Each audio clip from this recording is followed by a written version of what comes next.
Creatine helps muscles absorb protein. I said that before, though. I'm so blessed. Queen, didn't I say that before? And then Blessed was like, no, the other one. True, guys. Jewid 3 was Sid Betov 8 Buff.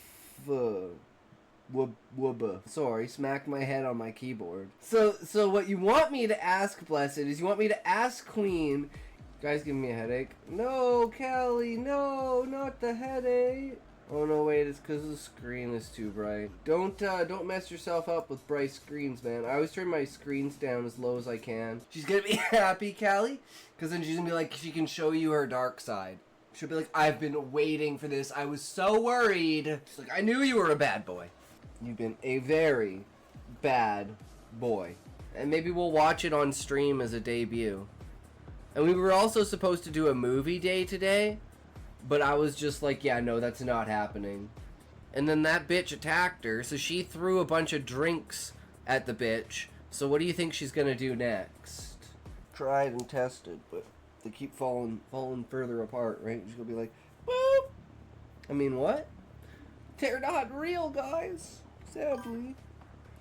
Yeah, I noticed it suits you well, right? Did you do the makeup on stream? Yes, I did, Fireblade. I always do the makeup on stream at the very beginning of the stream. Some sort of foreshadowing. Purposeful foreshadowing. Purposeful wording for how foreshadowing goes. Really liking the story so far. Wait till the end. You'll really like the end, Fireblade. The end is going to be phenomenal. So think about this. The entire story I like. This is inspired by Choke. So if you've read Choke by Chuck Palahniuk, the same guy who wrote Fight Club. So this character goes around and fucks with people in nightclubs. Winning Ticket! What a name for a horse. Winning Ticket. 500 words for the sparring match. Just gotta finish my chapter now. Nice, Sean. Hell yeah. So remember, you guys are fucking awesome. Thanks for sticking around. Thanks for hanging out. Really enjoyed today. We finished a fucking story in a day. That's an accomplishment. Remember, if you can't say fuck you to your friends, who can you say fuck you to? Fuck you. Yeah, but Snow is begging me not to. He's like, no, don't pick Queen. Snow tempts me more to pick you. No, please don't pick Queen. He named a third player who allows me to pick. And he named 2 who doesn't want me to. Queen is one of those 2. So I'm very tempted to pick him suddenly. No!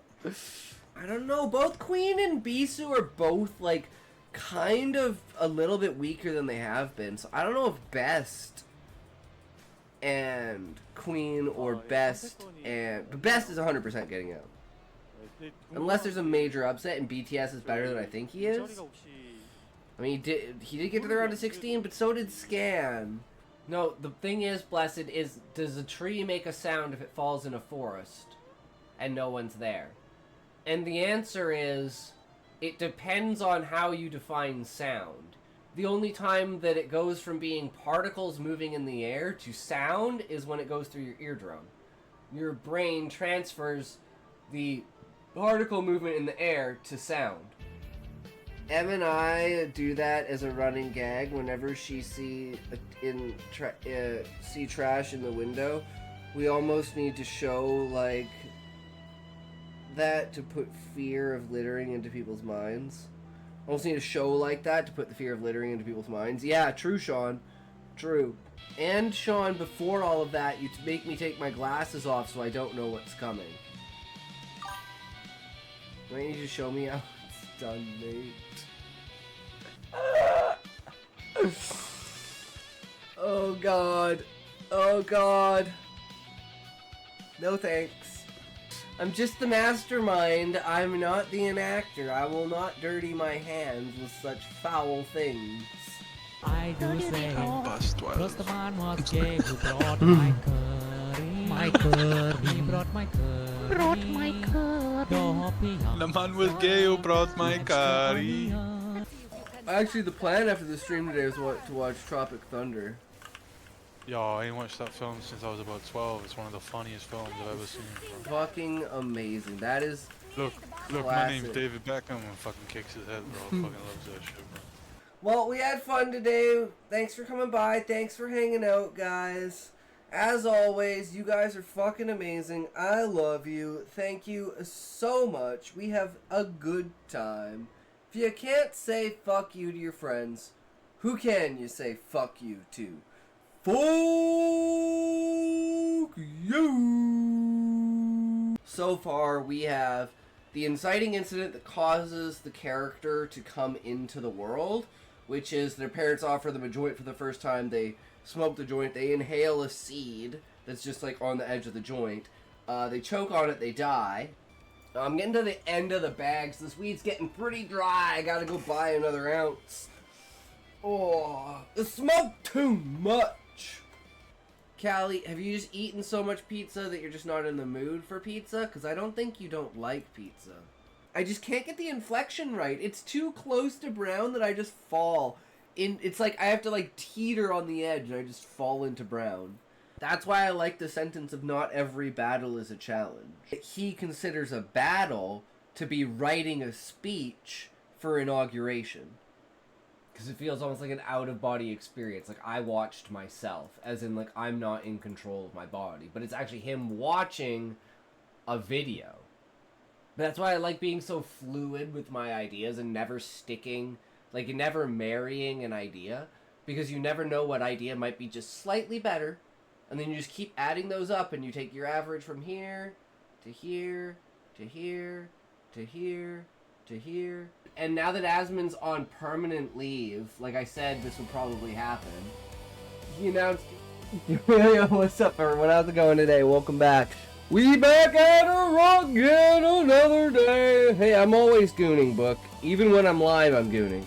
I never stop gooning. What are you talking about? I'm gooning right now. Yo, Callie, what's up? What's the news? What you hitting us with? What you hitting us with? Played games with Prophet and her friends. Nice. Hell yeah, Callie. Epic. Now I'm Prophet's favorite. Ooh. Well, there you go, Callie. Moving up in the world, bro. Fuck yeah. I can get behind that. The BTS tickets, and I'm so excited. I think I already said this, but oh well. Fuck yeah, Book. It's all good. You can say it again. I need to make some fight to show off a character. Fair enough, meow. Yeah, we kind of have stopped halfway through your shit like 3 times, but it's not my fault. Alex, tell Book how fire the last chapter of my book is. It's pretty damn fire, Callie.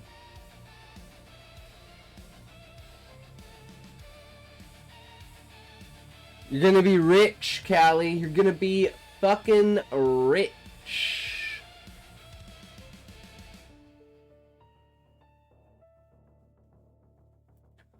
Bro, that has been waiting for reading since January 23. I'm in a writing rut. Was the 10 out of 10 for me? Yes, it was, Callie. Yes, it was. I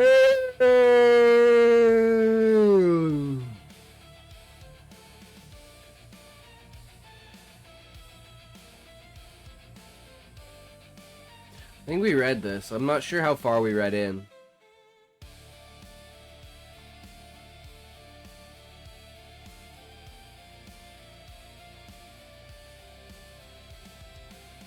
I think...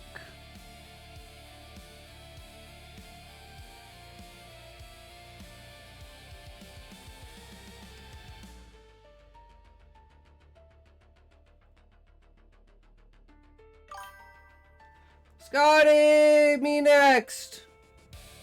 Okay, you definitely are. It's the last chapter today, Relic. The final chapter. The ending of the book. Oh God, what's it gonna be like? Who is it? Oh, there's a prologue. Ah, you mean an epilogue? Prologue is before, the epilogue is after.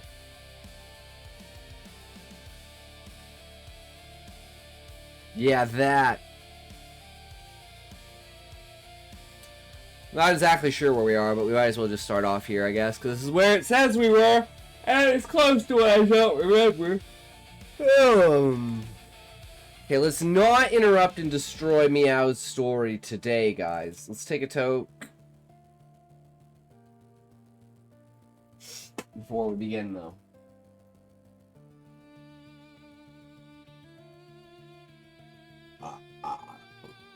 And you know what I watched today? And I was thoroughly impressed by it. It was fucking hilariously, epically awesome. It was the first episode of Pluribus.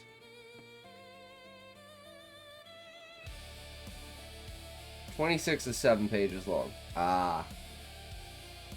Well, maybe we'll read both of them, because I mean, if we're reading, I don't want to just finish the book and then leave the epilogue sitting there, so we'll probably just read the epilogue after we finish it. We'll read them both today. I think that's fair. 3, 2, 1, toe!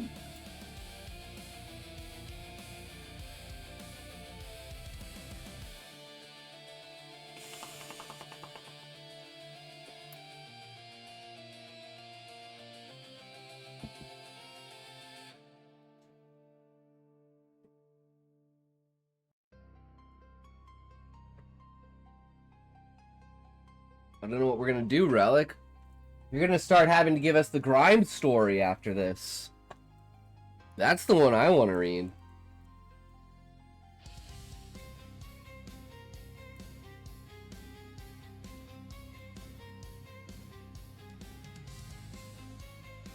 All right then. Shall we just hop into this to make Meow proud? That green sludge? Toxic. Don't touch it unless you want your fur to fall out.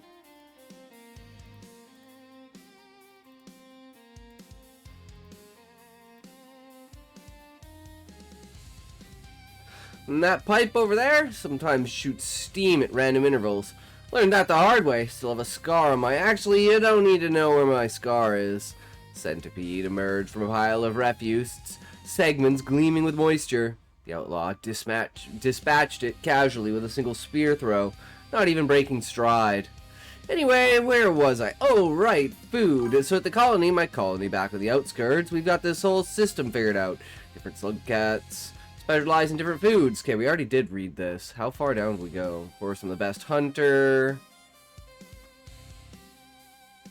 Landmark identified. Shade Citadel. Distance significant but achievable. Current pace acceptable. I am going to be sharing, after this, my new book that is in the draft phase. It's called Desire. It's about a lonely man who goes on an online date site for company, but finds that not everyone you meet online is who they say they are. Think demonic, etc., etc. You know what's a really good one, Relic, is this one. Fuck, what is it called? Oh, now I'm blanking on what it's fucking called.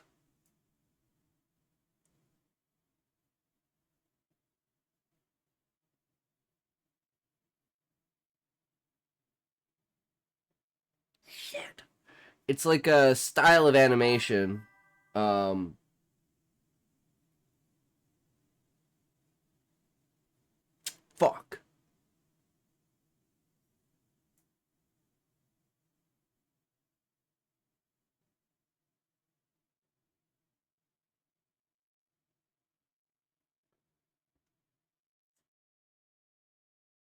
I can't remember, but it's like I had it on the tip of my tongue. It's one of those older animation style, you know, stickman kind of animations, and it's like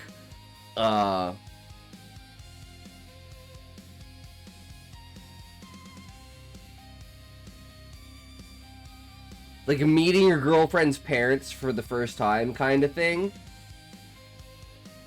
And it's like, you know, you go over to her house, and it's like you're accepting of her family, and her family's like completely into witchcraft, and it's like you do all these crazy fucked up rituals and stuff, like, you know, you sacrifice a bat and a goat and shit, and you're just like, yeah, okay, cool, whatever, you know. It's like, oh, your parents are pretty awesome. And then she comes over to your house, your parents are gay, and she just walks away. She's like, nope, okay, too much for me. It's like, wait, what the fuck? See that dark zone up ahead? That's where we're going, right? Because of course we are. Can't have a nice pleasant journey through well-lit areas. No, we gotta go through the creepy death zone where you can't see a body length in front of your face. He sighed dramatically. You know what the shaded citadel's problem is? It's shaded and citadel-y, both bad qualities in a region if you ask me, which nobody did, but I'm telling you anyways. Complaint noted, usefulness none, his tenacity to verbalize anxiety consistent. They continued through the wastes, and the outlaw's commentary shifted topics with the random irregularity of someone who just enjoyed hearing himself talk. The thing about regions is they've all got scugnalities. You know, like outskirts is home, comfortable, familiar, you know, where the dangers are, where the good sleep spots are, which scavengers are cool, and which ones will stab you for looking at them the wrong way. A red lizard emerged from behind a pile of debris. Both slugcats saw it simultaneously. The outlaw hurled a spear. Spearmaster generated one and threw it half a second later. Both spears struck true. The lizard fell. Not dead, but repelled, and also lost a chunk of flesh that fell to the ground. See? Teamwork. Beautiful coordination. Teamwork. Accidental. Coordination. Coincidental. His need to frame random events as collaboration. Noted. Drainage system. That's wet and annoying. Industrial complex is all machines and no skugginality. Farm arrays could be nice if it wasn't for all the worm grass. Sky Islands is pretty, but you need jumping skills. Waterfront facility is actually decent. Beaches and water and plenty of fish if you can catch them. He paused to feed on the lizard, and Spearmaster did the same, his tail needles efficiently extracting nutrients. But Shaded Citadel, that place is just mean. It's dark on purpose, like someone designed it to be maximally inconvenient for slugcats. Oh, you need to see things to navigate? Too bad. How about some lantern mice for your trouble? They'll light the way and also attract every predator in the 5-mile radius. His description, actually accurate. Shady Citadel documented as high difficulty zone. Visibility minimal, predatory density significant. They moved on, and the garbage gradually gave way to more structured architecture. Wait, what? I can interrupt all I want, and it's not an interruption, okay? It's part of the script. Wastes were blending into the Citadel's outskirts, the transition marked by darker materials and more deliberate construction. You know what the colony's got that I miss when I'm out exploring? Gossip! So much gossip! You wouldn't think slugcats would gossip, but man, they do! Did you see how close those two were hugging? I heard someone's pups aren't actually their parents. That hunter claimed credit for a kill they didn't make. Remember, he's not reading it, he's guessing what the text says. I'm not even guessing, I'm just saying random words. And it just happens to be what's on the page. Note, Scotty has a mouse with the focus ability of a doorknob. He is usually unable to not pay attention to what he's doing. He also can't read. You know, but it is what it is.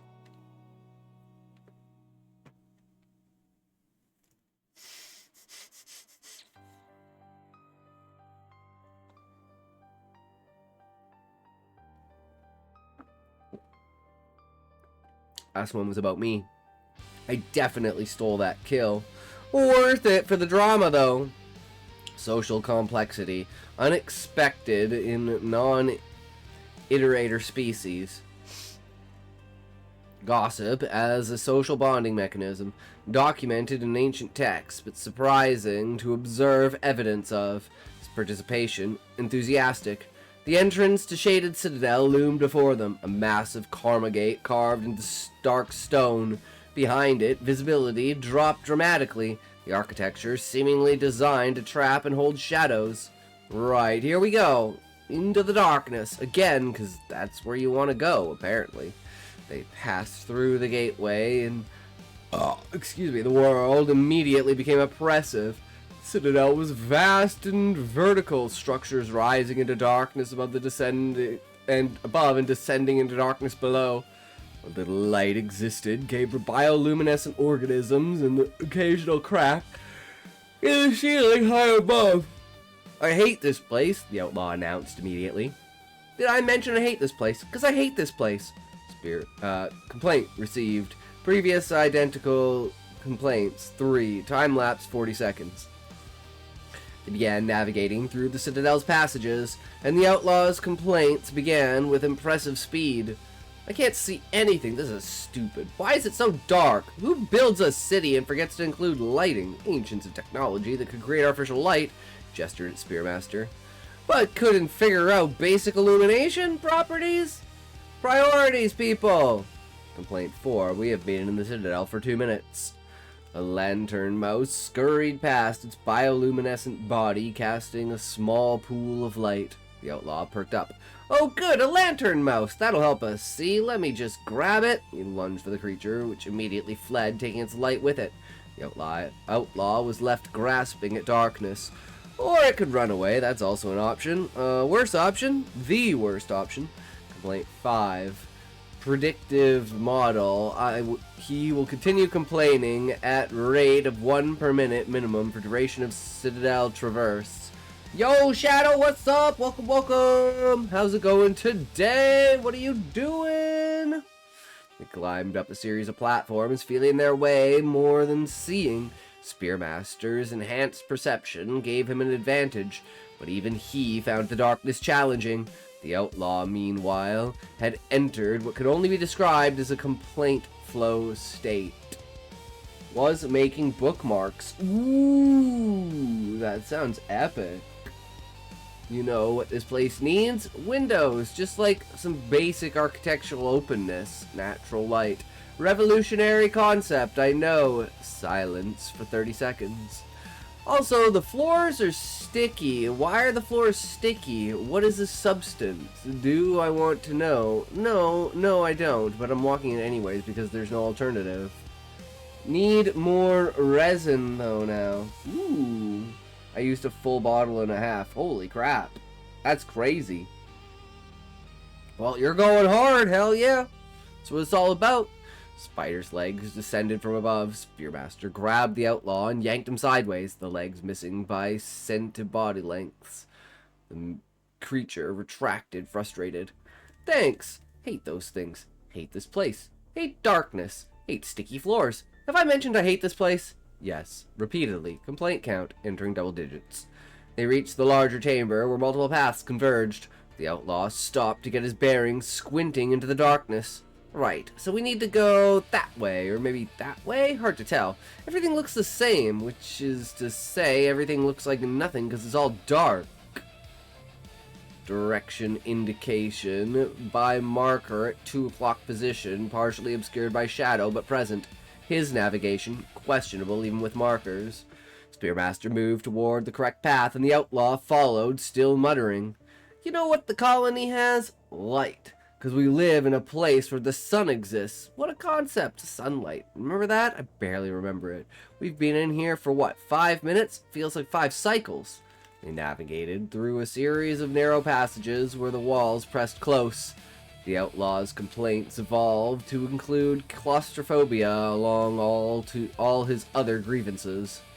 Tight spaces, great. Love tight spaces in the dark. Really adds to the experience. This is fine. Everything is fine. I'm not thinking about now if something attacks us right now. We have 0 maneuvering room. Not thinking about that at all. Black lizards swept past them in the darkness. Close enough to feel the displacement of air. They both froze. The massive creature moved on, oblivious to their presence. Cool. That was fine. I'm fine. Not traumatized. Just gonna add almost encounter a horror creature without weapons. Today's list of experiences. His composure. Minimal is continued forward progress despite fear. Admirable? Yes, actually admirable. He complains but continues. That requires courage. They emerged into a more open vertical space, and the outlaw seemed to relax slightly with the additional room. He found a spot to sit on a platform to catch his breath. "You know what I've been thinking about?" he said, apparently deciding that what this journey needed was more of his random thoughts. Relationships, colony dynamics, that kind of thing. Topic shift, unexpected, relevance, presumably none. His need to fill silence, pathological. See, in the colony, there's this whole complex thing about partnerships. Some slug cats pair up, right? Form bonds, stay together, raise pups. Very domestic, very sweet. He adjusted his hat, a nervous gesture. But then there's slug cats like me, lone wolves. Well, lone slug cats, you get it. Point is, I'm independent, don't need anyone, could survive just fine on my own. Statement contradicted by his presence here with me, self-perception, poorly calibrated to reality.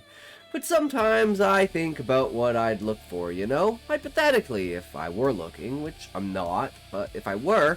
He stood and started climbing again. Spearmaster followed, wondering where this was going. Definitely someone who could keep up with me. Physically fit is important, good hunter, smart, funny would be nice, someone who laughs at my jokes. Requirements increasingly specific. Likelihood of finding such individual declining with each criterion. And aesthetically, I mean, we're talking purely theoretically here, but I'd say curves are important, you know? Shape, a nice bottom, used as a pillow, something soft. Conversation, direction, unexpected, comfort level declining, my capacity to respond still 0, now somewhat thankful for that fact. Skugsionality-wise, probably someone clingy? Is that bad? I feel like that's bad to say, but like, I'm gone a lot, right? Exploring, adventuring, following most mysterious strangers. So it'd be nice to come back to someone who actually missed you, someone who wants to be close. He paused at a narrow ledge, then continued. Someone who'd wait at the shelter entrance, even though you said you'd be back 3 cycles ago. Someone who'd curl up next to you and complain about how worried they were, but actually they're just happy they're safe. That kind of clingy. Emotional depth. Unexpected. Vulnerability. Detected. My response? Impossible, yet somehow my silence feels more present than usual. Not that I need any of that, just thinking out loud, filling the time, making conversation. You know how it is. I do not know how it is. I have no framework for romantic preference. I was created for a mission, yet somehow this conversation feels important. Like I should have something to contribute. Frustration building.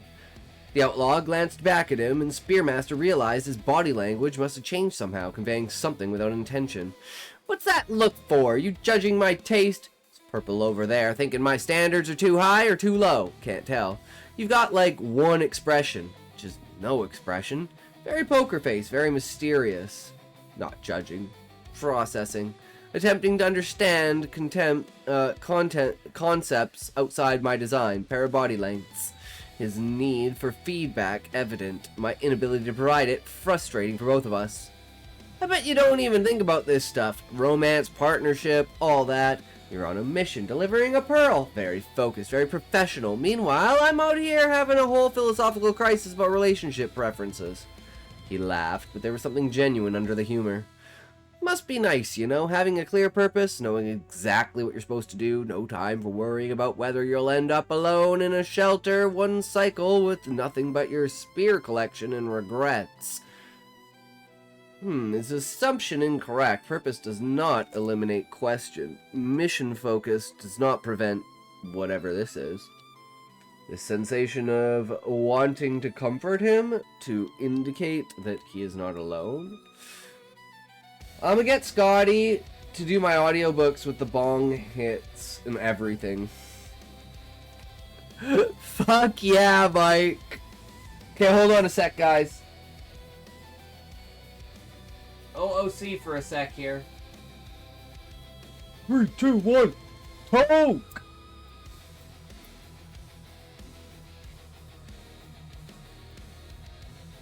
Fuck! Well, that's another lighter down.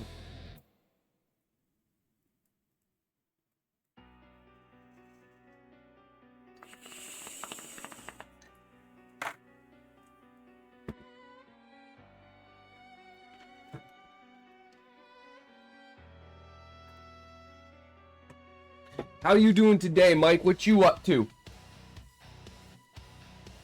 What you at, my man? To indicate he's not alone. To communicate that his presence has value beyond tactical advantage. Spearmaster moved closer. Just chillin'. Don't papers. Doing papers. Ah. What kind of papers? Scientific papers? Educational papers? Smoking papers? Ooh, fuck. So many choices. To communicate that his presence is value beyond tactical advantage. Spearmaster moved closer, not knowing what he intended to do, only that the distance between them felt wrong somehow. The floor gave way, not collapsed, dropped. A deliberate mechanism, ancient and still functional, triggered by their combined weight on a pressure plate neither had noticed in the darkness. They fell. Oh, come on! The outlaw's voice echoed in the shaft, a vertical passage that seemed to go on forever. I have to do a paper on a medication that was approved in 2004 and write about each of the clinical trials. So boring paper. Ah, that's brutal, Mike. Ah, that's brutal. Good luck. I hope I can entertain and distract you enough to get you through it. Spearmaster's enhanced reflexes kicked in, trying to grab for holds, but the walls were smooth, offering nothing.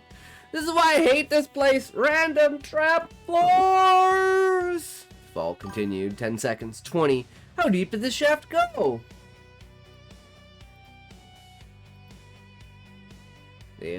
Had they triggered some ancient transport system? Disposal chute? Spearmaster's mind raced through possibilities. None of them good. And then they hit water. The impact was jarring but not damaging. Water deep enough to cushion their landing. Spearmaster surfaced immediately, his body optimized for survival. Next to him, the outlaw burst up, sputtering. Water, of course, because today wasn't wet enough already. They swam to the nearest solid surface, pulling themselves out of the pool. The environment had changed completely. Natural light filtered through from above. Actual sunlight somehow reaching this depth. The architecture was different, too. Older, more weathered, with paint growth and the sound of waves. Location analysis. Waterfront facility. We fell through the waterfront facility. Multiple regions bypass. Trapdoor. Actually beneficial for route efficiency. The outlaw's luck inexplicably positive despite his pessimism. Where are we? The outlaw looked around, his irritation replaced by confusion. This isn't the Citadel anymore. This is... Oh, this is Waterfront Facility. We're at Waterfront Facility. Fuck ads! I didn't ask for ads. Why did you bring me ads? I'll tell you why I don't want ads. Because I don't like them. That's why. Fuck! Get rid of our ads. Oh, I know you want to get rid of our ads. That's okay, because they came in all on their own and I didn't invite them. But that's not how they work, because I know they're like vampires.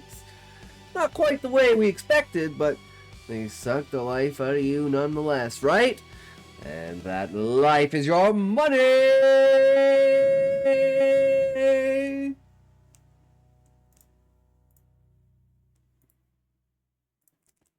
Goddamn, Scotty, you're so hot. You should undress on stream, wax your chest hair, and look at the camera on call chat, daddy. Damn, Relic. If only. If only. 'Tis the way that it is. If someone else could find me a new TTS program other than Botrix, though, I would absolutely love that. I am so sick and tired of Botrix being such a piece of shit. Such a piece of shit. You'd think after like a year they would have figured this out. How is this a bug? I don't understand. It makes absolutely no fucking sense. What? It is what it is. started laughing, that manic edge of someone whose day has gone so far off script the only response is hysteria. We fell through a trap, and it helped. That's the most backwards luck I've ever... He stopped mid-sentence. Spearmaster noticed it too. They were being watched. Presence detected. Distance approximately 30 body lengths. Elevation above us. Observing, not approaching. Identity unknown. Threat level calculating. The figure moved at the edge of the platform high above, barely visible in the filtered sunlight. Another slug cat, but something about the way they moved, the confidence in their posture suggested someone who knew this territory well. The figure stood, silhouetted against the light. Spearmaster could make out basic features. Female from the build, blue coloration. Oh, that was some foreshadowing, talking about relationships, and now you show up with an Amazon badass bitch? Fuck yeah, let's go. The light made certainty difficult, and around her waist, something that caught the light. Hey, the outlaw called up, waving. Sorry to drop in uninvited, literally drop in because we fell, it's a whole thing. Figure didn't respond immediately. She tilted her head, studying them with what seemed like careful assessment, and she moved, descending from her platform with practiced ease, heading towards her location. Their location. Approach, deliberate, speed controlled, intent unknown, defensive posture not advised until intentions clear. Her movement pattern suggests observation. Her movement pattern suggests combat training. Conclusion, capable slug cat approaching. Protocol, assassin. Figure reached a platform closer to them, and the light finally revealed her clearly. Blue fur, darker at the extremities, athletic build, clearly accustomed to the region's demands, but what caught attention was her equipment, a pearl necklace that marked her as someone who traded with scavengers or had access to ancient artifacts. And her eyes, one blue, one green, studied them with intelligence that suggested experience far beyond normal slug cat existence. She opened her mouth to speak, and Spearmaster felt certain this encounter was about to become complicated. Oh shit! Hell yeah. I like Outlaw because I'm the same. I'm a rambler. I'll just fucking randomly just talk about the most retarded, fucked up, stupidest, just like out of pocket. Just like, yeah, you know, I was just thinking about, you know, there's like this thing called microbes, and they're like super small. But I always wondered, like, you know how there's like viruses on like digital stuff? Is there also like digital bacteria? Is there like code that's kind of like acts like these little microbes that work between the cells of like the digital world, you know? Like if you could zoom in, would they be like real things? Right? Have you ever thought about that?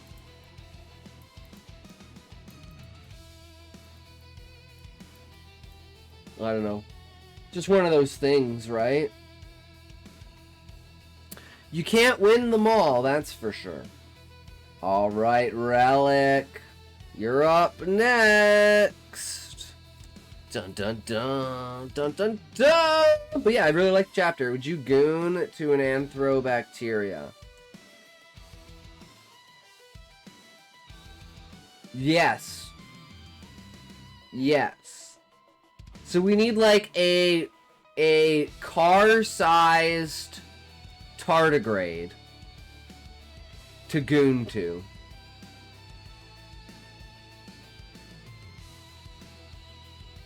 Get all of those sexy folds. She's a big girl. Basteria. Alright, let's take a toke, and then we will finish Relic's book! 9 elixir. I don't know, these are going over my head, Meow. These are references to something, they're beyond me. Then yours afterwards, indeed, Shadow. Indeed.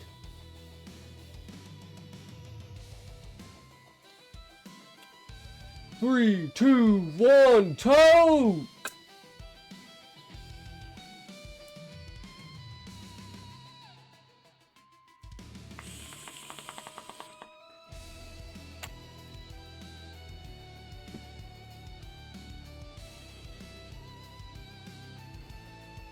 Sounds good, Shadow.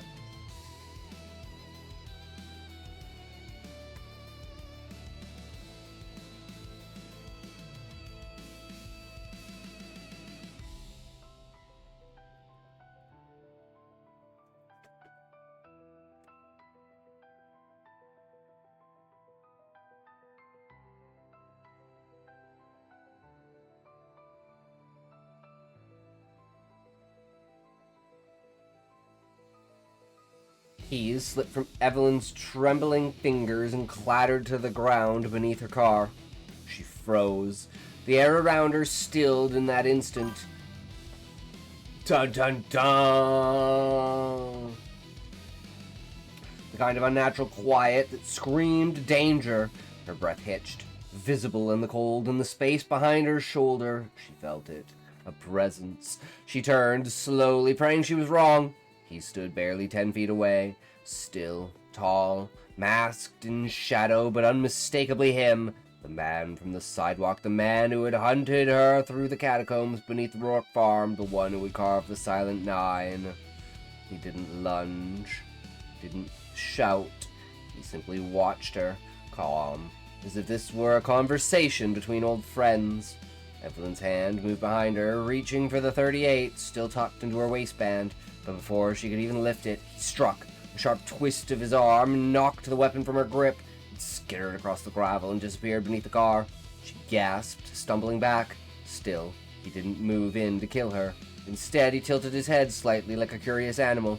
"You came back," he said at last, his voice low and dry, like wind over dead leaves. "I wondered if you would." Evelyn's heart hammered. "You wanted me to." He smiled at that, a faint twitch of amusement at the corners of his mouth. "I wanted to see you. I wanted you to see, to understand. Not just the marks, not just the names, but the design, the legacy. You murdered 9 people," she hissed. 9 was a beginning, he said. 9 was the foundation. But to close the circle, there must be a 10th. He stepped forward. "You felt it the moment you entered Hemlock Falls. The pole, the way it watches you. You were always meant to be the final mark." She reached down quickly and snatched the flashlight from her belt, holding it like a weapon. He didn't flinch. "I saw the wall," Evelyn said. "The tree, the names." His smile faded slightly. "Then you saw what I built. Their names, yes, but not as just as victims. They were chosen, each one. They represent something more. The spine, the lungs, the voice, and now the heart." Evelyn's grip tightened on the flashlight. "You're insane," she breathed. He stepped closer. "I'm a craftsman. I carve meaning where others see chaos. You, Evelyn, were always the heart of it, the one who listens, the one who writes it down." She swung. The flashlight cracked against his temple, sending him stumbling back. Blood ran down his cheek, but he barely reacted. He laughed, a soft, joyless sound, and lunged. They fell together, crashing to the ground. Evelyn clawed at his coat, trying to push him off. Her knee slammed into his side. He growled and brought his arm down to pin her, but she twisted beneath him and rolled free, grabbing a jagged rock from the ground. He came again. This time she struck hard and fast, the rock smashing against his cheekbone with a sickening crunch. He recoiled, blood flying. She didn't wait. Evelyn ran. Behind her, the killer rose slowly, dragging 1 foot now, but still slowly, still following, always following. And somewhere in the trees, as she fled back toward the woods, he began to whistle again, low and calm, like this wasn't the end, but just the beginning. The cold air bit into Evelyn's lungs, each breath a jagged gasp, her body screaming in protest as he pushed forward through the forest. The weight of her exhaustion dragged at her, but she couldn't stop.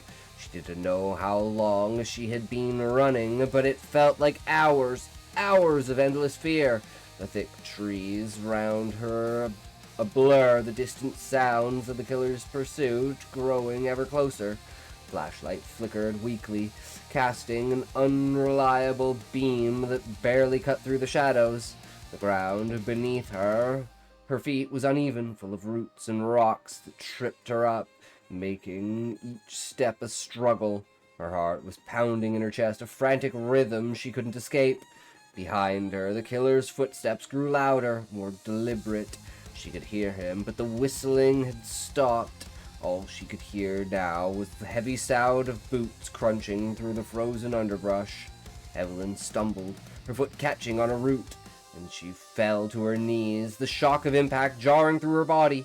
Pain flared in her leg, but she forced herself to move. Desperation flooded her veins. She couldn't let him catch her. She wasn't ready to die. Her vision blurred as she pushed herself into a shallow depression beneath thick pine roots, curling into the earth and hoping to blend into the shadows. The weight of her breath was suffocating. Rapid, shallow gasps that threatened to give her away, but she couldn't stop now. She couldn't. Not like this. In the pocket of her jacket, her fingers brushed against the Polaroid camera, a faint memory of the twisted family tree, the lines of the Silent Nine flickering in her mind. Her breath caught as she recalled the symbol, the 10th mark. It hadn't been a person at all. It had been a moment, her moment. Final piece in this horrific puzzle, an ending, a culmination, and now it was here in the snow, in the freezing dark. Her grip tightened around the camera, but it was then she heard him. His footsteps stopped just a few feet away. Evelyn's heart stopped in her chest. She held her breath, trying to make herself as small as possible. A shadow passed over her hiding place, and she felt the air shift as the killer loomed above her.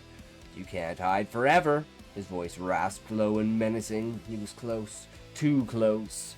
She froze. She knew he was looking for her, his senses attuned for her every movement, her every ragged breath she took. Then, with one swift movement, the killer lunged into the shadows, reaching down with an iron grip that wrapped around her throat. His fingers were like steel pressing into her windpipe. Her head slammed back into the cold dirt beneath her, but his grip didn't loosen. Evelyn gasped for air, her lungs burning, her vision narrowing. The edges of her sight turned to gray as the pressure around her throat increased. Desperation surged within her. She couldn't breathe, she couldn't think, couldn't move. Every instinct in her body screamed to fight, to survive. But her hands were weak, her body heavy with the weight of blood loss and exhaustion. Her nails scraped and uselessly at her wrist as she struggled to pull his hands away. His grin was wide, twisted with pleasure. "You think you can stop me?" he spat. "You're just a piece in this game, a mark on the board." The darkness closed in around her, but something inside Evelyn snapped. A moment of clarity, a desperate will to survive. With a frantic movement, her fingers found the Polaroid camera in her pocket. Her hand fumbled to hold it up. She had no choice. She couldn't afford to hesitate. She flashed the camera directly into his face, the sudden bright light searing through the dark. The killer recoiled, his grip loosening just enough for Evelyn to gasp. Sucking in the lungful of air, a fog of blackness lifted, her mind sharpening with each precious breath.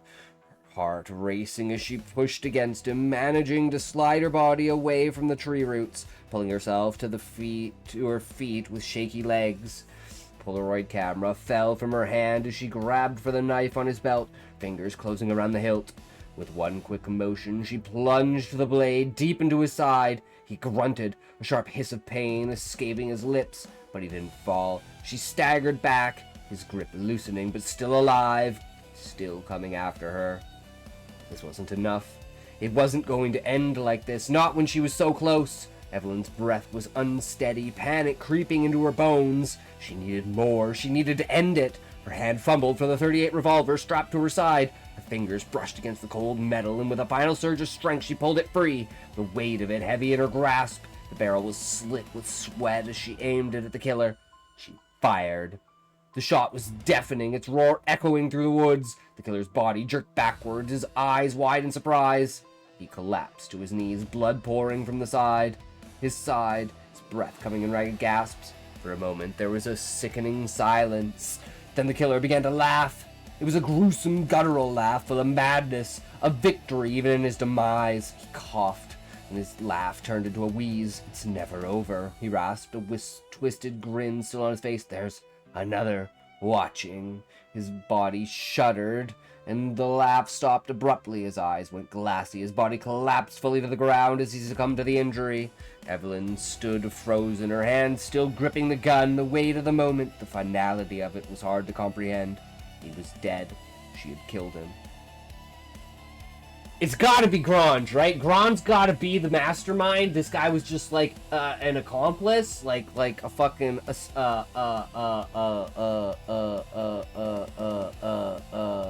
You know, like an initiate. That's the word I was looking for. Initiate. The words left behind haunted her. Another.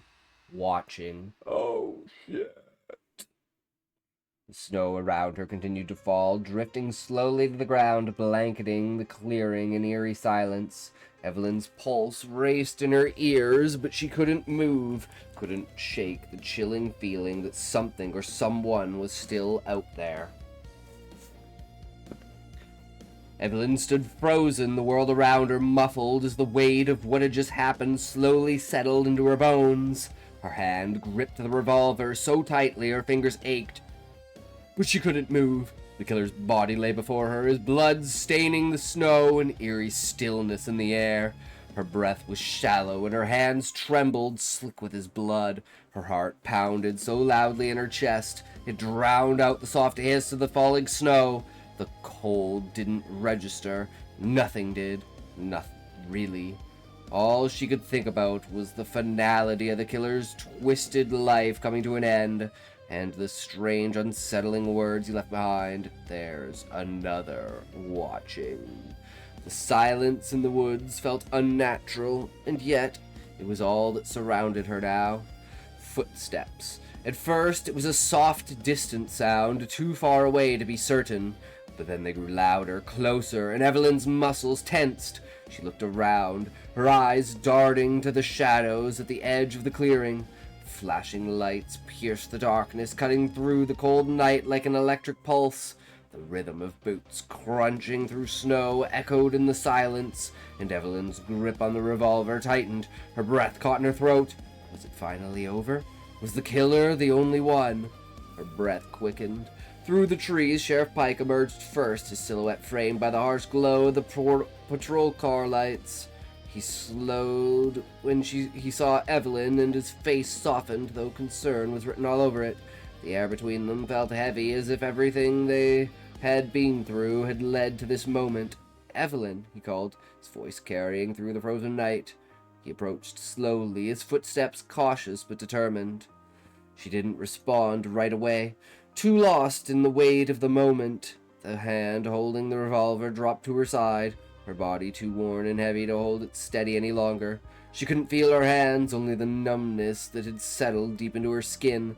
The noise from the vehicles behind Sheriff Pike was muffled, distant, as if the whole world had faded into the background. Pike's eyes swept over her, scanning for any sign of injury, but when they fell to the body before her, his expression hardened. He didn't need to ask. He knew what had happened. He stopped a few feet away, glancing back at the approaching figures behind him. Deputy Mark Harlan and Deputy Olivia Mercer followed close behind, the latter visibly limping and wrapped in bandages, though she carried herself with quiet resolve. Their presence was grounding, but Evelyn didn't look at them. Behind them, Deputy Ellis Crane moved more deliberately, his eyes scanning the clearing and shadows beyond. Wait, what? I thought Ellis was dead.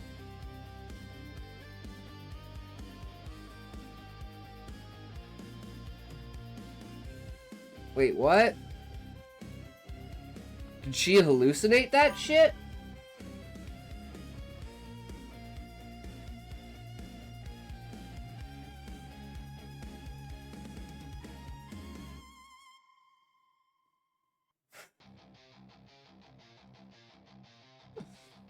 He's the other one? Because I was like, well, how did Alice even fucking get in there in the first place? That's what's always been wondering on my mind. Like, what the fuck?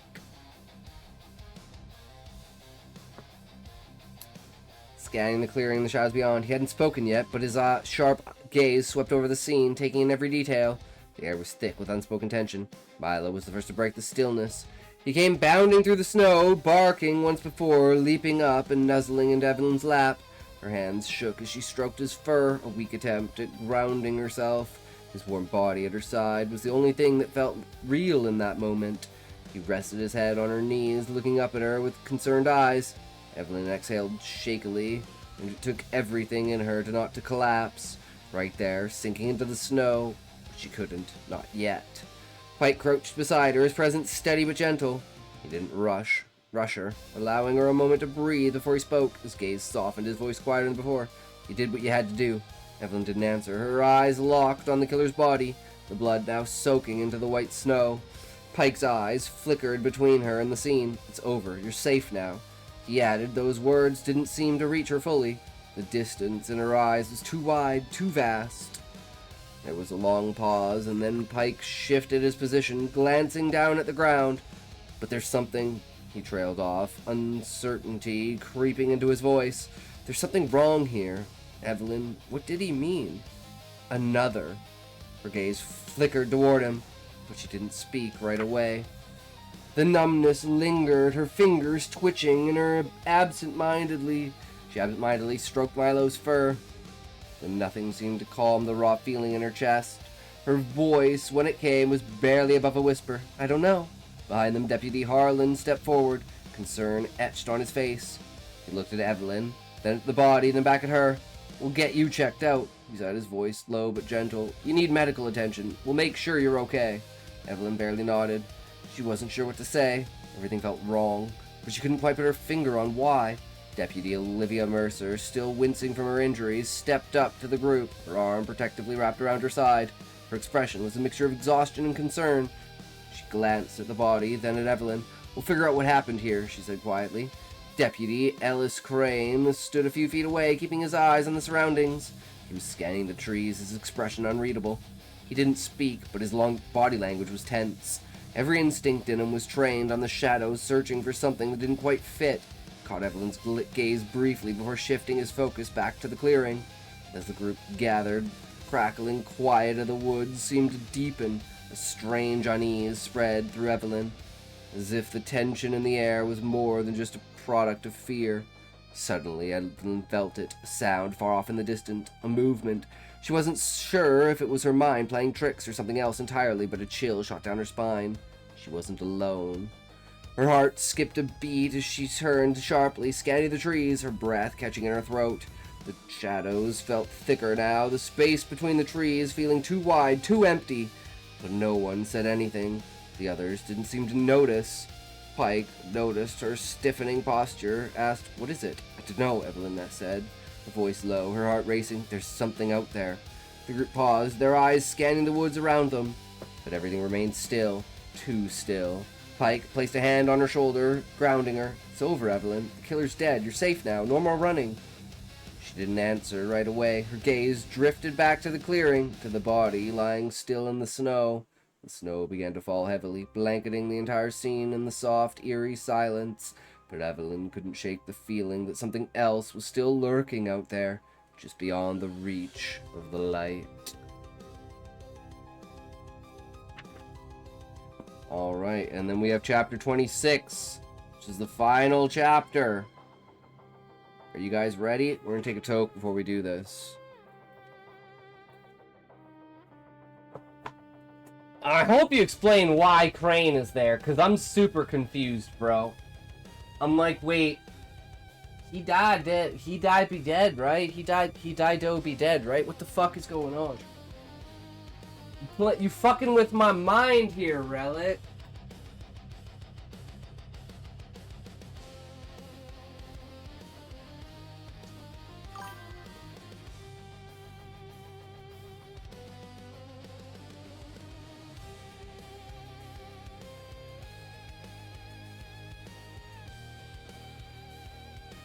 You in 10th mark now? I gotta mute it.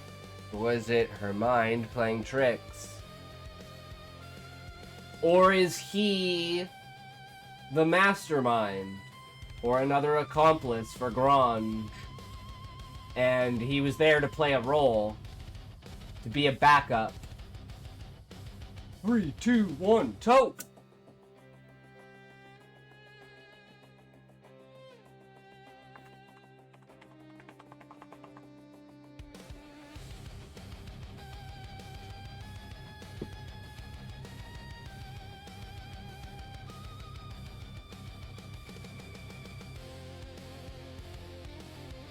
Well, let's find out if your ending is worth it.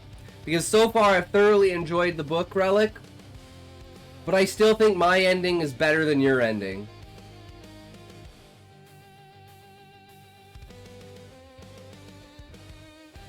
I'm sorry. I just think that would be so badass. Is literally she pulls out the camera, and then it's click, and then the next 20 pages are just the pictures. And then the final picture would be of, like, him strangling her, right? Of, like, his face. And then that would be the final thing that you see in the book. It would be so fucking good. Because you just don't know what happened. You have no idea. But you're like, what the... That was a fucking roller coaster.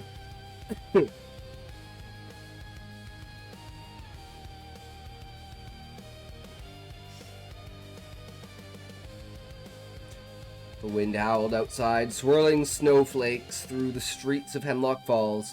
But inside, the warmth of the fireplace spread through the room like a comforting embrace. Fire crackled and popped its orange glow, dancing across the walls, casting long shadows that flickered like ghosts. The home was cozy, welcoming, and full of quiet joy, far cry from the darkness that had once haunted this town.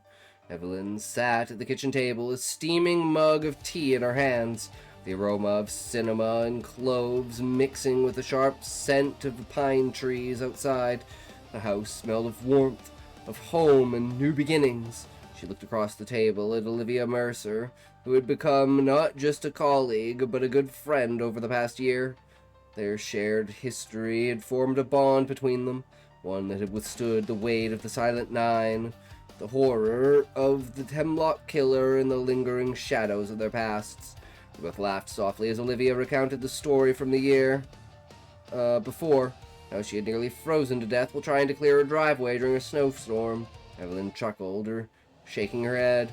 The scene was so absurd, so unlike Olivia, who had once been a hardened officer, the weight of the job written across her face. Now she seemed lighter, more at ease. The storm was brutal, Olivia said, grinning as she sipped her tea.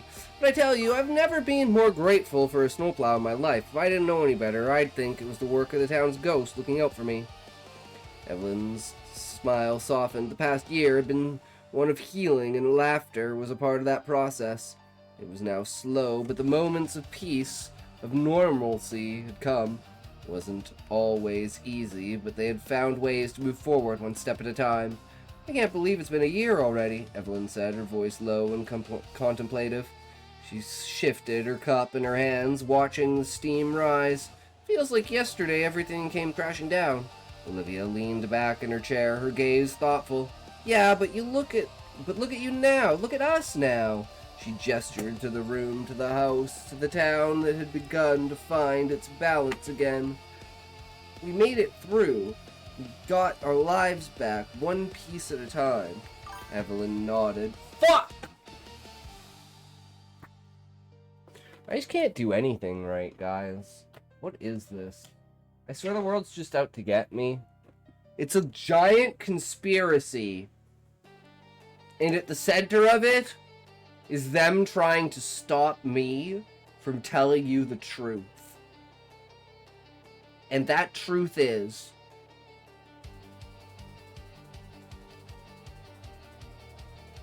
we're already dead.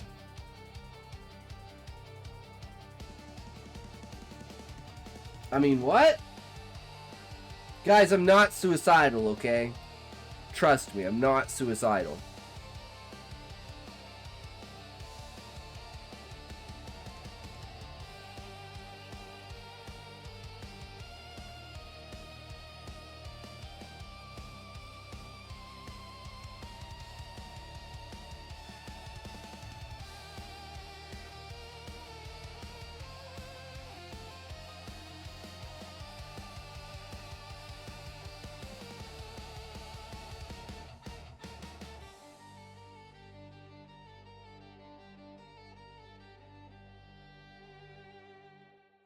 Ads are almost over. We're almost back from the ads. Ads. If only the ads could be as over as this book. Because I don't want this book to be over, but I want the ads to be over. So when are you going to finish your next book? And is this the only other book you have published, or do you have another book, Relic? Because I'd love to read another one of your books.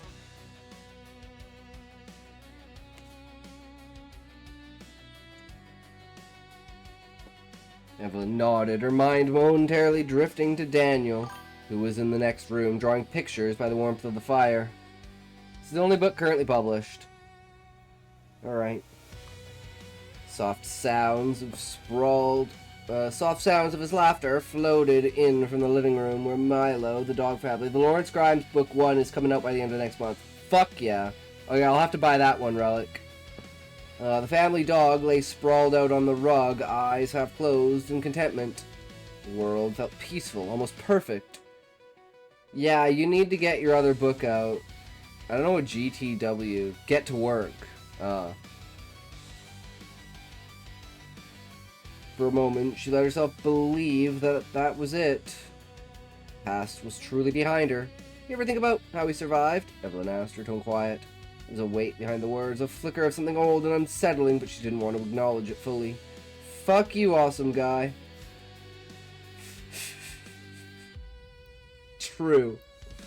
Olivia nodded slowly. I do, every day, but I think that's what keeps us going. We survived that. We can survive anything. She paused, then smiled faintly. Besides, I've got you and Daniel and Milo. Evelyn chuckled, the tension easing in her shoulders. Milo does seem to be the glue holding everything together. She looked over at the dog, who was lying in front of the fire with his tail lazily thumping against the floor. He looked up, met her gaze, and then yawned. Olivia laughed and took another sip of her tea. That's the kind of heroism we need, I think. Nothing too flashy, just loyalty and a warm place to nap. Evelyn smiled, feeling the weight of the last year ease off her chest. It wasn't perfect, it might never be, but they had built something here. While my wife has been curled up all day with your book, I think she's at a quarter already. Nice. Fuck yeah. Keep going, keep going! It only gets better.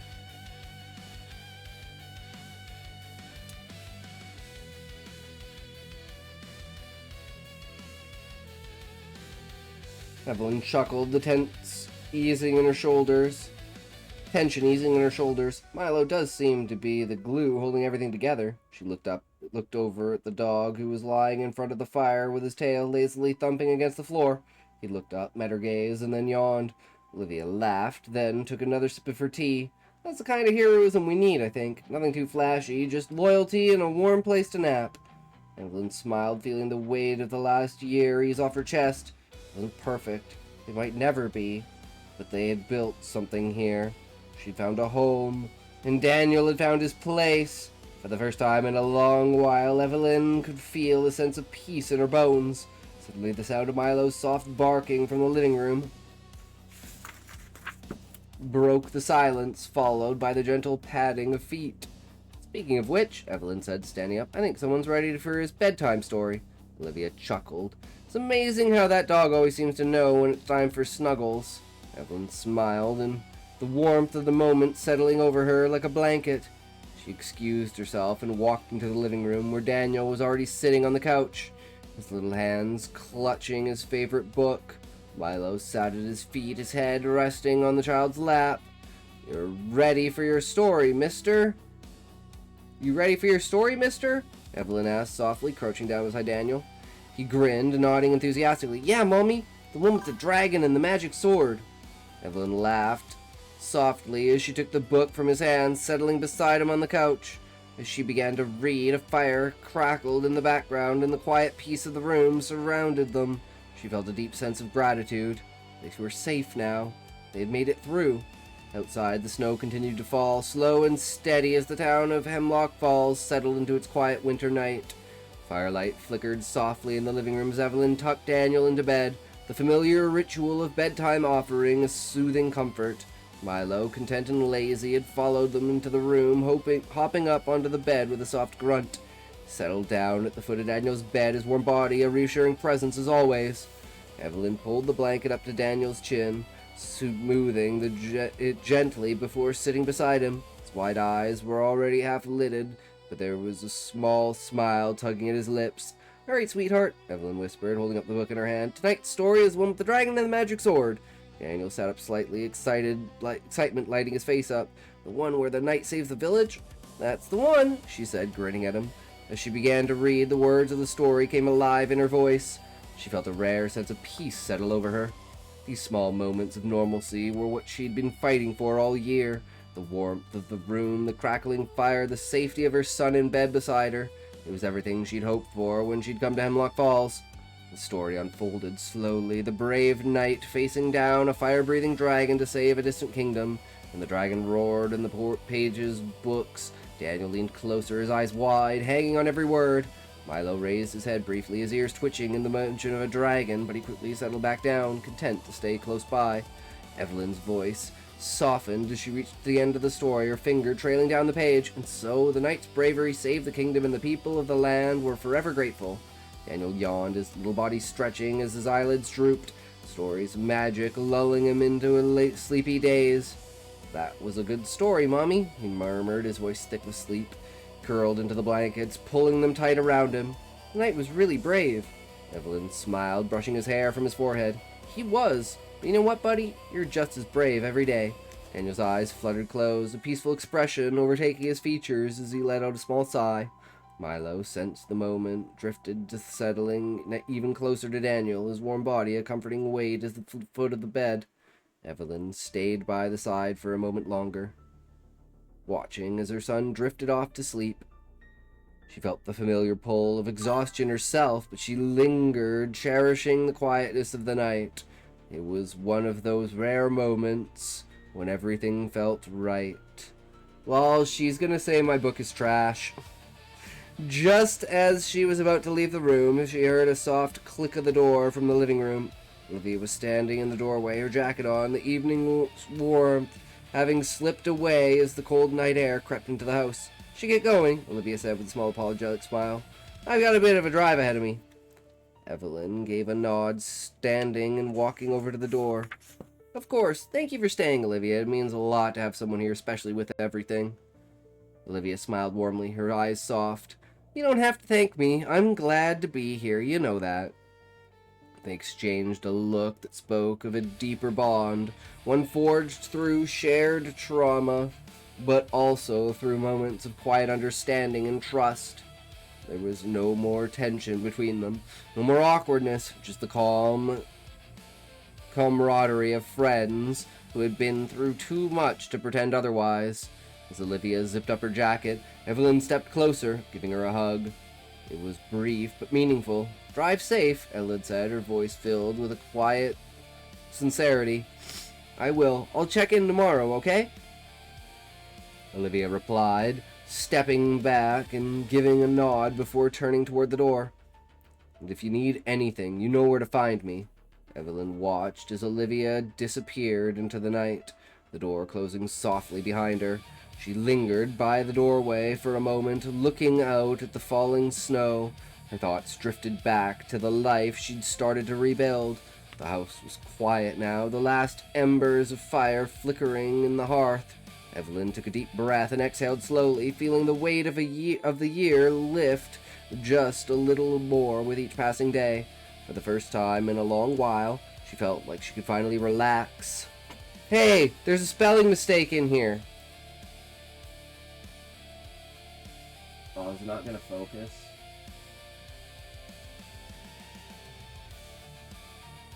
Fuck.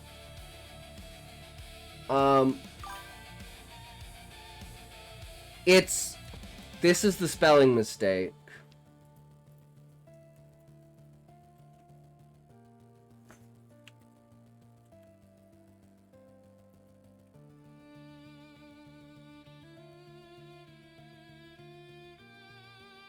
The first, actual spelling mistake I've found. That's on page 202.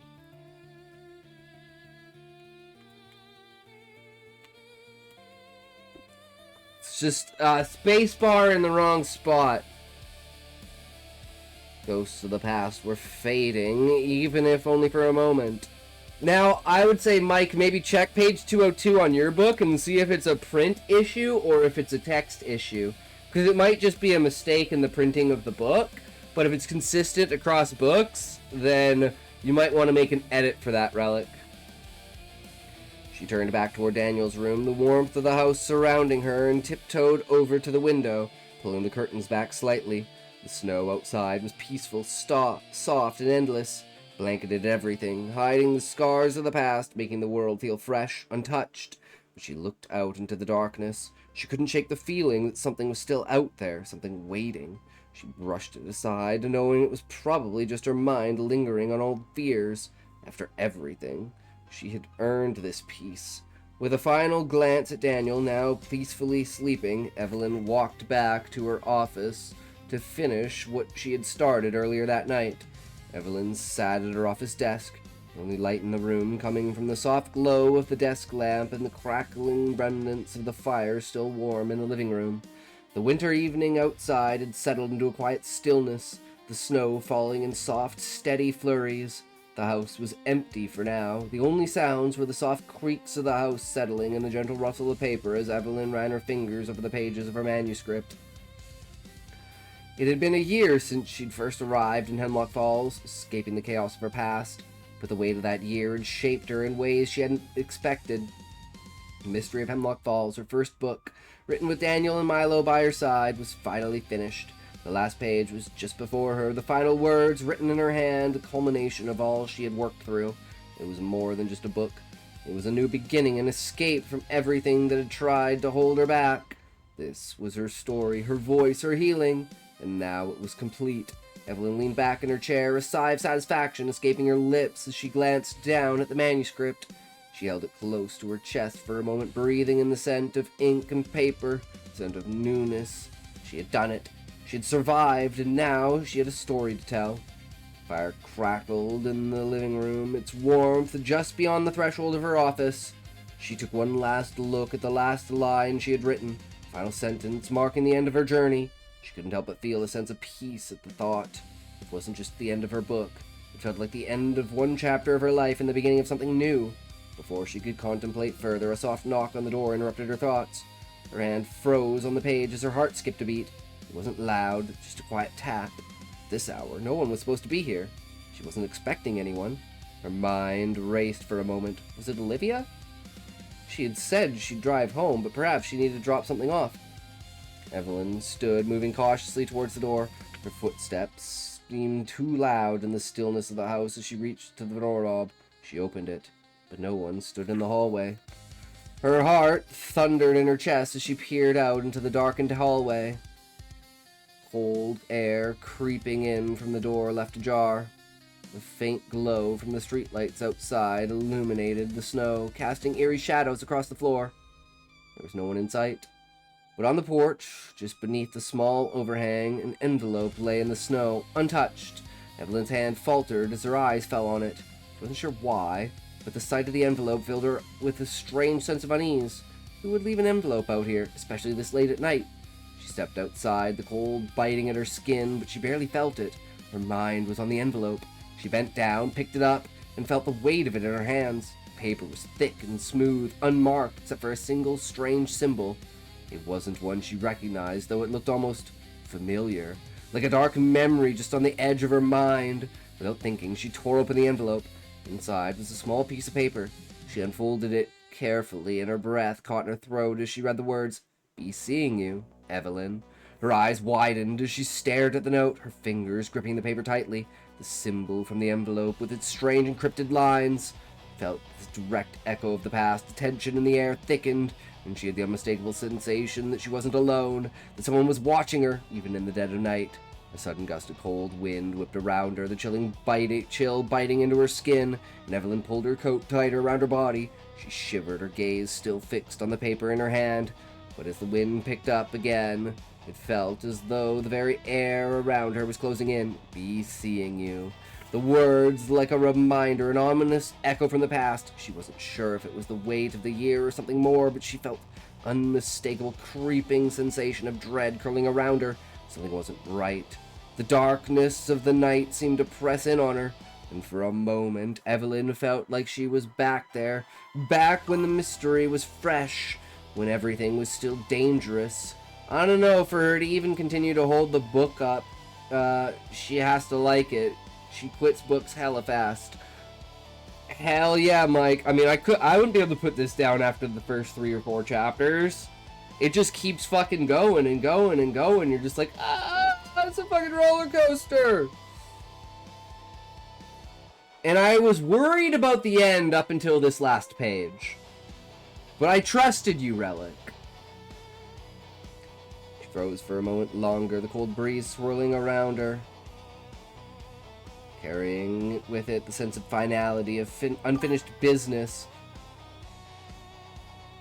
Titled Notes? Okay. She pulled the envelope close to her chest, taking a final look around before stepping back inside and closing the door firmly behind her. Inside, the warmth of the house was a stark contrast to the chill that had settled in her bones.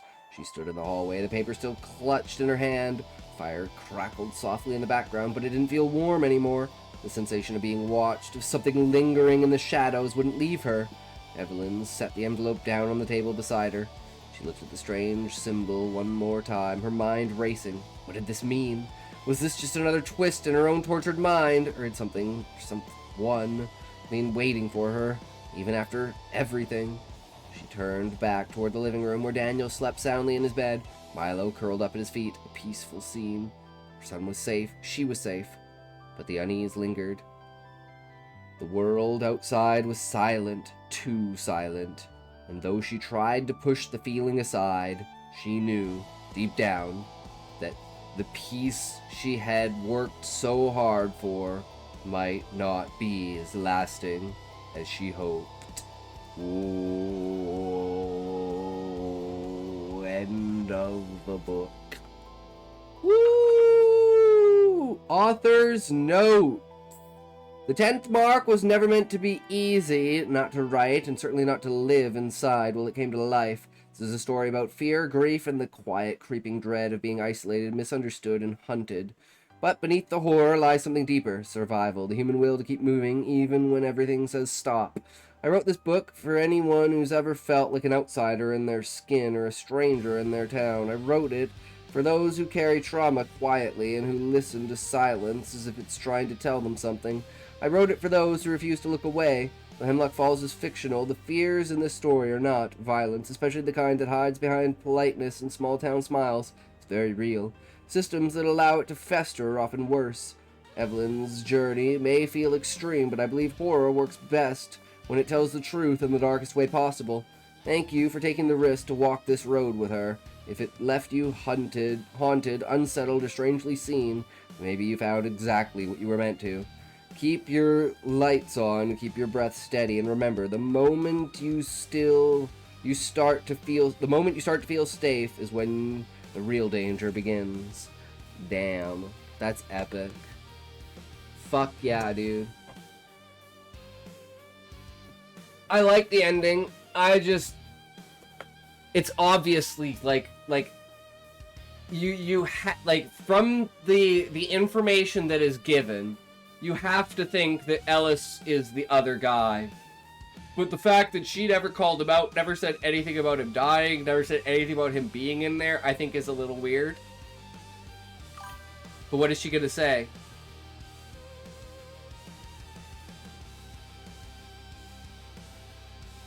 Yeah. I like the ambiguity, and I almost feel like there should be more moments that this feels like Shutter Island. Right? Where you're like, wait, what the fuck? And it's like, at the end of the day, were they all in on it? Were they all compliant? And they were just like, well, that's the way it is. And that's the reason why she had to go back to the farm, because she knew it would never end unless she confronted him. It's definitely something else, I'll tell you that. Holy shit. It was a goddamn journey, and I fucking loved it.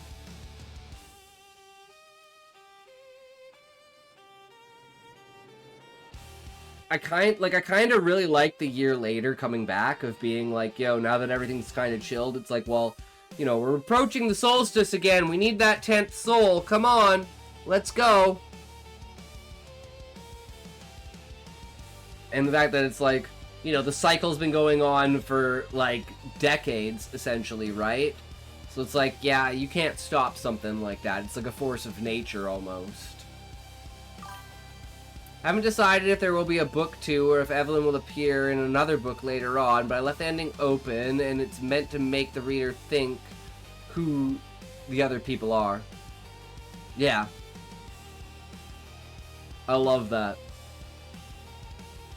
Got my approval. I would definitely rate it like, let's say... Let me think for a sec here. Taking the ending into consideration.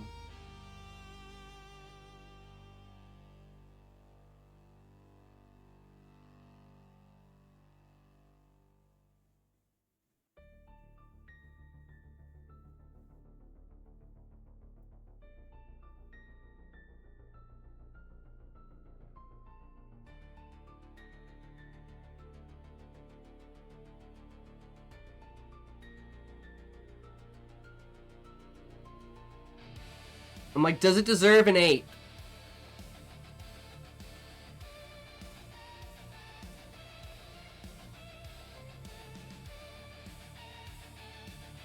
I think so. Like, dialogue is solid. I love the characters. There's enough ambiguity between it to make you think that there are things outside of the lines. The use of, like, the family as a driving factor for Evelyn doing what she's doing, like to protect her family. I'm trying to think of like downsides of it, right?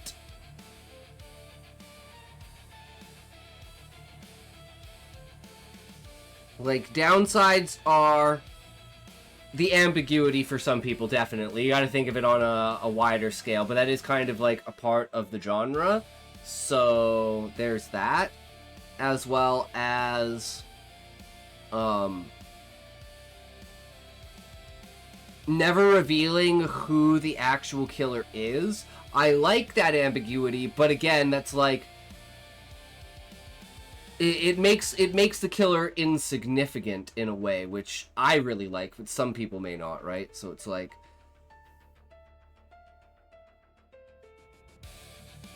my only criticisms are pretty much the way that people would see it, because they wouldn't like the ending, or they wouldn't like the way that things lined up. But I think, like, structurally, like, presentation-wise, plot, prose, dialogue, setting choice, like, everything just hit. Same was supposed to be Jeremiah Winter.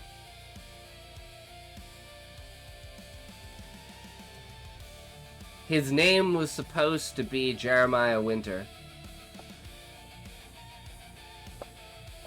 I really like the ambiguity of never knowing, because it's like he's not because like the whole book is about like the ritual, right? And he's not important. What's important is the ritual. And by not revealing him at like all, it totally adds to that mystery of it. And makes you wonder of the lost ones, you know, the children that no one knows exist, that are hiding off, hidden in the basements of some random fucking crazy person's house, right?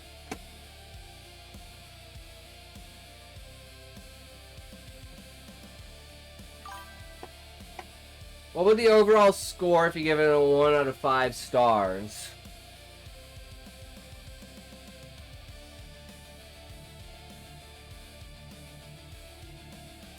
Like, it's between a 7.5 and an 8, so I'd say probably, like a 3.8.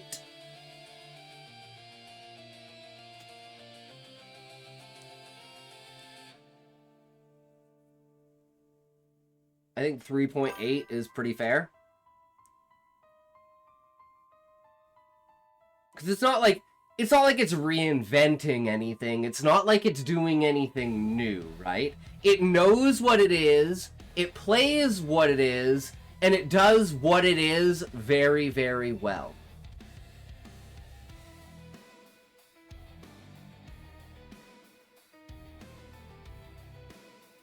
And in my place with like the ambiguity, some people may also be like, oh, well, what about the husband, ex-husband? What about the past of hers? It's like, no, you don't, it's not about that, right? Thanks for the support and going through it. It's rough. It's just a first book, so the fact that it's even legible, well, is good. Yep. That's my problem. I don't have a single book published. I just have like a shit ton of short stories. But at the end of the day, you know, it's not the same as having like a long form full style book. So Shadow, I gotta DM her. I forgot I was supposed to do that like 5 minutes ago. I was gonna do that as soon as we finish the book.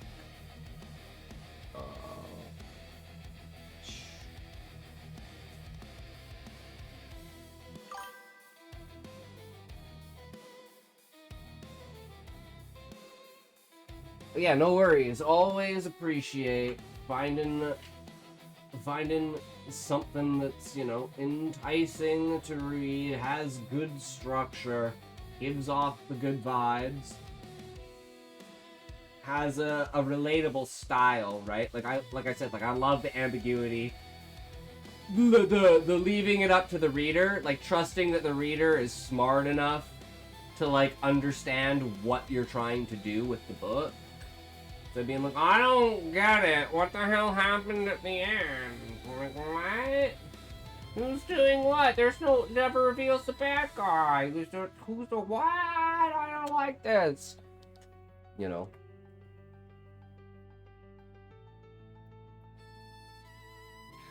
We got ads coming up in a sec here with them fat ads. It's a dad rad pad dad fad pad mad dad ad. Be back at it with the ads.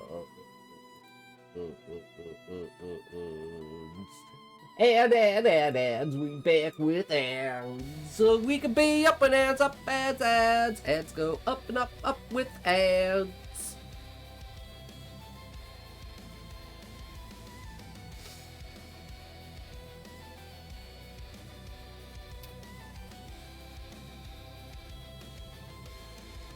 Well, maybe we watch, because I know Shadow's working on her thing, so maybe we watch the Joe Scott today, and we'll just do that until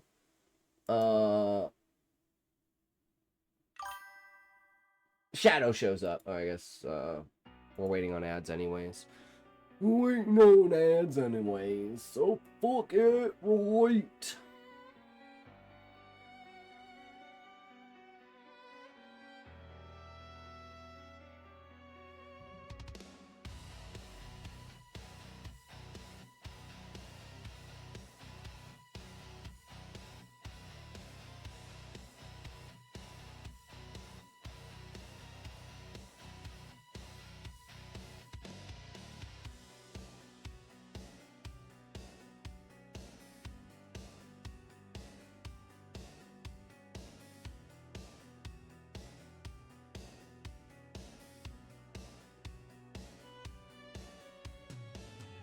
So, Mike, do you also have... Because I know you're a writer, and I remember you saying, but do you have, like, a link to your book? Because I don't remember.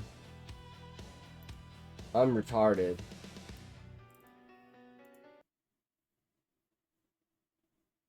Mother going guap, guap, guap.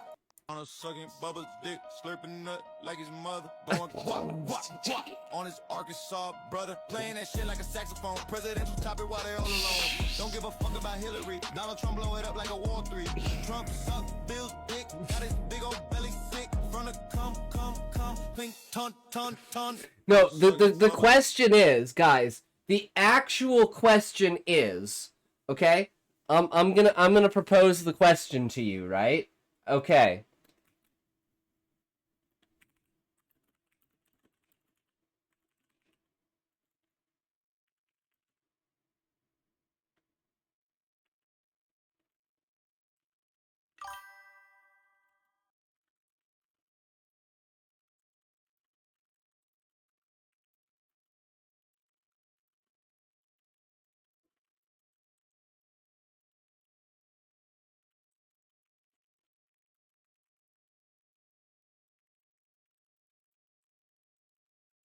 It is not whether Donald Trump sucked Bill's dick. It is, was Bill wearing the dress at the time or Donald?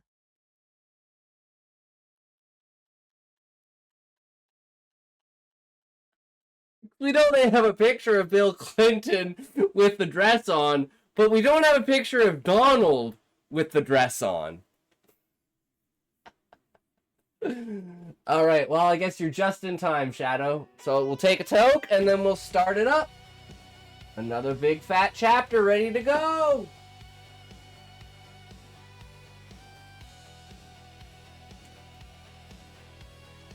Three, two, one, toke!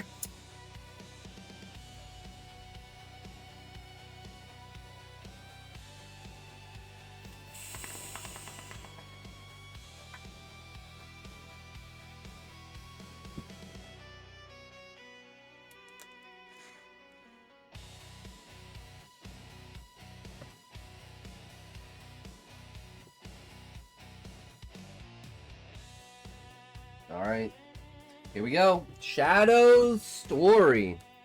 Chapter 6. Rogue Wolf. We come to a road along the trees, and waiting at the force edge is a fancy blacked out SUV. Now that you're Alpha, this will now be yours. We have a driver that can take you wherever you want. Kate opens the side door for me and motions for me to get in. Xander, meet our new Alpha. She overpowered Hudson in a battle of the arenas. She closes the door behind me as I take a seat. Nice to meet you, my lady. Where do you want to go first? Xander queries, making eye contact in the rearview mirror. He looks formal and almost emotionless as all of the pack like this. They don't seem to care that their Alpha was just killed. I pause, thinking about what I want to do. Where should I go? I would like to see my new estates, but first I'd like to gather my things, I reply softly, still trying to figure out what to think about this. Instinctively, I grab my injured hand from Hudson's bite. I rub as I find it almost healed. Looking down, I see it's barely even red anymore. Before there were holes left from his canines. However, even if it looks healed, the memory of it still hurts. Of course, Xander's face leaves mine and he begins to drive off. I give Cade the address and he punches it into the GPS on the front dash for Xander to follow.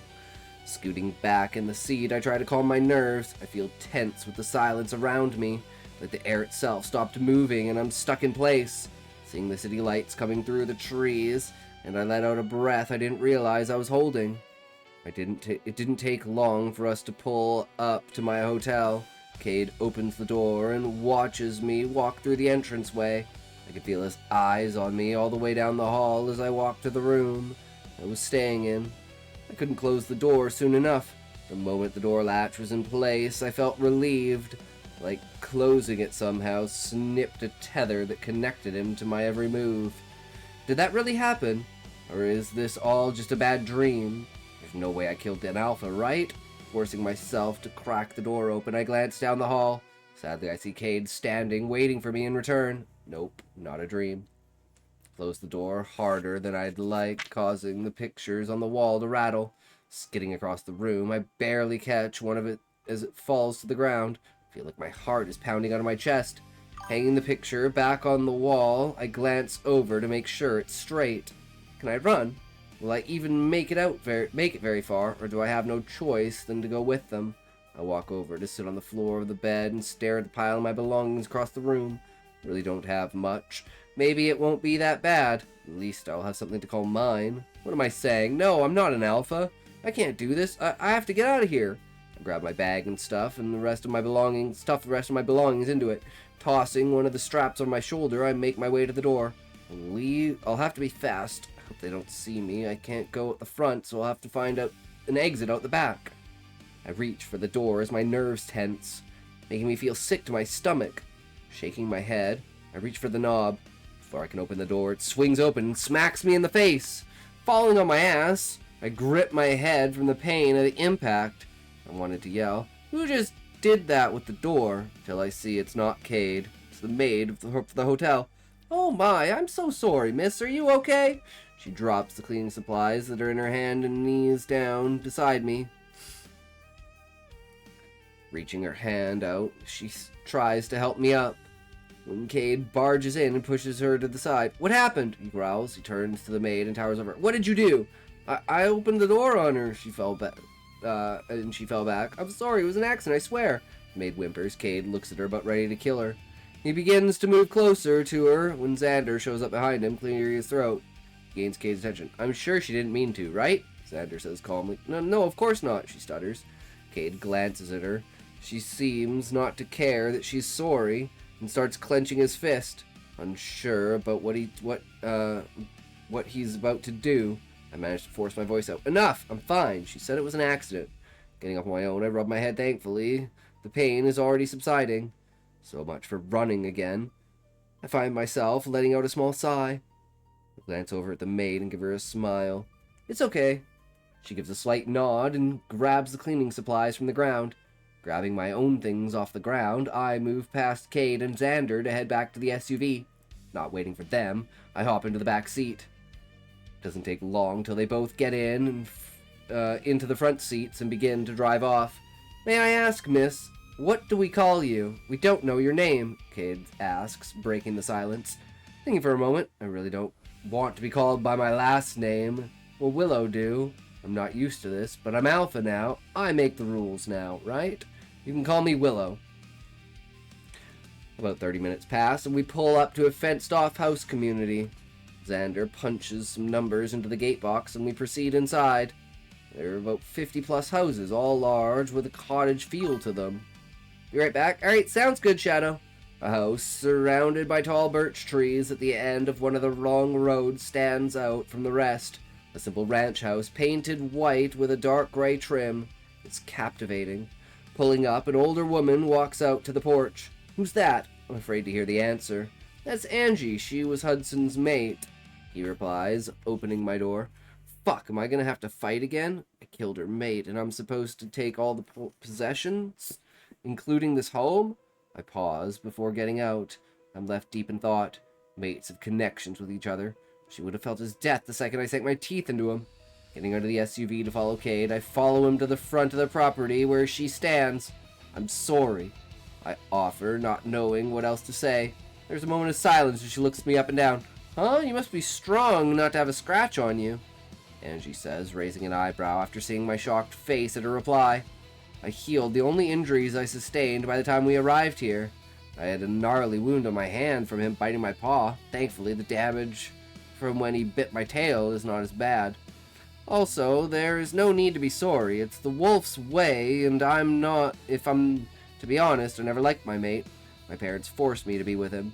She informs as she walks to the door and grabs a set of keys sitting on a small outside table. I start wondering how hard her life must have been. I can't imagine what it would have been like if Jake hadn't rejected me.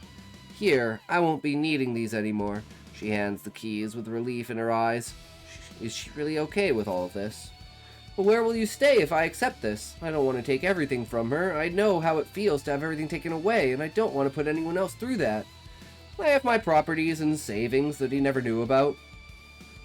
Now I can live there peacefully. Though I don't have a car, would I be able to get a ride? She asked, turning to face me. Of course. That's fine. Xander, would you be kind enough to take her anywhere she needs to go? He doesn't say anything. He just nods as he walks out to open the door for her. Well, that's different from what I expected to happen. I did Angie a favor by making her mateless. Cade opens the front door and motions for me to go in. This is a 5-bedroom home with 3 bathrooms. Everything in here is now yours. Feel free to walk around. I'll wait outside until you're done. He didn't wait for a reply, leaving me alone in the home.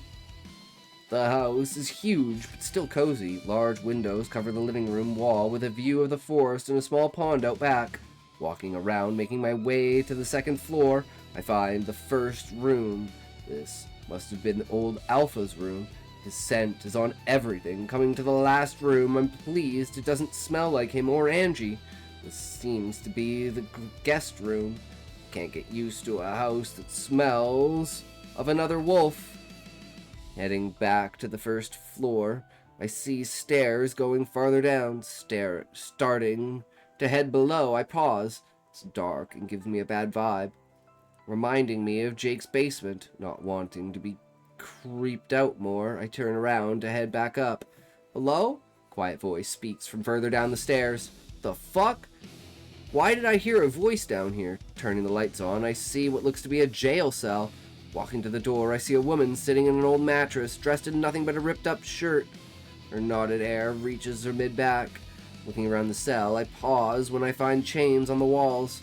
They look less barbaric than the ones Jake used on me, however, they send a shiver down my spine. Shaking the feeling I have, I make eye contact with the woman sitting in front of me.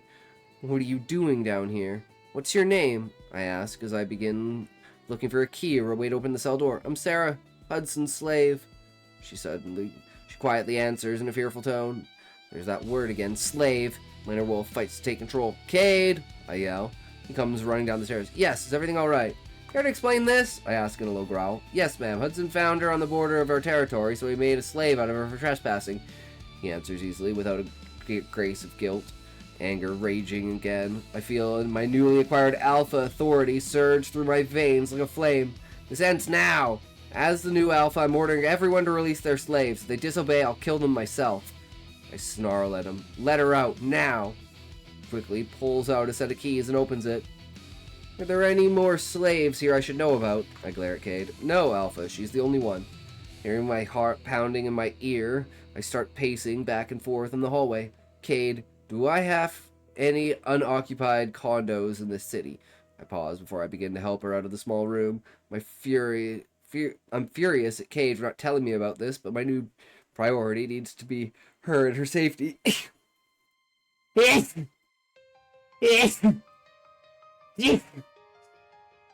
Oh, Jesus, Scoozy! You have one. It just got renovated. Call Xander to pick her up, and she will stay there, I instruct. But Alpha, she's not in our pack. He had the nerve to protest. Damn, them sneezes were hot. Why, thank you. I light up the room with my sparky sneezes. It's a sparky spicy sneeze. I'm the Alpha, and I make the rules now. I'm stating that Sarah can stay in our territory if she wishes. If I see anyone harassing her, they will be exiled from the pack. I bark at his reply. I don't see myself as scary, but I did win a battle with an Alpha, so maybe I am to them. That doesn't matter. I won't allow anyone to be treated like I was when Jake's pack took me captive. He doesn't say anything, just grabs his phone to make the phone call I demanded of him. Not trusting the guys in this pack, I walk over to Sarah. I'll show you to a bathroom where you can get cleaned up. Please, feel free to take any clothes you find here. You are free to leave if you want. I won't force you to stay, but if you do want to, you can stay at the condo free of charge.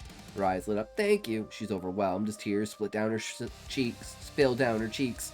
May I ask, though, how did you become Alpha? She asked curiously. He forced me to fight him, and I won. He's dead. I've never seen a female Alpha before, she states.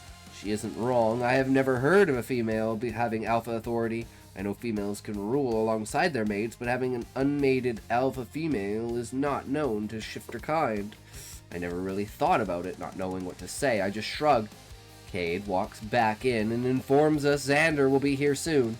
I motion for him to leave us. Would you like him? I ask her as she stumbles into the room. Would you like help? I ask her as she stumbles into the room. She gives me a light, shy nod, helping her get her dirty shirt off. Her frail body is now on display. She's skin and bones with scars painting her back. I find a brush on the counter. I run it lightly through her hair. Can you just cut it off? Sarah whispers. Cut it off? What, your hair? Please? I hate it. It feels so nasty. You sure? Never cut someone's hair before. It would be best to go to a salon instead of having me do it. I could pay for it, I offer. No, please. I want you to do it. I don't want others seeing me like this. She sighs. I respect that. If I looked as bad as she did right now, I would feel the same way. Very well. I'll be right back, okay? She nods, and I walked out of the room, finding the kitchen again. I start opening the drawers. After a few tries, I finally find some scissors sharp enough to cut with. Alpha, what are you doing? Cade's sharp voice startles me. It's not any of your business. Please wait for me outside, I growl. I push past him and walk back to the bathroom where Sarah is waiting for me. Let's get you in the shower first. It will be easier to cut if it's clean and not so tangled. Place the scissors down and start looking through the variety the vanity for other things we can use. Finding soap and a clean towel, I start the water for her. Be outside in the other room if you need me. I close the bathroom door behind me and head outside to find Cade waiting in the porch. Cade, do we have any maids? I want this house cleaned from top to bottom. If I'm to stay here, I do not want to put up with the scent of another wolf, I demand, still with a bit of anger from the previous discussion with him. We do. I'll call them now and send them over.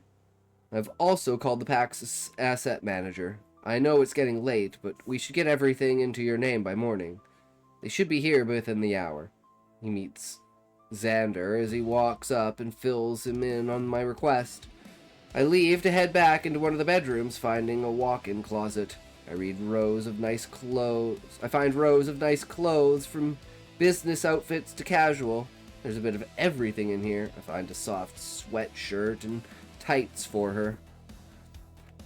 Hearing the water turn off, I lightly knock on the door. I found you some clothes for now. May I come in? She opens the door with a towel wrapped around her. Now that she's clean, I can see more of her features. Light brown hair with a pale complexion. Her underweight frame. She looks sickly.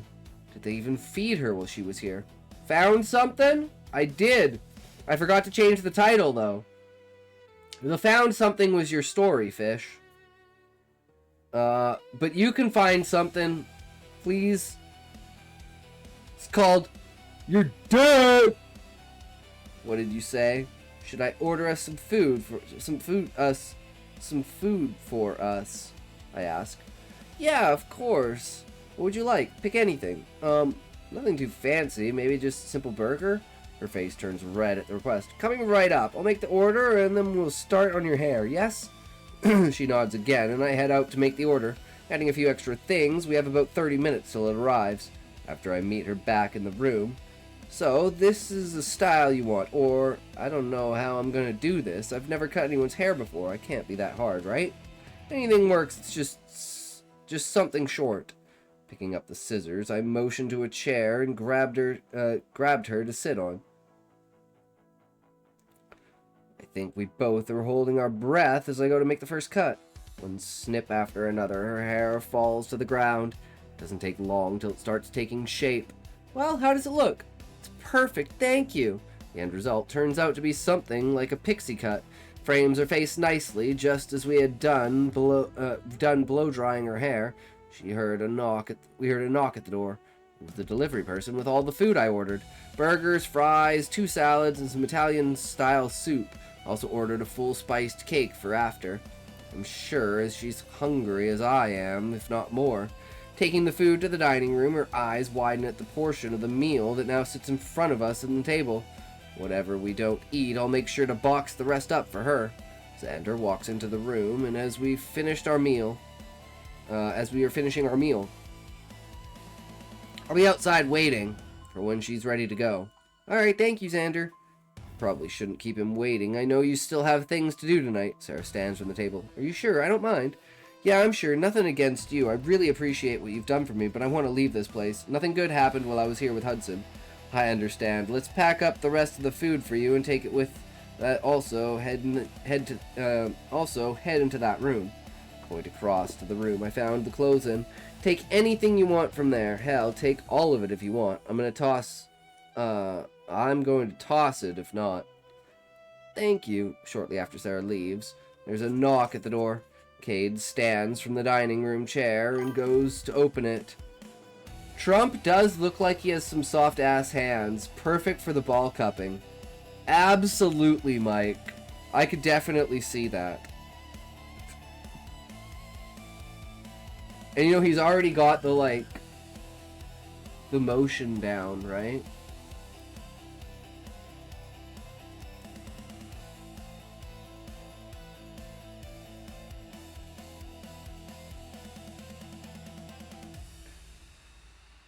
Shortly after Sarah leaves, there's a knock at the door. Cade stands from the dining room chair and goes to open it. Hello, Luke. This is Willow, our new alpha. We called you so you could transfer all of Hudson's assets to her. Cade walks him into the kitchen, where I'm waiting. Luke is a character, tall and muscular, but with a nerdy look to him. He's dressed in a suit that looks like it's about to burst at the seams. His thin, rimmed glasses give him the appearance of a librarian who is addicted to the gym. Ah, yes, hello Willow, I'm Luke. I'm the pack asset manager. As I'm sure he has explained to you, I have brought a spreadsheet along with the papers for you to sign that lists the assets, employees, and their values. I also am the one who handles the hiring for the most part. I'm the one who oversees the businesses. You don't have to. If you look at the bottom of the spreadsheet, there's a list of the profits from each home and business. Let me know if you have any questions. Luke hands me the spreadsheet. He looks like a businessman, straight and to the point. Going over the numbers of my new assets seems unreal. I've never even seen this much money in my life. My pack wasn't rich, but we didn't have homes worth anything close to this. I have no idea what I'll even do with that type of money. However, I now have time to find out, I suppose. The total assessment of the assets shows a worth of over 8 million, which in addition profit of 57,000 each month. I grab a pen, the pen Luke hands me, and sign the papers for all but one home. Luke, I would like the condo to go to Sarah. She can do as she wishes with the home. I explain to him, handing the rest of the papers back. He looks in shock that I would give one of the homes to someone not entirely in our pack. Someone caught trespassing on the Summit Pack's territory. However, he sees as my eyes and I'm serious, so he doesn't question my demand. Oh, I also forgot, one last piece to sign. It's to open up a new bank account and transfer the rest of his money to you. You may utilize the money as you wish, though some needs to be saved for the pack community, buildings, and growth. He hands me the last papers to sign. He departs after I sign, leaving me with a spreadsheet. I must review these places to decide what I want to do with them. I want to take a look at the bookstore without a doubt. I have always loved reading books about the legend of the wolves and the werewolves, most always exaggerating the truth, but perhaps I can find something useful to help me understand this new role and why I'm the only female alpha. Willow, there will be a pack meeting in a week for us to discuss if there are any changes you would like us to make. As I know you have never been an alpha before, I will try to help the transition as best I can. There will be times when you will have to handle pack affairs, and it's now your job to keep our territory safe from outsiders. Cade's voice is calm compared to earlier. This is undoubtedly something I'm not used to. I don't know how I'll be able to protect the territory, but hopefully something from the bookstore can help with that. Following morning, I woke up, sleeping oddly well considering my new circumstances. Cade is waiting outside for me to take me to the bookstore. Last night, before heading to sleep, he explained to me his role in the pack. Being one of the stronger wolves, he is an enforcer for the alpha, the beta. This means he is now someone I'll have to get used to, at least until I find a new one. I mean, even able to. I believe betas are born into the role and trained from early on.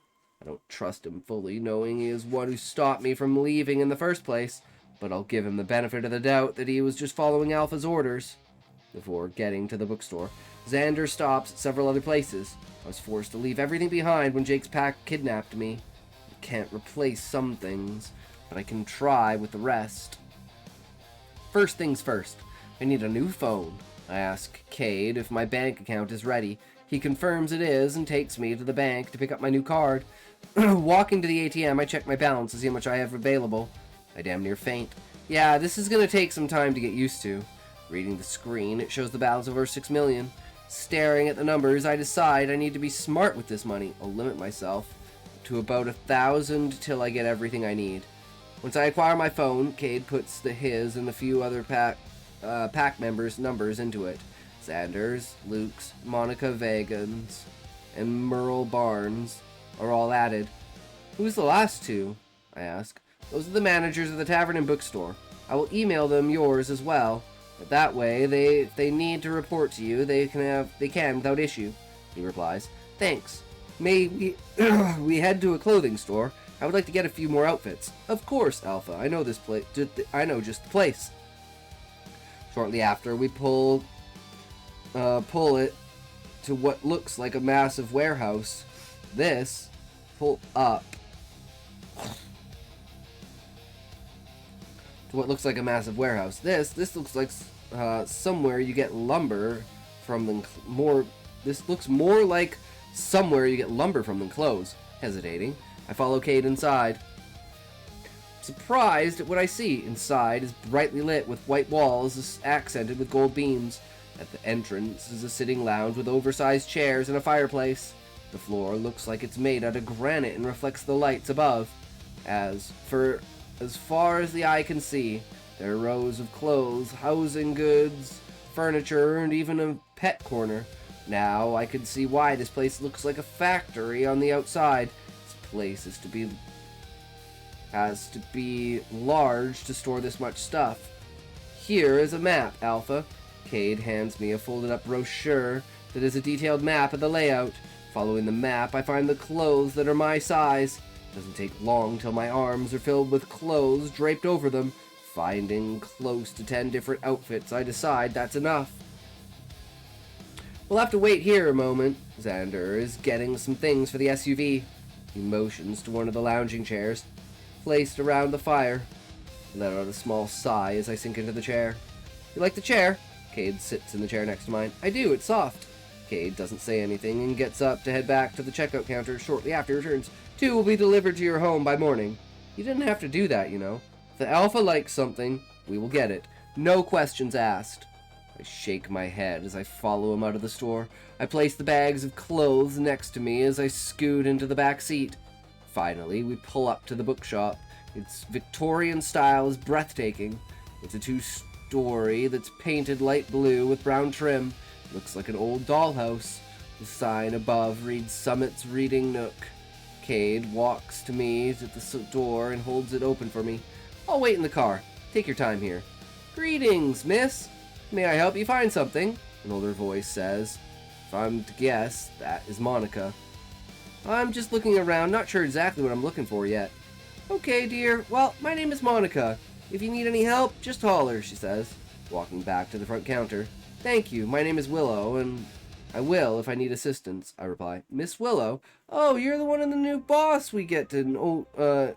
you are the new boss we got an email about. It's a pleasure meeting you. Stay as long as you want. You can take any book you like, free of charge. Just let me know the title so I can mark it as sold on the computer, she said, standing straighter than she did before. Fucking ads.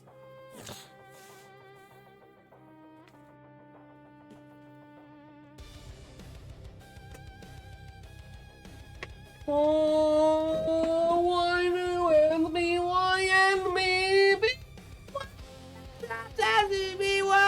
I know why, yes, be, and so as, oh, be, why, yes, let's go, as, why, do, as, go, as, why, gets, oh, and, why are you, and, if only you weren't, cause ads are bad, and I don't like ads, and you can't tell what ads are no more. So I tell you what I look like, cause I am an ad. I mean, what?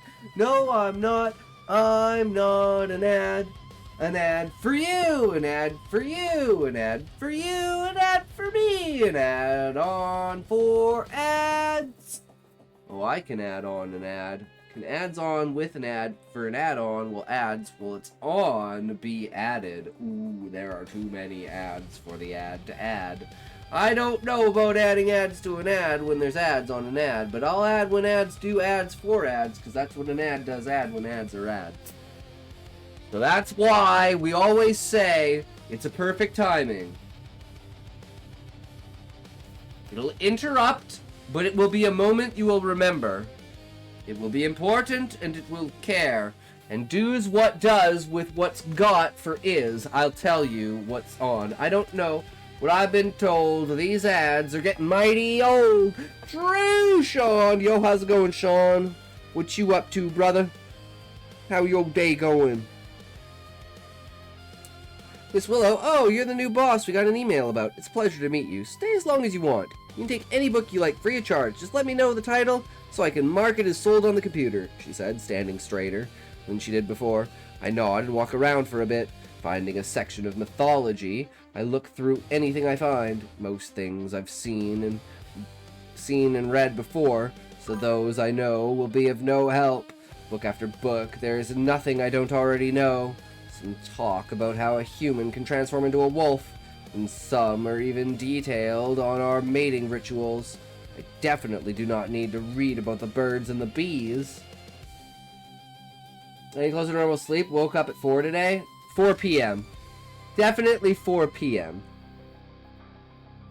Opening the first page. Oh, wait.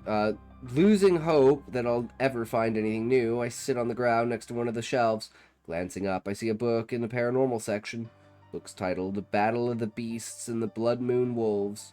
Opening the first page, it reads, "There will be a time when beasts will battle each other. During this time, a blood moon wolf will be born to help bring balance back to the world. With the wolf's power, they can overpower the beasts at hand." I'd never heard about blood wolves before. I turn the page a few more times and find a page that reads, "The wolf will be known by its jet black fur and piercing red eyes." Well, that's not what I'm looking for. I may have black fur, but I don't have red eyes. That museum I worked at about a year ago. Someone made a taxidermy wolf with red eyes. I wonder if they wrote this book or read the description from here. This book could possibly help me. Not about myself, but I could learn something about the wolf back at the museum. Taking that book and a few others, I head to the car. Yeah, probably went to bed at 5 a.m. Basically, for over a week, I've been sleeping all damn day while being awake all night. So annoying when it's freezing. Oh, I feel that. It's like fucking so bad. It's like -5 in my room during the day, and it's 22 at night. It's fucking retarded. I wish it was the other way around, so it's nice and cozy during the day, and then it's freezing cold at night so I can sleep. So I can't sleep with the fucking heat. I need to be cold. Hobby works nights, so, I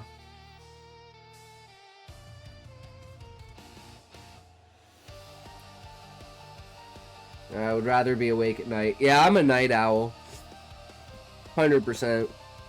Although I haven't been staying up till 7 o'clock in the morning lately because we've been so fucking busy pumping out content for the last couple of months.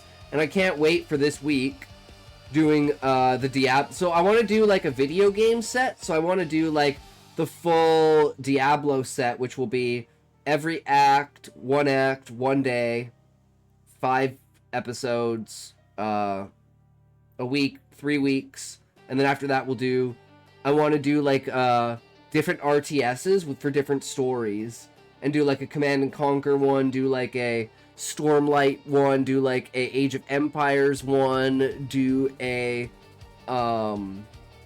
StarCraft one, maybe do some old school Warhammer stuff. I don't know. I got some plans for some interesting stuff to try and alleviate the toll of B-roll. So we basically have like the game on the screen and then me telling a story about the game while the game unfolds on the screen. So you kind of have that visual backup for what's going on. Because I think that's mainly the biggest point where the stories are lacking for like engagement metric wise. But we'll see. You know, it's all experimentation, right? See what we can do with it. Monica waves goodbye as the door closes behind me. I should say goodbye, but my mind is going through the knowledge I have so far. Sandra drives me back to the house soon after. Over the next few days, Cade tries to teach me everything about being an alpha, from responsibilities to the danger one faces as a leader of the pack. The home is now clean and redecorated to my liking. Starting to get used to being here now that I made it look like my childhood home. On the night before the meeting, my inner wolf begins stirring. I've been having a hard time falling asleep as of late. I wonder if it's because I'm nervous about meeting the full pack tomorrow, or if it's something else entirely. Rolling back and forth on my new bed, images in my head start playing. First, they are random things that have transpired over the last few days. I went over everything I found at the bookshop, then flashbacks of when Jake found me, then visions of me running from wolves. However, the chase seemed unfair. I'm naked in human form, and they are in their fur. Laying in bed, I start feeling my core ache. More images, the men now naked along with me. One walks up to me, pressing his skin to mine. A howl erupts from the crowd, and the man picks me up and takes me into the forest. I'm laid on the moss-covered ground, cold, but his body heat is enough for the both of us. No words are spoken in this vision. We communicate with our eyes only. He traces his fingertips over every curve of my body. The sound of labored breathing and my heart racing from his touch is deafening. A touch that is electrifying yet tender, sending shockwaves between my legs, dripping with arousal. I'm fixated with his gaze on me. His hand lands on my core, begging for me to open for him. His lips find my neck, lightly kissing my skin, taking in my scent. I'm more wet than I've ever been. With a finger, he starts to edge into my core, arching my back. I offer myself to him. My phone rings, and I'm startled awake. Waking in wolf form, I glance around. The fuck? My wolf made a nest again. Was that a wet dream? With a sniff in the air, I can smell the arousal on me. What the fuck is wrong with me? How can I think of anything sexy with the situation I'm in? Forced to be an alpha of wolves I don't even know.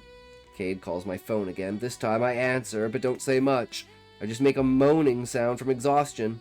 We have a pack emergency. I'm on my way with Xander to pick you up. I'll explain when we get there. Be ready in 5. He hangs up the phone without waiting for me to respond. It's about 2 a.m. What emergency is so important to wake me up at this hour? Nonetheless, I get dressed and use some perfume to cover the apparent scent of arousal. Waiting on the porch, I watch for them to pull into the driveway. Cade opens the door to let me in, closing it quickly once I jump in. Miss Willow, there is a sighting of a rogue wolf in our territory. We are gathering our fighters to help us capture it and kill them. An alpha must confirm the killing happening on their land. Very well. I've never seen a rogue before. My old pack told me they are ruthless and will kill anything they see, only having the instincts to attack. With their humanity gone, we drive up to an opening where some wolves are stalking back and forth along the forest edge. These wolves are ours. They are trying to pick up its scent again. Once we capture it, we will bring it back here for you to confirm the killing. Kate opens the back door for me once again. Stepping out of the car, our wolves howled in unison. Finding the scent of the wolf, they all dart into the forest. Finding the shifter's scent on my own senses, I find it strangely alluring, like a forest of pine mixed with cinnamon. Another howl echoes in the woods, informing us they are chasing the rogue that he changed directions. It's running straight for us. Prepare yourself, Willow. Rogues will sometimes take out an alpha to get away. Cade yells over at me.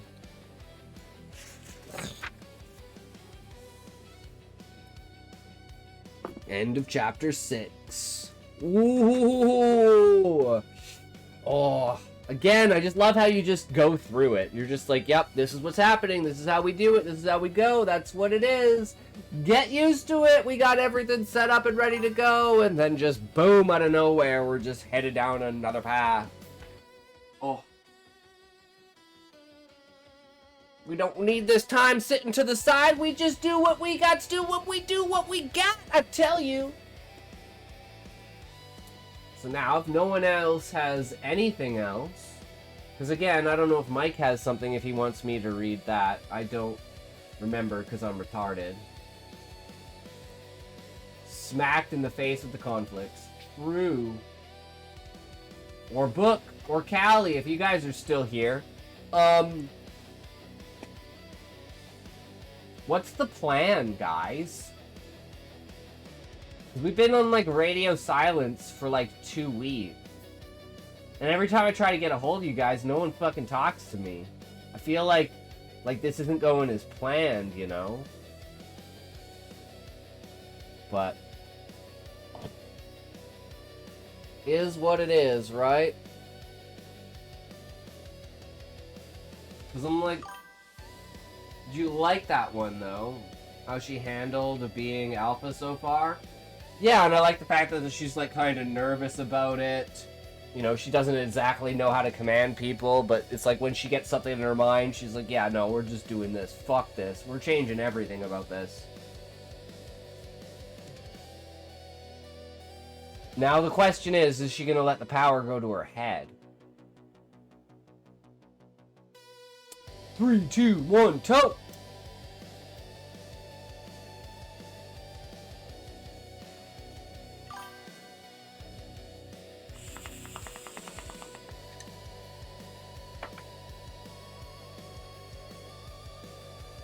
I'm looking forward to it, Shadow. You'll see her grow massively over the book. Yup.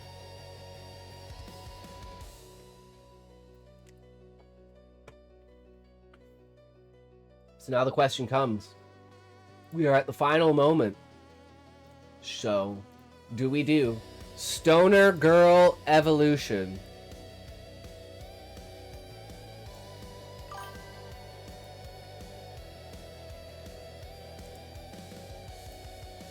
Chapter 7. Hell yeah. You can always read more than one chapter. I just like taking things slow and easy and, like, you know, absorbing it. Especially when it's something that I'm like I don't want to just skim over it, right? The reason I binge things usually is because I just don't give a fuck. I'm just mindlessly AFK watching whatever I'm watching, right? But it's like when I actually want to like analyze it, study it, look it over, think about it, and like really get deep into it, I like to like let it fester, right? Let it sit there and bubble in my mind and be like, what do I actually like about this? What did I find super intriguing? Where were the holes that I thought?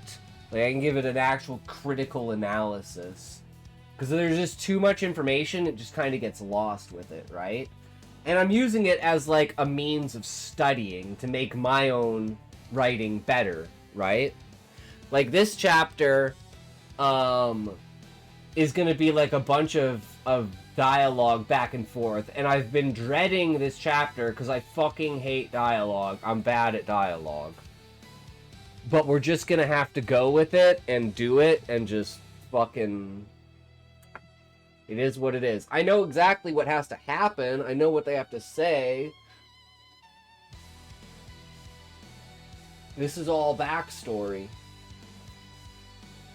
And by the end of the chapter, we have to find out the main character did not die. Or that the zombie character did not die. Heimhit. Alright for a bit. For a while, I'll be lurking. Sounds good, Shadow. Hell yeah. And thank you for the follow, Dylan Stunna. How's it going, bro? Welcome. What you up to, bro? How's you doing? When did you start smoking? 1989-ish. So you have been lying. It all makes sense. The filled ashtrays, the burning pine-scented hairspray. I guess I'll say it. Her 3-pack-a-day voice.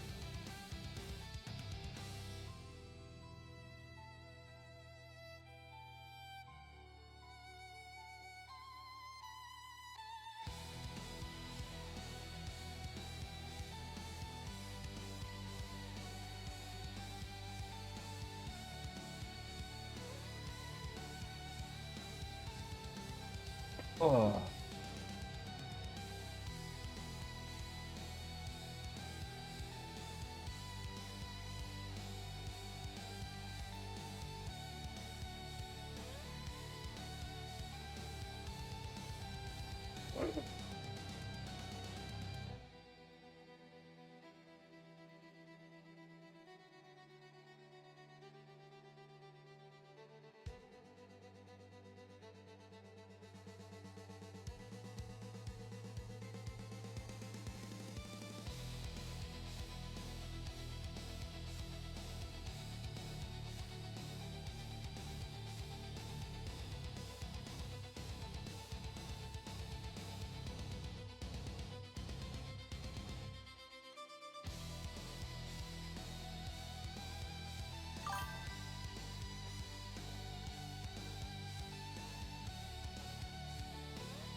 Oh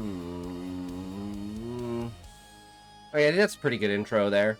They're kind of just sitting there. It's a nice kind of breezy day. They're just having their picnic, going about what they're doing, being all good about it,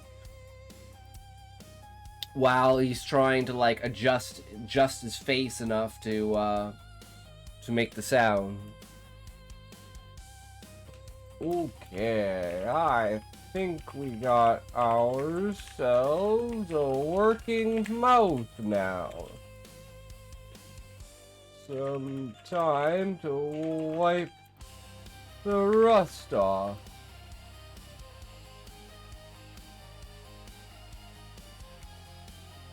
Tempted to smile, but fell short. His eyes said it all. Weary, bloodshot, almost bulging from his head.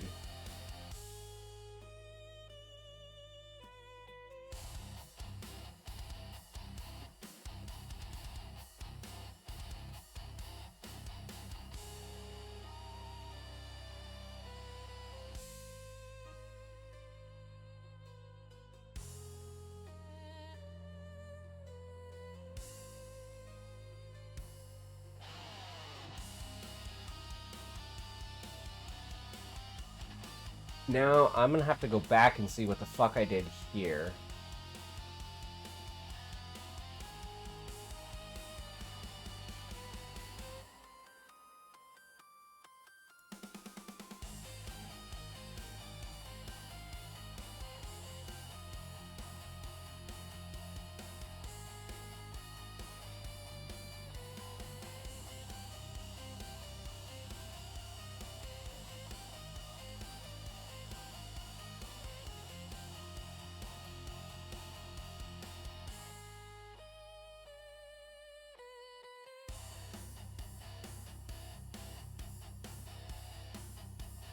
Okay.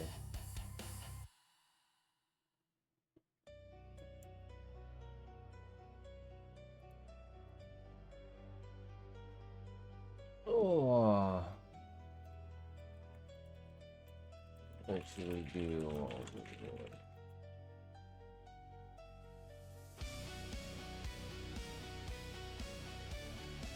Sat down next to him and stared at the trail of leg plants snapping toward the air. Insects and other debris from the wind into their maws.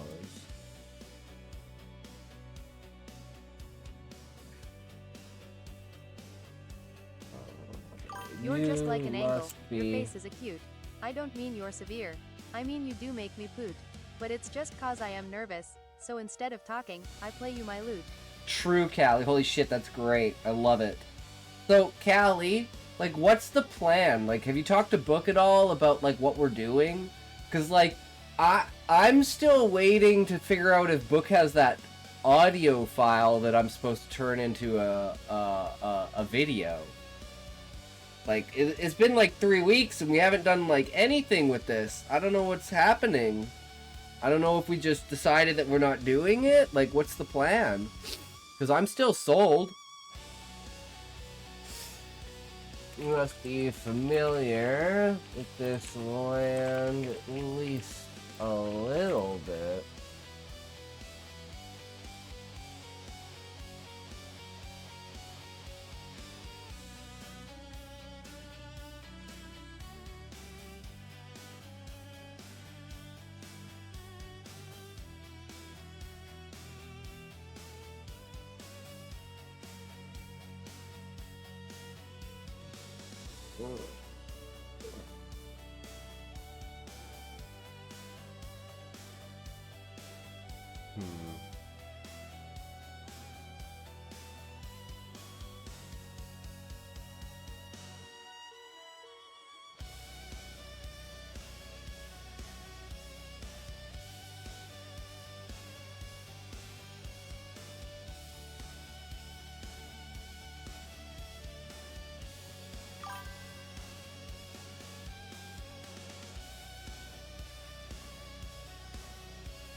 How far away from here is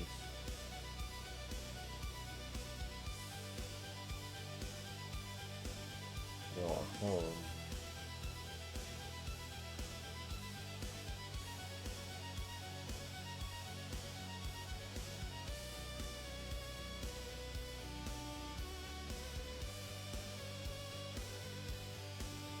No. No, we don't know anything about that. We're just gonna have a conversation about our past and like, you know, and he's gonna mention Agartha, and it's gonna be like, oh, I've heard of that. Maybe we've actually do come from the same world, in a way. And he's gonna talk about, it's basically gonna be like a conspiracy thing, right? Ambient presence, yo, what's up, bro? Welcome, welcome, true. That's what it's all about.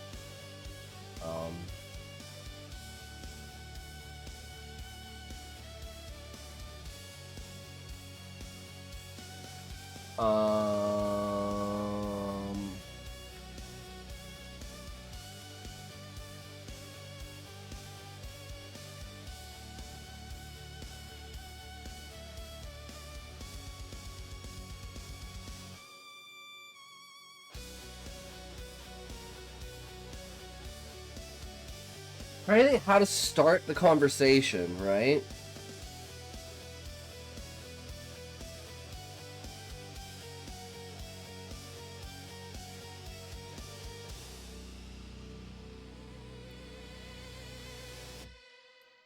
I think my character is just going to start by just telling a story.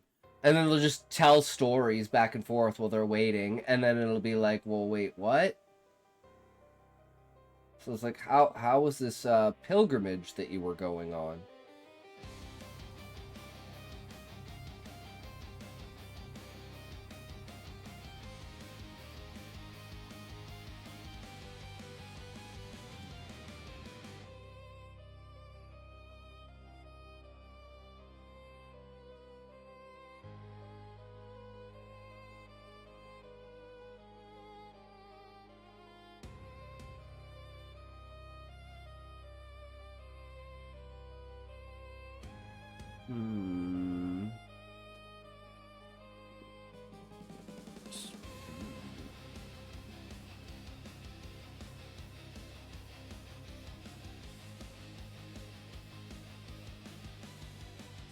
Do I make like some sort of joke reference to, like, you know, her killing a house plant or something like that, like forgetting to water a house plant, and then looking at the sky and being like, hey, if we could stave off rain, you know, maybe these plague plants would die.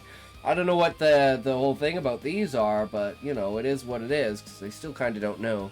But I'm like, I at some point we need to bring the, like, goddess and, like, Cash back into this, right? Because they haven't said anything for a while.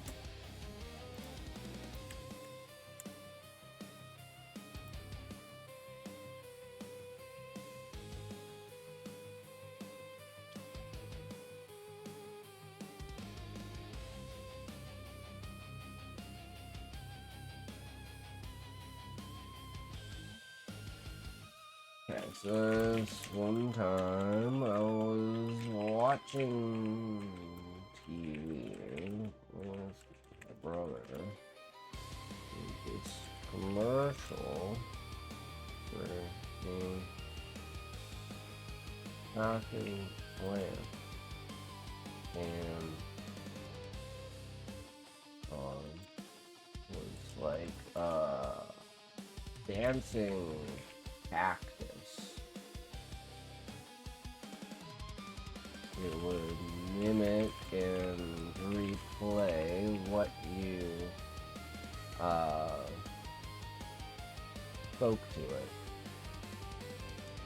Dance and play music. Quite the thing. Up until now, it had probably been the craziest thing I had seen in real life, plant ones. These are more like Super Mario plants. Scary things. How they multiply and absorb other beings. Unfathomable. If it ate a human, what would happen?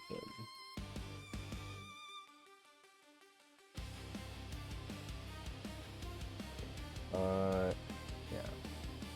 I'm in.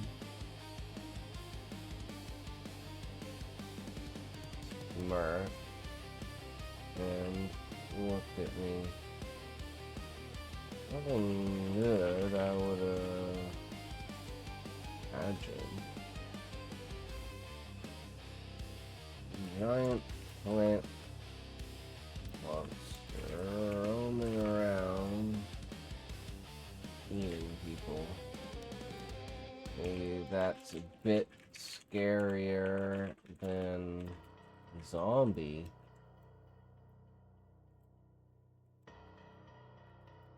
We could use that to our advantage.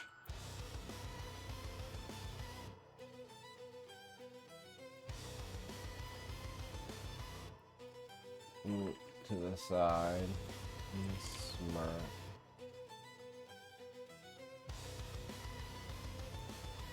Think you're joking, but there's some truth to that. Laughed at the ridiculousness of our situation. Thinking of that, realized that neither voices in my head presented anything to me in a while. Considering that having another living or talking being, maybe I was just imagining things.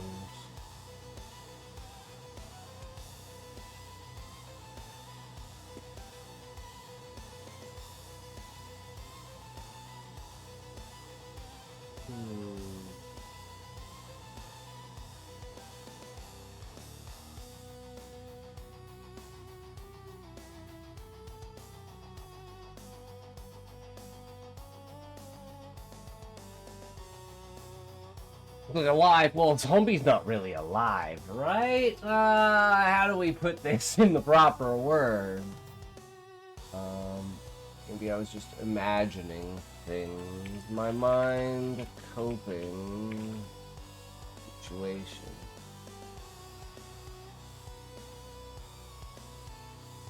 Still had reservations about what this was sometime afterlife.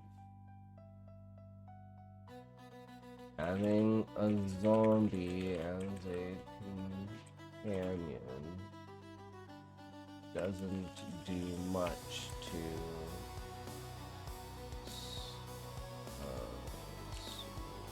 sway that. I don't know how to spell swayed.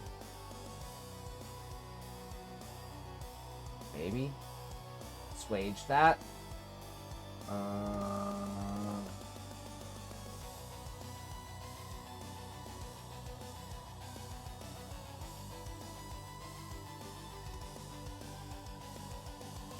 Ooh.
Does she just go off on a tangent and just keep talking about herself? Or does the zombie say anything? I love your hat. I seen it at the dumb hat store. True Hammer Zip. Yo, what's up, brother? How's it going? Welcome, welcome. What you doing? What you at? What you got, bro? We're trying to write. It's not working very well. I am completely and utterly fucking stumped on this fucking chapter.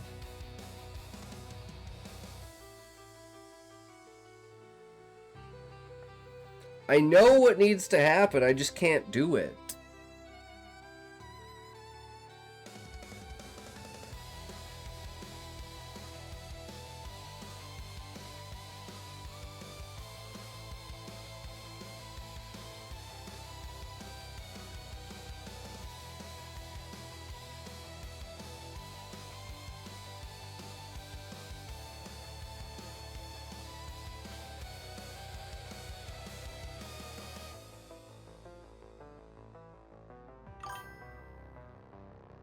Harry Pits for life? No.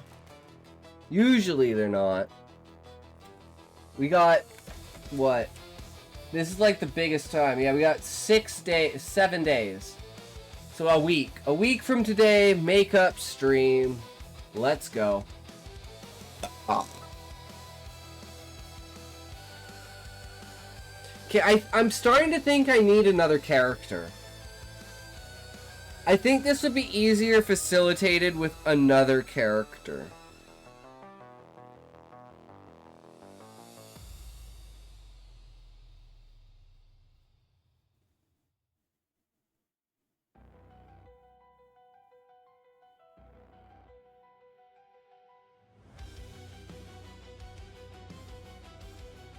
I think that might solve all of my problems.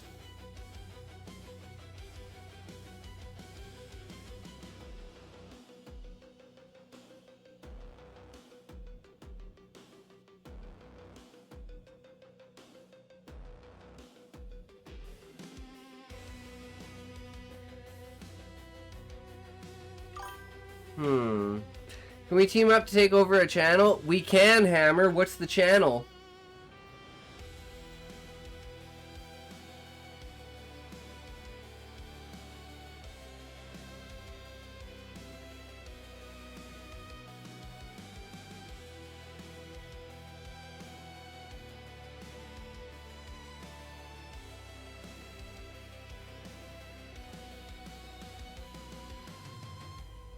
Well, okay, maybe, Cause I need someone who has like this guy's gonna have the religious background, right? Like he's a pilgrim. He was doing his thing and then he kind of got snatched into this world and he's basically been like thrown into it, so he's not sure about that. Any small viewer you want channel, we shall call the something lame. Any small viewer you want channel, we shall call the something lame. You know who's a really good channel you should go check out if she's live is Amy Babies. If you like big booba streamers, she'd be a good one to go for. She's also a stoner. She also has an OnlyFans. I think that would be perfect. Let me go give her some praise. It's been a while. Because I haven't had any viewers on Kick and I can only host with 5 people and I lost all of my viewers when I changed my schedule. Because only like the Gooners come on in the middle of the night like Smokey and stuff like that. So all my Kick peoples be gones. And you can only raid out if you have 5 people. So... we lost all our peoples and we not able to raids out on Kicks. Sad faces.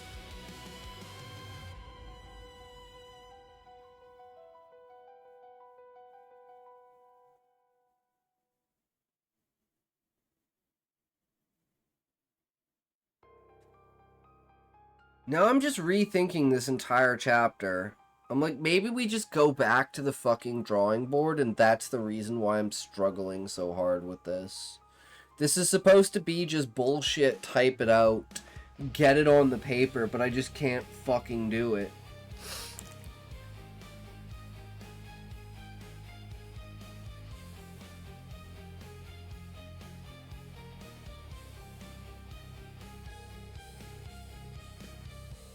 I can't choose which path I want the story to go down.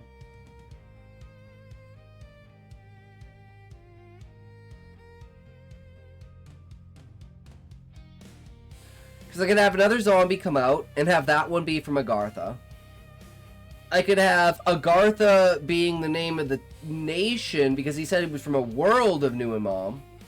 Or what was it? Nuambar.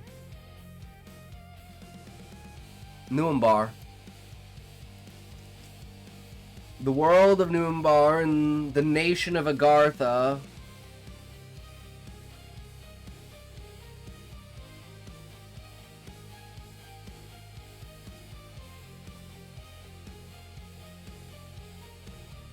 So maybe it's like, hey, tell me where you're from.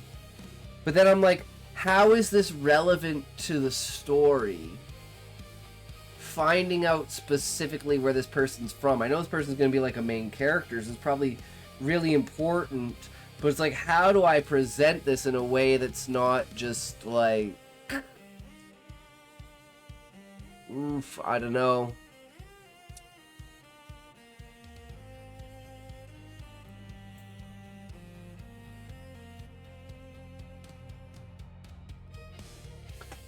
Okay.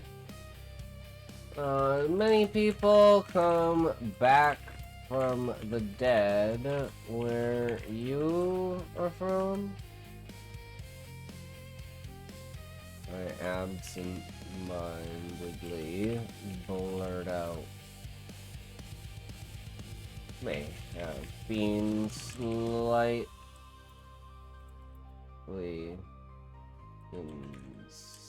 insensitive, but I mean, we both died, right?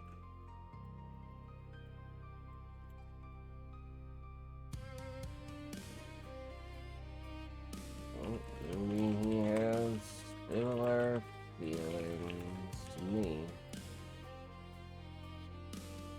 Leaving behind a life that was not... that never quite felt my own. Now, here I am in a world where I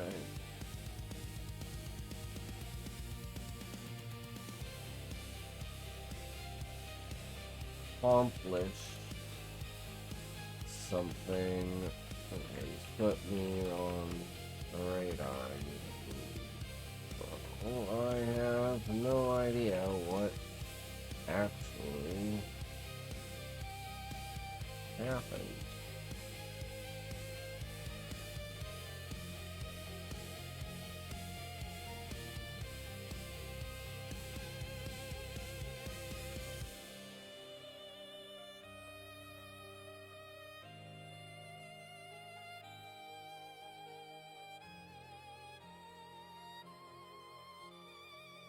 Oh, never seen a living, walking, dead person, so no, but...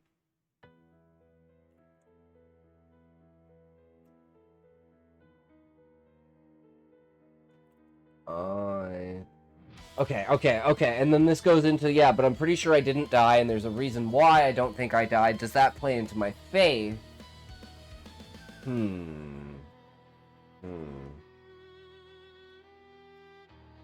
But I am not dead. Only this body is.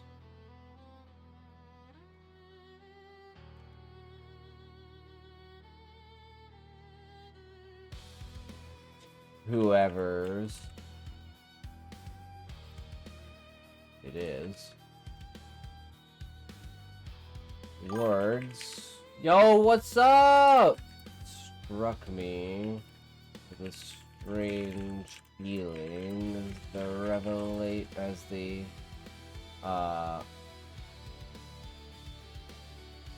midnight snack. True. Yo, Turner, we don't have any books. You want me to start reading your book now? I know haven't really had the chance to do it. And now that I'm kind of on, this is how it goes. Now I'm kind of on a roll with this. We were stumped for like 20 minutes on what the hell to do. It's just, I really like reading it when the people are here, right? Then I can get like, you know, I can give you like live feedback.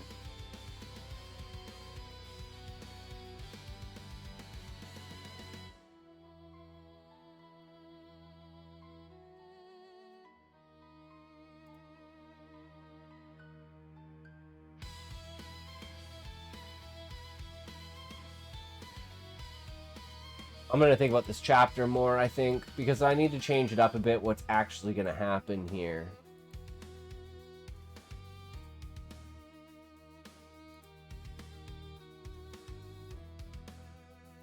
But eventually we need to figure out how to get this shit done.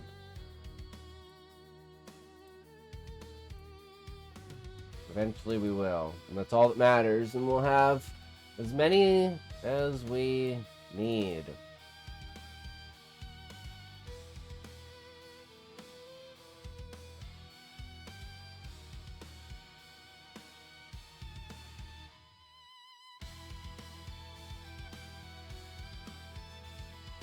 I like the chapter name. A is for AESOP. That's a interesting acronym. Under 4K per chapter. Yeah, that's not bad.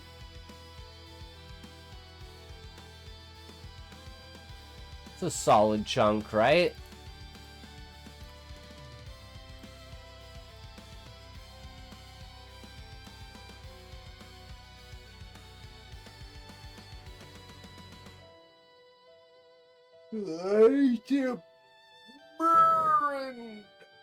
Oh. Alright, let's take a toke and let's get into this. I'm super excited for this. Another new book!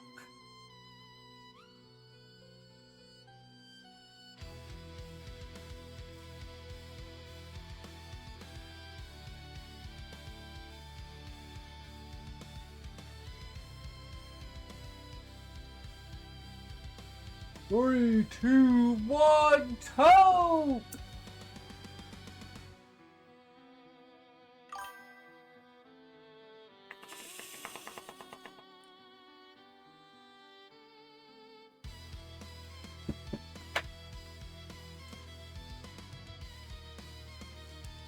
Hell yeah, I agree with that. Pizza makes a great midnight snack.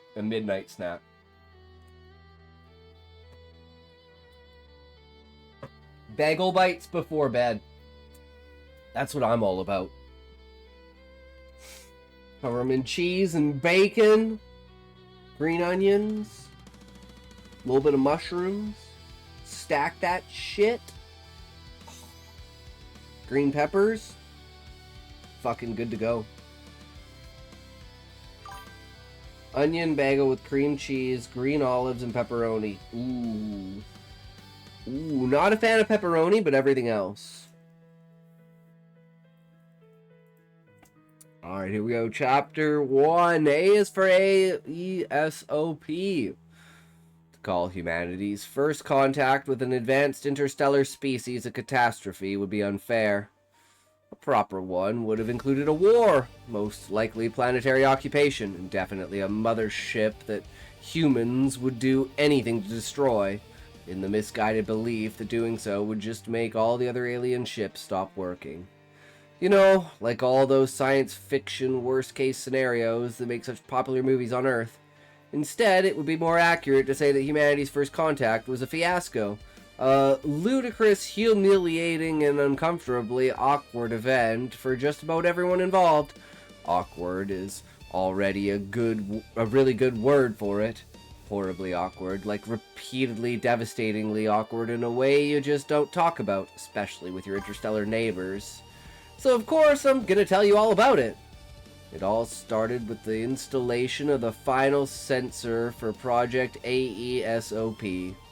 I'm gonna say that's a hell of an intro right there.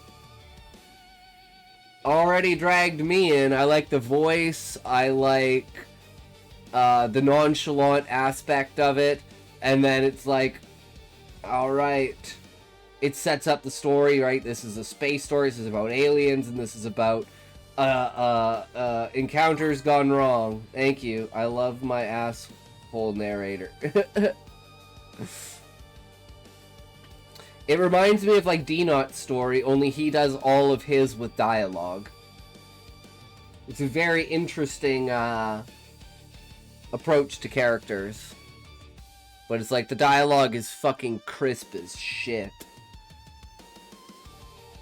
So of course, I'm going to tell you all about it. It all started with the installation of the final sensor of Project AESOP, named for an ancient human storyteller. Its mission, Aesop.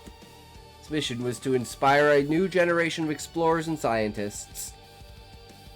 Incidentally, if it increased consolidated solar fleet enlistments or accomplished something actually noteworthy in a solar system, that would be great. Thanks.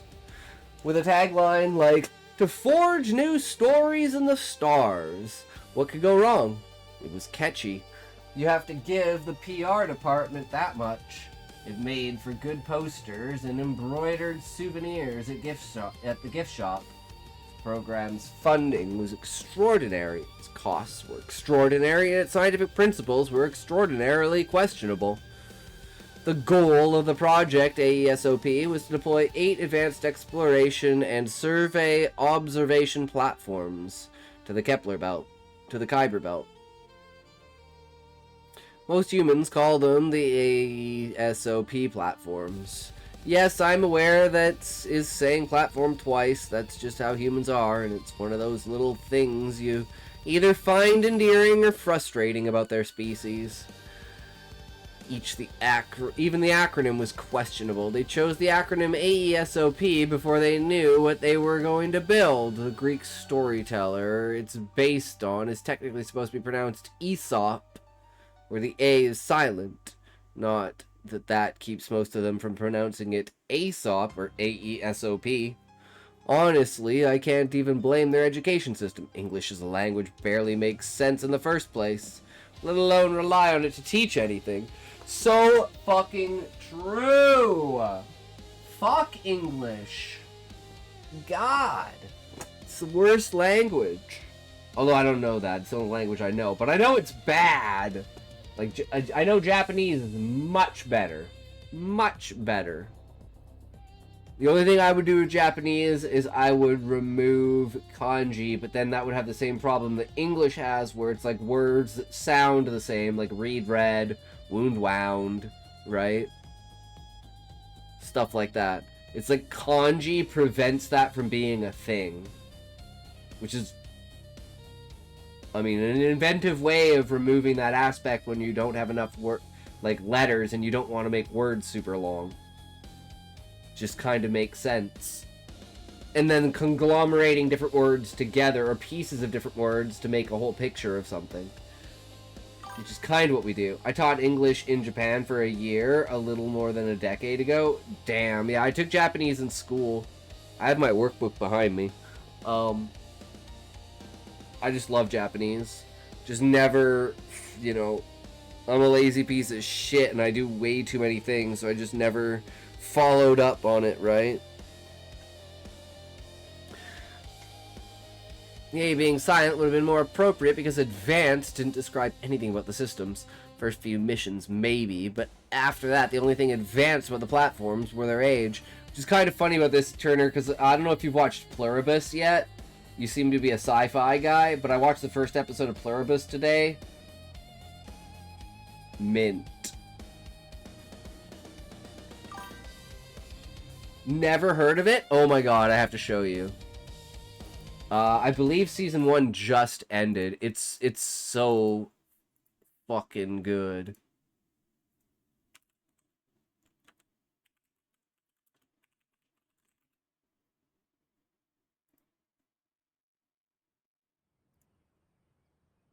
Good morning, Carol.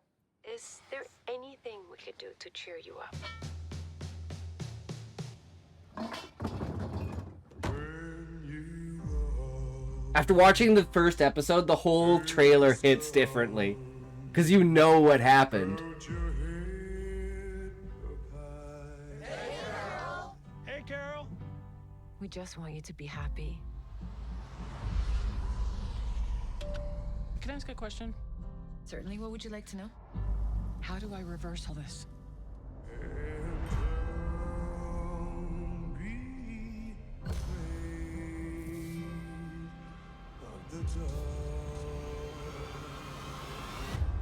Rest assured, Carol, we will figure out what makes you different. Figure it out, why? So you can join us. What the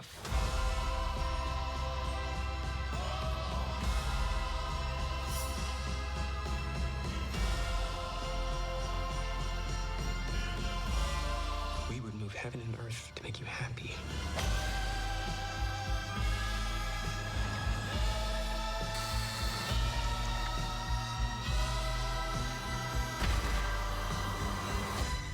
If I asked right now, would you give me a hand grenade? Yes. What about a bazooka? Mm-hmm. What about a tank? Oh, sure.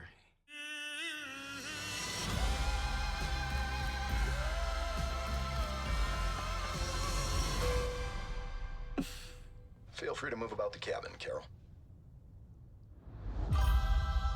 Yeah. It's so different. It's so good. And the first episode sells it so fucking well.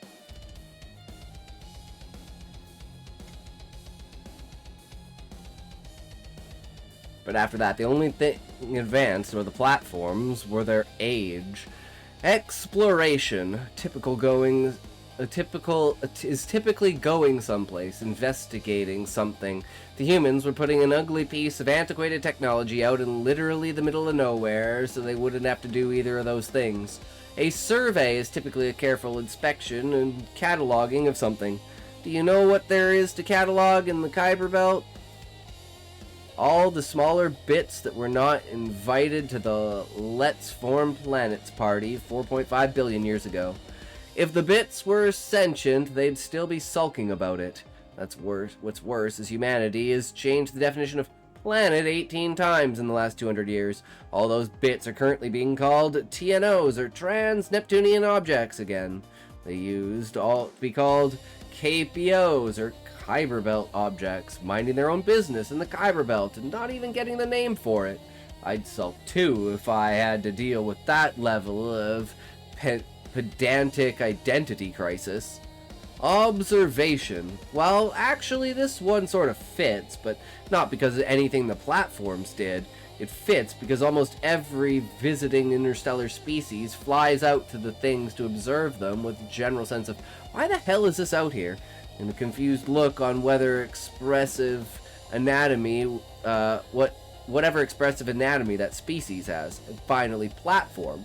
I suppose platform wasn't that bad of a description, at least they were generally flat-ish, but that doesn't excuse them from calling them platforms.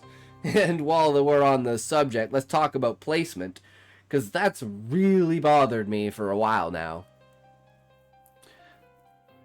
Going through each of the descriptions like that, like this is just like,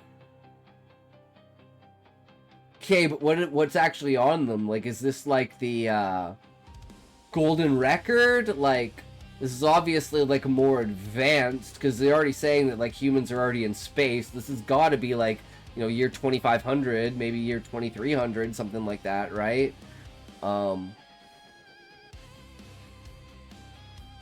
And that there's like other alien races that are like, man, humans are so dumb, they don't know what the fuck they're doing. Destinations for the, I guess we'll call them the Aesops, were chosen based on a graphic design for a clothing ornamentation called a patch. Yes, one of those things in the gift shop. Good point, I'll make note of the question. If it's answered by the end of the chapter, let me know. Ads! True.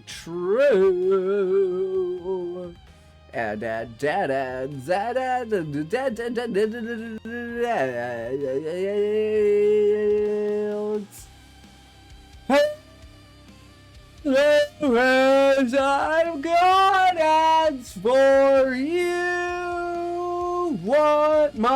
my ads, I do. And when you go through, what you really want is poo. Don't you feel those ads in you? Coming out like your money, it flows. Don't you know you gotta do what the ads propose? I don't know, but I do. So don't what you say when ads be a good, 'cause we got what you need up in this neighborhood. I don't know what you think you did, but I'll tell you now, it ain't as good as that ad will hit. Trust me, Mang, I know what I'm talking about. I've sold more ads than I have consumed. Destination for the ESOPs were chosen, and I'm back from ads. Yeah, it's like incentive, right? You know, all the people that subscribe or have turbo are like fucked because they have to put up with ads. They have to put up with my version of ads, which is probably worse than actual ads, you know. But I mean, to each their own. But then again, I'd say you're probably deaf if you enjoy it. But I'm not the one hearing my own voice, so that's a bit different. Was submitted by an adolescent human who only knew about the program because To Forge New Stories of the Stars was on the back of a box of their breakfast meal bars. I'll save my Prime sub for you next month. Oh, I thank you, Turner. That would be, you know, much appreciated, you know. I appreciate that the content is good enough that you're willing to support it, right? That's what I try to do. Make good content, entertain, and tell a good story. Even if it's your story. Which means it's an amazing story. The greatest story. The best story ever told. Because remember, every story has been told. Except yours. I wish I were joking. I truly do. Patch was a wildly inaccurate representation of their solar system. It had too few planetoids and the wrong scale with erroneous outlines of their planetary orbits. That was combined with what humans call a compass rose, which is an 8-pointed, two-dimensional polygon that represents planetary geometric orientation.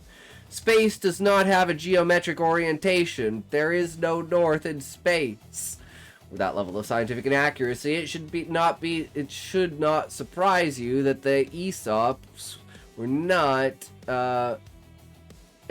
equidistant, not oriented along any of the same axes, or even consistently on the same orbital plane. They're literally wherever the crew of the representative ship stopped and said, "Hey, here's fine." So what exactly was the point of putting sensor platforms at 8 locations best described as somewhere over there in the Kuiper Belt? Truth of the matter is that the ESOP mission was just to do something in space when the rest of the scientifically interested, economically valuable, and inspirationally worthwhile missions had become typically routine. Sol, as humans occasionally refer to their solar system, was littered with Lagrange point stations, shipyards, deep space telescopes, and don't get me started on the number of science and research institutes. More than half of those were just ships that they called institutes, so the peer review journals seemed more legitimate. Asteroid mining had all but erased most rare mineral scarcity concerns for humans. They'd retrieved ice balls from Kuiper, and population increases had resulted in colonies of one sort or another on particularly every planet and most moons. At least in orbit.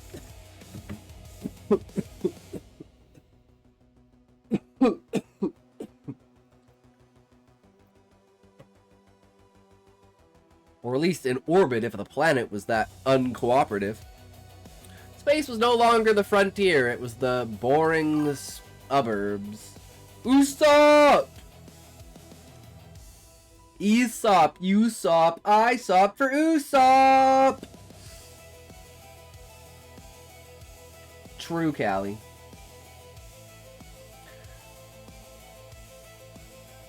It was the boring suburbs, small differences, sure, bone density, local governments, regions, both old and new, but boring. For humans, boring usually leads to conflict. If humans get bored for too long, they start looking for a fight. Whether it's looking over their neighbors' fences to find something to report to the homeowners association or choosing a sports team to support so they can travel and set dumpsters on fire. At least this time they decided to cooperatively fund a mission to, well, as I said, do something instead of letting boredom lead to another boring border skirmish, regardless of what the human etymologists say. I think boredom and border are far too similar to be coincidence. Let me introduce you to one of my favorite humanoid idioms. Been there, done that. Those words have become something of a mantra and an unfortunate status quo for a species that, despite trying, was no closer to faster-than-light travel than they were to turn at the last millennium. Theories changed, research was done, new institutes flew circles around Sol, but nothing overcame the stark reality that any interstellar traveler required either extended, suspended animation or a generation ship. You know, the ones where you either sleep the whole way or you and your offspring die of old age, but maybe the grandkids will be okay. Which, by the way, had already been done multiple times, in fact, although interest and funding decreased significantly after most of the ships stopped responding or their telemetry was lost. Most were presumed lost or destroyed. There's still a sleeper ship on its way to Alpha Centauri, but they're asleep, and will continue to be for another 2 centuries after first contact. I don't know if you've met any humans, but they don't have the most impressive attention spans to begin with. The only people still interested in the sleeper ships are busy coming to terms with senility and geriatric vitamin supplements. Boom, there we go. We now have a date. We know it is after this period. In November of 2275, the CSF Asteris launched. It had the privilege of deploying the final Aesop. Its voyage would bring a mission that spanned more than 80 years and 2 additional border disputes to a close. Yes, border disputes, plural. Like I said, short attention spans. To say that the original version and purpose of the mission, to inspire a new generation, was a failure, would have been an understatement. There was only a single human media outlet that had any coverage of this final mission, and that was the channel literally created solely for the Aesop program. Yep, sounds about right. No one actually gives a fuck about it. One of the most important endeavors in human history, and no one gives a fuck about it. As with most human media endeavors, it ran more advertisements and monotonous historical documentaries than anything to do with the mission. Well, it's like, I think of like Ancient Aliens, right? It's like, how much of Ancient Aliens is just like a bunch of retarded interpretations of archaeology? For Asteris' crew, well, let's just agree they were most definitely not the best humanity had to offer, and that's being quite polite and generous. First launch 80 or so years ago was celebrated, documented, and talked about like it would finally solve life's mysteries. Obviously, anyone who thought that hadn't read the mission statement. Around the 5th and 6th launches, conflict was more interesting. But when that finally sorted itself out, they decided to work together again. Human obsessive compulsion being what it is, they just wanted to get the last 2 out there and be done with it. So in contrast to the fanfare of earlier missions, by the time the Asteris and crew departed from Earth's orbit, it was done to thunderous, "Been there, done that." The only humans interested in the Asteris' launch were family members and landlords who didn't get last month's rent. The journey took 14 months one way. Started with a crew of 46, which had grown to 49 by the time it came to a relative stop at precisely somewhere over there in the Kuiper Belt. If any sane species wants more reliable directions to ESOP 8, using human references, Earth equivalent date, March 11th, 2277, Virgo constellation, draw a line from Earth's current position past Jupiter towards Beta Virginis, also known as Zavijava. It's there-ish within an arc second or two. Just look for the ugly flat thing in the middle nowhere, out past Neptune with all the small rocks whose names no one can remember. ESOP 8, SOP, as media specialist Daniel Paulson was fond of calling it, much to the chagrin of his crewmates. Daniel was 36, although nearly everyone assumed he was in his mid-20s. Youthful in appearance, average height, and only slightly overweight. He had dirty blonde hair and held a soft red hue, greenish gray eyes that seemed more blue in certain lighting than he definitely was least qualified. Specialist on Asteris. Dude, other than the slightly fat, like overweight, that literally describes me. Like the slightly reddish hue of the hair, greenish gray eyes that seem blue in certain lighting. That's literally how I describe myself. That's fucked up, bro. Are you a time traveler, Turner? Yeah, I always wear a ponytail because I have a bald spot on the top of my head, so to cover it up, I wear a ponytail.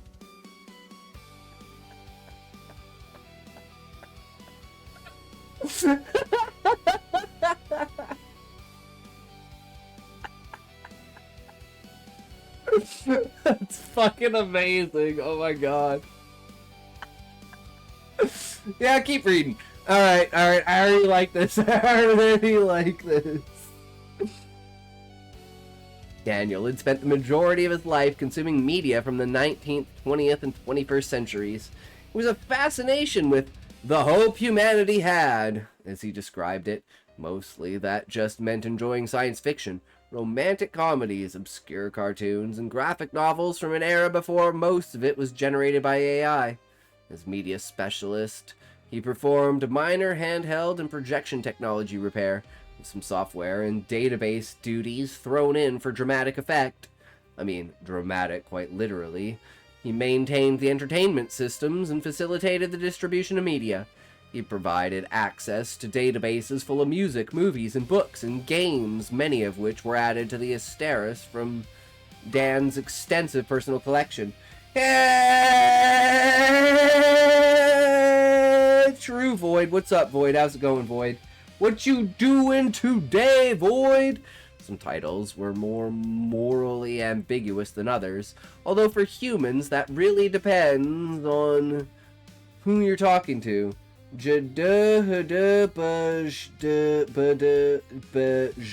Who? True. Needless to say, it was the perfect job for him. His application for the AEOSOP 8 mission included an extra page listing the vast collection of science fiction shows. That shot so real. True. Movies and novels that had prepared him specifically for this mission. As I said, the crew were most definitely not the best humanity had to offer. Enter Exhibit A. Awkward would be the crew's initial impression of Daniel. He was clumsy, apparently clueless, and immensely underqualified. But he made the crew laugh, often at his own expense.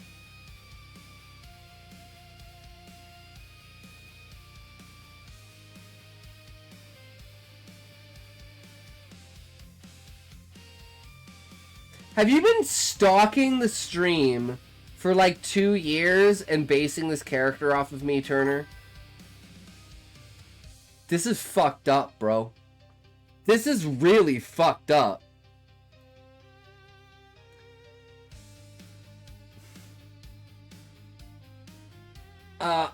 Next you're gonna tell me that, this character is like loves food. He's a great cook, but no one appreciates anything that he does.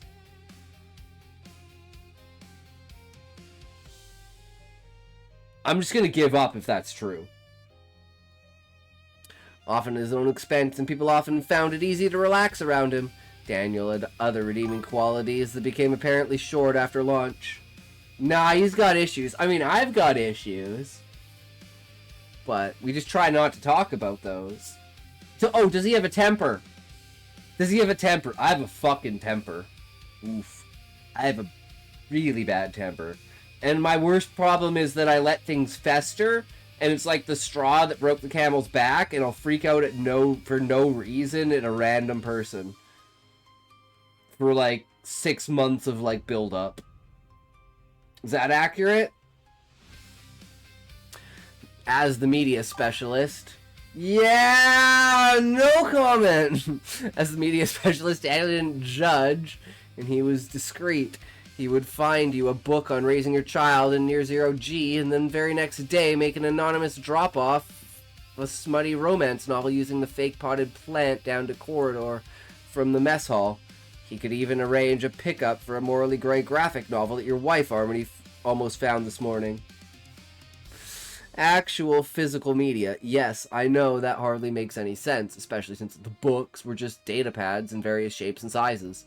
They were digital versions, downloaded, deleted, and the pad reused for something entirely different next week. If you're not familiar with humans, get used to it. This kind of headache-inducing cognitive dissonance. During the outboard journey, Daniel took real pride and enjoyment in his job, specifically the clandestine bits. He'd organized movie nights, holiday parties, and slightly irritating, but ultimately entertaining prank week.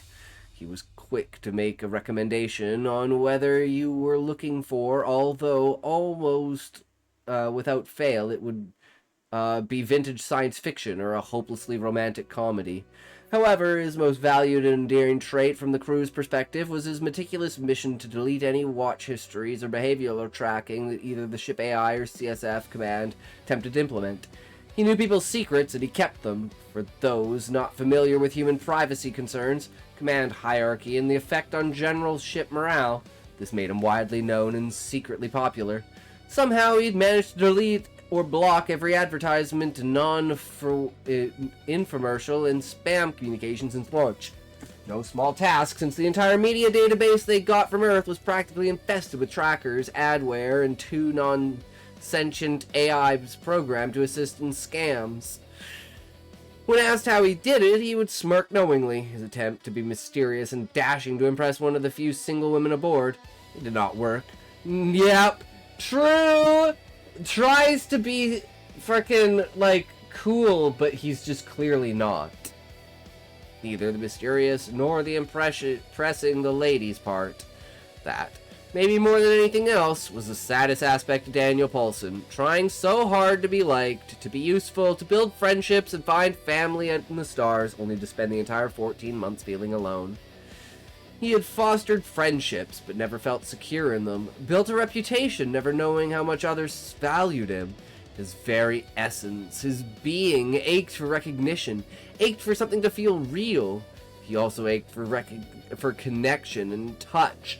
Years of handshakes, slaps on the back, maybe a swift jab to the ribs here or there, but never a caress, a hug, or compensation. Daniel stared at his mirror, groggily lost in thoughts,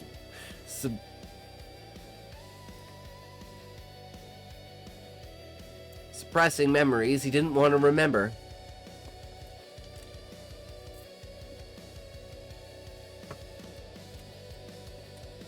He'd overslept again, forgotten to do his laundry this week. He hadn't showered in a couple of days, he guessed. He blinked, took a comb of his lanky chin-length hair, not paying attention to anything but his own eyes. He could feel the call of the void from those eyes, that fear when you're standing at the edge of something and you worry your body might just jump off at its own accord. True! Finally getting his hair untangled, he tied it back into what had become his signature zero-effort ponytail. Yup! Rubbed his chin and contemplated heroes with ponytails and beards. Didn't actually have one, the ruddy stubble on his face and delusions of beardhood. He set aside the thought, closed his eyes, and took a deep breath, releasing it slowly over the following 10 seconds. At least for a 34-year-old, I have a damn nice beard, right? Considering this is like almost a month growth, right? I shave every month. Ha ha! It was mechanical, lifeless. Another deep breath. Heh heh. Forced, too toothy. Another deep. Heh. There we go. He opened his eyes to a smirk and warm, playful eyes staring back from the other side of the mirror. Not bad. Yeah. Habit, coping mechanism, mental instability. Take your pick, but Daniel turned from the bathroom mirror towards his outer cabin door, mumbling coffee. Daniel left his room to the stamped click of his standard-issue magnetic boots that locked to the deck plating of Habrig, Hull C. He didn't technically need them right now. Spin and grav channels provided about 0.23 G of gravity. The number of low-gravity accidents he had was greatly reduced when he used them. He'd just gotten used to the habit of always leaving them on. Most of the other crew found that odd and only used their own when in zero-G sections. As he traveled aft, he passed through the lab ring, which wasn't technically its own separate ring, just the last two modules of the hall.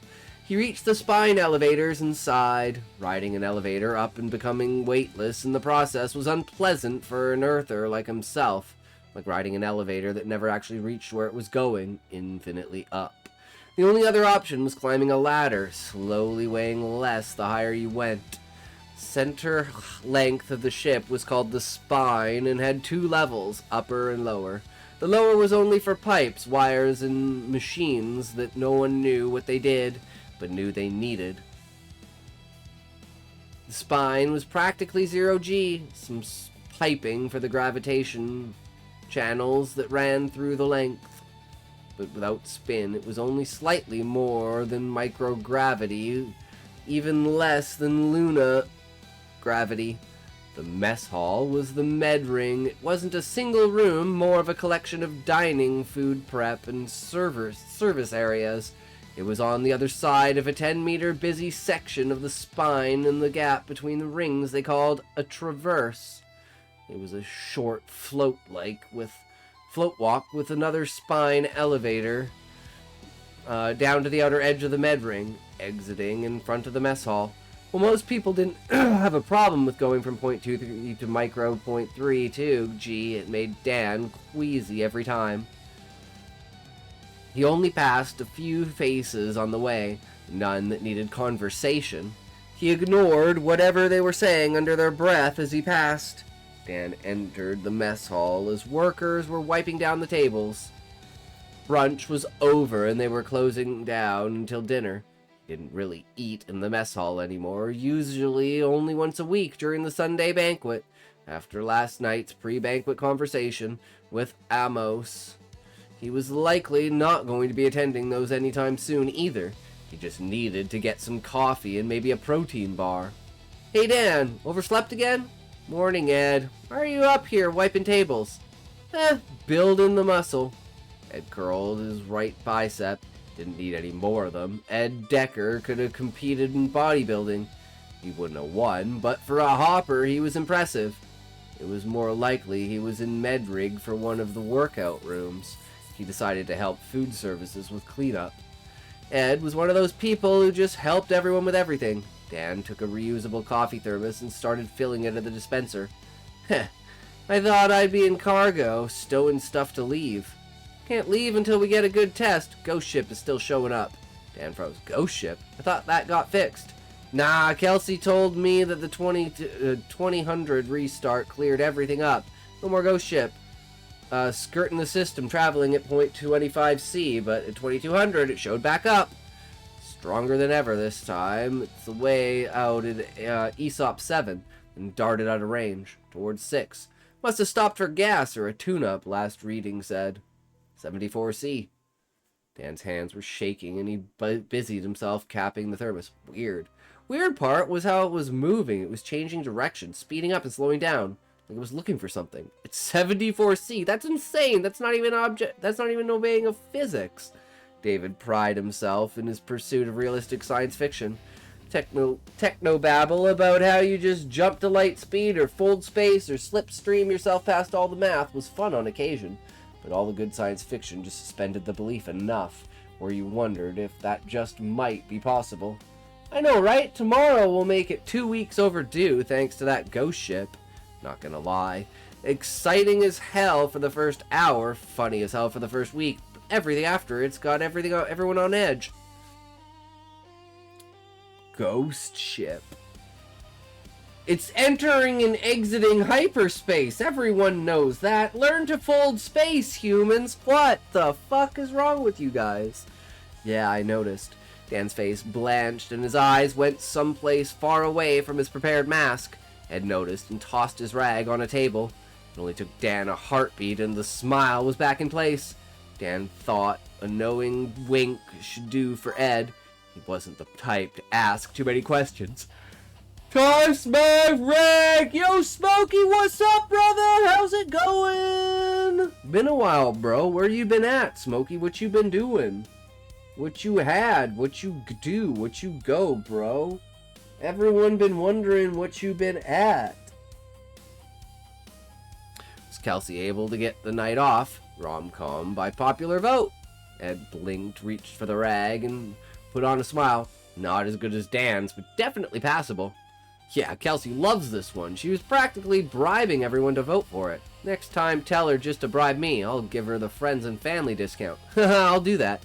Just between you and me, I think the ghost ship is gone for good. Sad, really. I wanted to meet an alien. Anyways, I slept in, so I'm running really late. Gotta go make some repairs.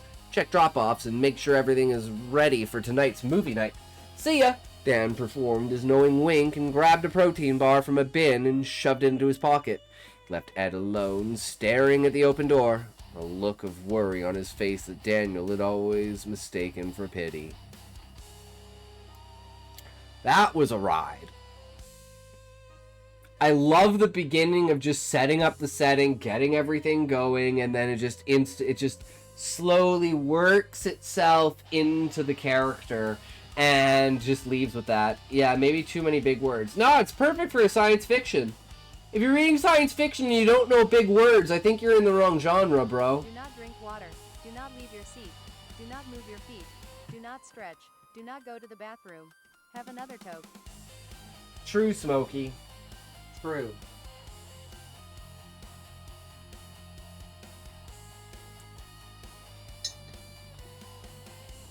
Three, two, one, toke!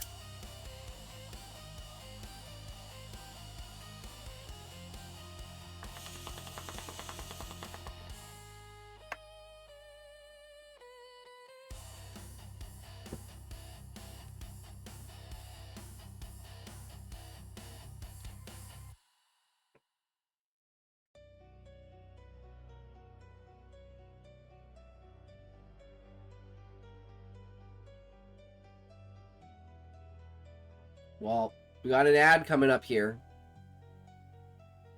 I gotta go grab a drink and stuff. So we gotta figure out what we're doing next. Are we gonna finish writing the chapter? Because I really feel like I need to go back to the drawing board with it. Appreciate the support. I worry that it only makes sense to me.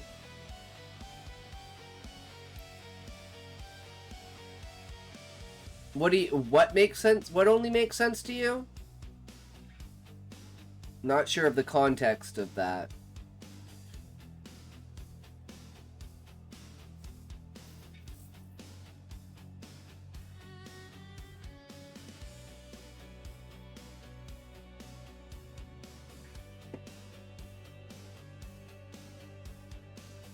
I'm gonna worry that what I write is in proper enough English for others to understand. Isn't?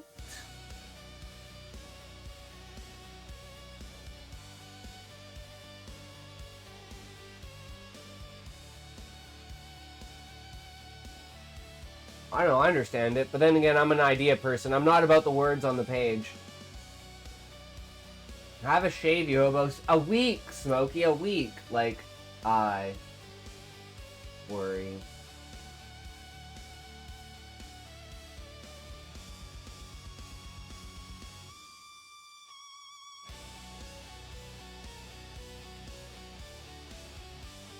worry I'm mumbling my insanity, and other people would be like, what the fuck is he talking about? Oh, no, I don't feel that at all.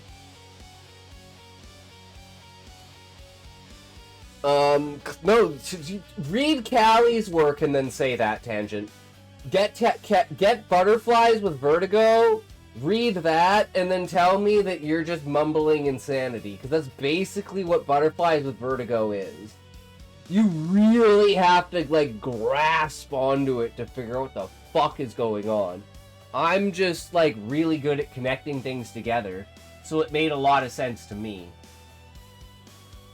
But I'm generally pretty good at that kind of stuff. But anyways, I'll be right back.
Yeah, Turner, if you want to feel like you're mumbling your words, read Callie's Butterflies with Vertigo, because, yeah, you're not even close to that spectrum. His level of confusion is, like, here. Your level is, like, here. And it doesn't even, like, see, like I said, like, when you're reading science fiction, you have a certain expectation of IQ and understanding of, like, things, right? Just due to the genre itself being technologically heavy. Usually reliant on the understanding of things. Kind of like if you're going into like a military genre book, but you don't know anything about guns, right? You're gonna be super confused when they're just throwing a bunch of numbers and letters at you unless you know what they are. Sweetheart. Take those sexy glasses off like a good girl. You don't need to see what happens next. Okay, we're gonna watch this Joe Scott. That's the plan right now. Okay, very much Smokey. You can do whatever you want. So these animals will hunt you to back. Okay, so some sort of lightning round to do with the animals. Or it is a very much so, yes, here we go. Okay. Or you're putting them all together. What are you doing? I don't even know, Smokey. You can't do what you know you need to do, okay? You need to back to what you are doing before. Back to gooning to the stream, sir. You are very much interrupting what could be a good time, and I don't believe you. 3, 2, 1, talk, good sir.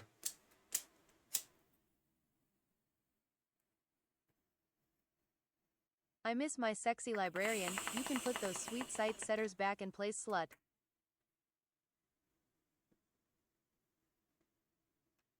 Somebody gonna get hurt real bad. Or very much, it is not going to be good, but that is okay, Smokey. I'm surprised you did not do scat. Oh wait, you can't on kick. Ah ha ha! I cripple what you can do, Smokey. You have to come over to Twitch if you want to do that. I am now putting you on there. Can't on kick L streamer. I know that I'm a very L streamer. It is okay. I cannot L stream. It is too much. How much do you want to say it is too much?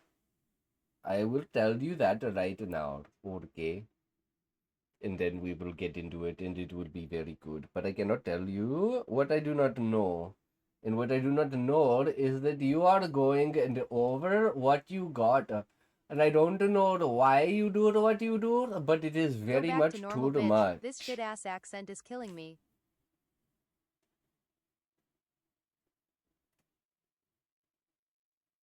Thank you for redeeming chair dance. Itox will now dance for you. Please fully enjoy this immersive experience.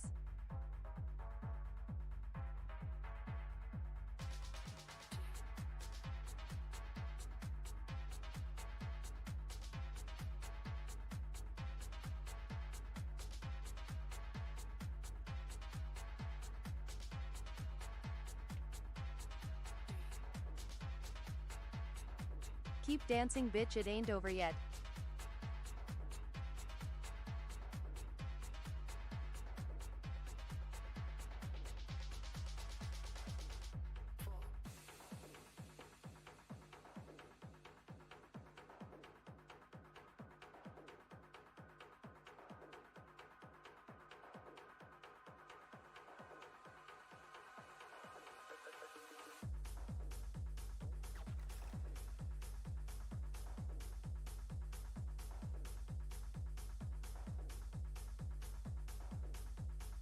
You did good, you can rest now, babe. Thank you, Smokey. You're a gem. All right. Let's see what Joe Scott's got to say today. You know what's kind of mind-blowing? Is that hunting is mostly a sport. Yup.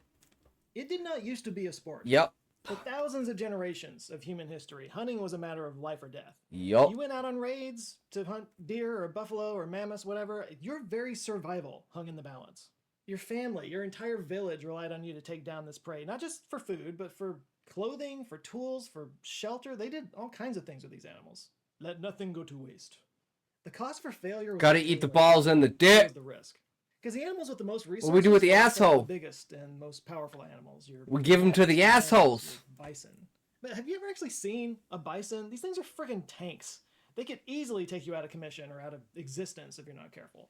The people of that time period had no other option. They had to put their bodies and their lives on the line to hunt these animals, which is why I think they would find it unbelievably weird that people would hunt these animals today when they don't have to.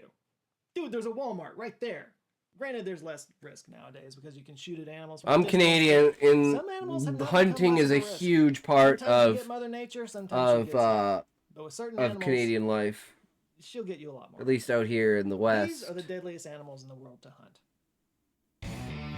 Goose. A Cape buffalo ran down and killed a man named Esher Williams last year in South Africa's Limpopo province. Cape buffalo are mean as hell, can weigh up to 2,000 pounds, run 35 miles an hour, and are usually coated in mud. No wonder they're sometimes called the Black Death. Asher never stood a chance. He was pronounced dead at the scene. Damn. The safari company leading the trip described the attack as, quote, sudden and unprovoked. Sudden? Sure, yeah. Unprovoked? Well, Asher was actually trying to kill the animal, so... Yeah. I don't know about that. Yeah. And while his death is tragic, I'm not trying to make light, there is an uncomfortable sense of irony here, you know. Paying thousands of dollars to fly halfway around the world, only to be trampled by the very animal you are trying to kill. Nature is brutal. Despite the risk, big game hunting is a massive industry. According to a 2022 National Hunting Survey, U.S. hunters spent $45.2 billion on gear, licenses, and travel. But the companies that lead these excursions and the governments they partner with... That doesn't include ammo? ...does have real benefits. For example, the president or of guns? Botswana said that the big game hunting is a sustainability practice, basically. So, like safaris employ local guides, license fees, fund conservation efforts, and a large portion of the meat's distributed to nearby villages. In theory, it reduces human-wildlife conflict and helps people to coexist with animals that would otherwise cause problems for a community. Now, groups against trophy hunting call bullshit on that. Yeah. National Geographic argues that killing animals in the name of conservation is kind of counter. I'm gonna take a nap. Thanks for reading. I'll see you soon. See you tomorrow. Sounds good, Turner. Thanks for coming in and hanging out, man. Have a great nap. License fees, and that the industry employs far fewer locals than it advertises. The truth is, trying to find objective data is difficult. Almost every source comes with a bias. Articles either tend to come from animal rights activists or from pro-hunting organizations, which are often very well funded by real estate developers and finance bros and, well, middle-aged white guys with a lot of money and excellent lawyers. But no matter where you land on the ethics, one thing is undeniable. Some animals are determined to survive. You hunt them, they will hunt you back. Take the Big Five. So that name refers to Africa's 5 most dangerous animals to hunt. And those include leopards, rhinos, lions, elephants, and our old friend... Hippos? the cave buffalo. Oh. Oh no! Wait, are hippos even there? Yeah. Oh no! So yes, there are many opinions around the ethics of big game hunting. I'm sure you guys will share them in the comments, but for this video, we're just going to focus on the animals that will make you think twice about hunting them. We're going to do it in the old ways of YouTube with a tier list. The tier list, by the way, I'll be categorizing them based solely on body count, with one exception. We'll get to that. Man, that's what you're typing in the comments right now, isn't it? It's man. Man is the most dangerous animal. I know. Go ahead. You just want to do it so bad. You just want to do it. Okay. Now, if you've never been big game hunting, you might not know that it costs thousands of dollars to do this. They fly across the world, put them up in luxury accommodations. But when it all comes down to it, no matter how bougie your hotel, at some point, you are face to face with a wild animal that has spent millions of years evolving to survive. So we're going to start at F tier, with an animal that it might surprise you with how hard it fights back. The wild boar. It would only surprise you if you've never seen a wild boar. Okay, first of all, look at these teeth. A wild boar's tusks never stop growing. They stay sharp by grinding against each other, so they just like turn into razor blades, basically. Some wild pigs grow tusks so long that they curve back and penetrate their own skull. That fate isn't common, but it's a hardcore. It's so mean it kills itself. Wild boars are notorious. Yo, hey, how's it going, Ebola? Hey, Citation in chat. What's up? We're doing animal research. For reference, Usain Bolt topped out at 27.78 miles per hour. So unless you're an Olympic sprinter with a head start, you ain't winning that race. Good, thank you. Hell yeah. They're so nasty as their hide. So beneath all we are doing fantastic. We wrote a little bit today. Still kind of stuck on this one chapter. But Smokey's back, so it's all good. Oh, okay, for a story? Just in general, because, well, technically for Stoner Girl Evolution, because of, it's not Hakuna Matata, it's Matata. Basically, there's like this plague plant that infects things, and it's gonna escape, and it's gonna start eating all the animals and everything. So, understanding animal behavior and stuff like that, incorporating that into how the plants work, is gonna be like the realism in it, right? So that's basically what this is for. What kind of animals should I make like the main bosses that they have to like fight against? Like kind of cool like plant type monster stuff. When are you going back to your old stream time? Smokey, I probably never will. Even if I go back to work, I probably will still work during the day, earlier in the day, and do like the 7 to 3 shift. Yellowstone grizzlies. Sorry. I'm sorry, Smokey. Like a lot of moths. Specifically, the Army cutworm You moth. never They can eat worked. up to 40. I've never worked a day. before in my life. No, I haven't. Anyway. I'm sorry. I just had to point that out because what the actual Anyway, back to the Alaskan grizzlies. The females are actually smaller. Parasites half are a the huge size of thing the too. males, but they account for roughly 70% of the human deaths involving grizzlies. Why would that be the case? Because hell hath no fury like a mother bear who thinks you're a threat to her cubs. It's also why if you see I can see you being a cubs librarian. in the I mean, woods, that would be get the epic, hell away from Smokey. I them. wish I could be If a the mama's librarian. nearby, she ain't playing. Yeah. Most grizzlies are actually soft too. Leonardo DiCaprio getting Plenty fucked will up get by off that my bear. lawn, that kind of thing. But even though they are apex predators, they do prefer to be left alone. So they typically avoid people more than attack them, which is why there's really only about 100 human deaths. Looking down at But me if you from shoot those one and it glasses. survives, you're about to get the full Dirty Harry treatment. Grizzlies can sprint at up to 35 miles an hour, and their claws measure 5 to 10 centimeters long, and their bite force is strong enough to crush a bowling ball. Oh, did I mention, they can climb trees. Mm-hmm. Better than you. Yeah. So don't climb a tree. The best thing you can do is if you have bear spray, to spray them with bear spray. They say if you're being charged to like make yourself big and try to Yeah, scare you're them better off than as me. much as possible. But once a bear attacks you, really your best bet is just to cover your neck and play dead until they hopefully lose interest in you, because they might just be defending something else and not really trying to eat you. But you just gotta leave that up to the bear to decide. So Yeah. Good luck with that. The next animal on our list brings us up to D tier with the Cape Buffalo. Hey, the bro, black have death. you seen Friend from the beginning of Grizzlies this. fight? It's also, they sometimes call them Daga boys. Awesome. I mean, which if honestly you want sounds to like pull a up, metal give me a biker link. thing. Daga Give is me a really link, from- Smokey. And these old buffalo are often found caked in mud. But this isn't just given to any old bull. Daga boy status is reserved for the grizzle bulls, the old farts that have been kicked out of the herd and now spend their days in watering holes, glaring at anybody who makes eye contact. And like most things in nature, the older they get, the grumpier they get. What makes Cape Buffalo so dangerous is their temperament. They're notoriously mean and have been known to attack out of nowhere, even circling behind a hunting party once they perceive a threat. Unlike a rhino, which might snort or scrape its horn, or an elephant that flaps its ears as a warning, the Cape Buffalo, it just goes from F around to find out in a matter of seconds. And these mean Black Death buffaloes are responsible for an estimated 200 deaths a year. Damn, Yeah, that's the a old saying lot. that hunters use is that they look at you like you owe them money.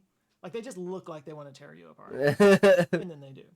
And given everything that we just talked about, if a hunter doesn't drop a buffalo at the first shot, they'd better be ready to run like hell. Next animal on our list is a member of the Africa's Big Five, the lion. This brings us up to C tier. Now, compared to a Cape Buffalo, a lion might actually be easier to stop with a bullet, but that's not the part that should make you nervous. It's the speed. Yep. Bullets have been found embedded in the thick hide of buffalo, but with a lion, you might not even get a chance to take a shot. Clocking in at up to 50 miles an hour, a lion can close the distance between over there and oh no, in the blink of an eye.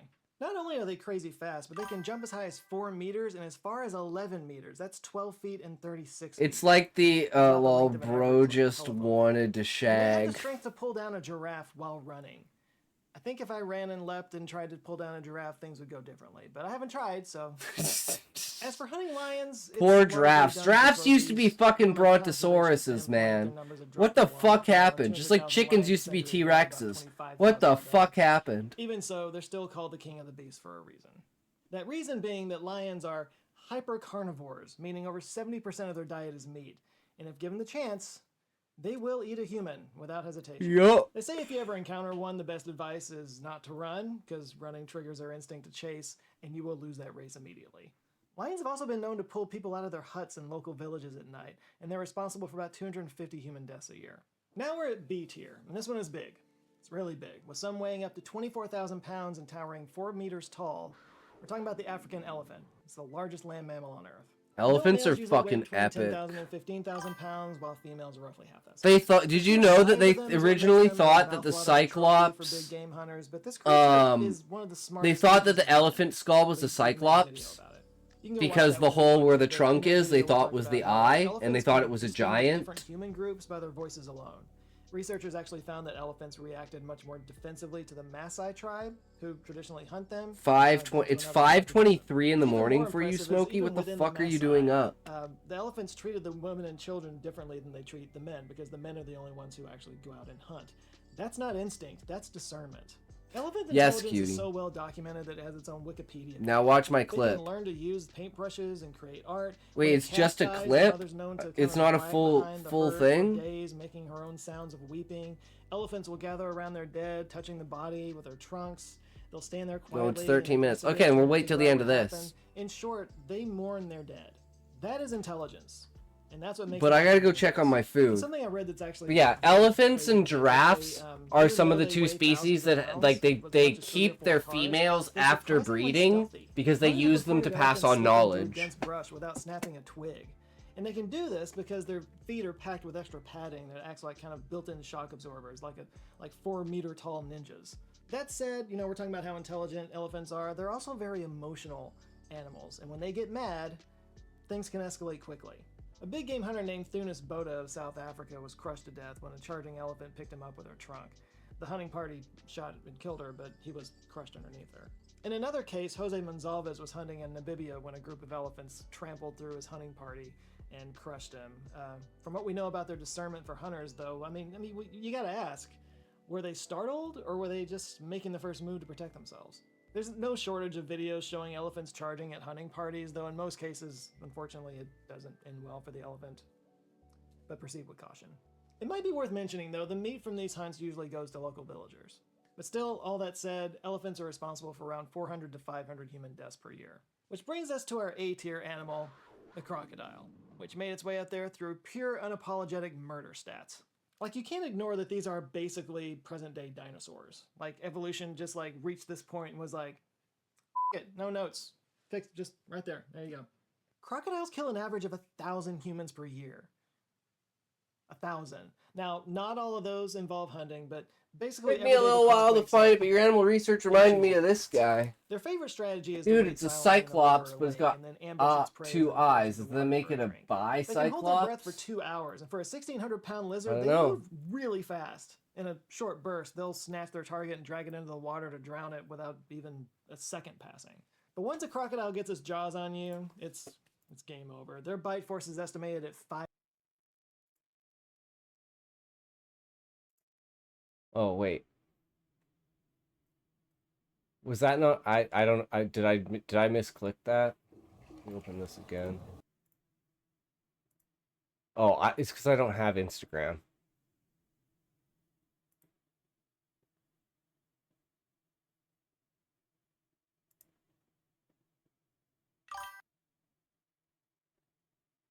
No, that was the right one. Oh, I just mean like I don't have Instagram, so like I'm not logged in. At least as far as I know, unless I did. Oh, I do. Never mind, apparently I did make one. Okay. Well, there you go. I probably got so fed up with people giving me the links that didn't work that I just finally made one. Who knows? And this guy does like animal stuff. Cyclops wearing glasses. Hey, 2 eyes. What are you staring at? Peacock. And I'm guessing he just does like things for animals, right? It tells you about the animals and stuff. Octopi. That's badass. 5,000 pounds per square inch. Yeah, remember how a grizzly bear can crush a bowling ball with its bite? That's about 1,200 psi. A lion, about 650. A croc, 5,000. Yeah, the literally ones giant I've seen from him that is that he speed is talks another about the reason more they're so unknown deadly. animals I mean, and tells even though weird they're and built cool like a facts about prehistoric them. corgi, That's crocodiles can badass. run I up to love 20 it. miles an hour in short bursts on land. I And love they're just as strange fast and in the interesting water, which is more than facts. twice as fast as Michael Phelps. And here's a fun fact: crocodiles can gallop like a horse. Yeah, for an animal that That's looks like it could only fucking crawl, like, imagine actually that. scary. I thought they were One slow of those on was land. in 2017. Dude, I thought they were slow on land. Went missing in Limpopo, South Africa. That's the same region where Asher Watkins was killed by a Cape buffalo I was talking about earlier, if you remember. Van Zyl ran SS Pro Safaris and was hunting crocodiles with another guide when the two got split up. His dogs later returned without him. Authorities would later match his DNA to the remains found in the bellies of 3 different crocodiles. Real quick, we've really fallen behind on shouting out new channel members.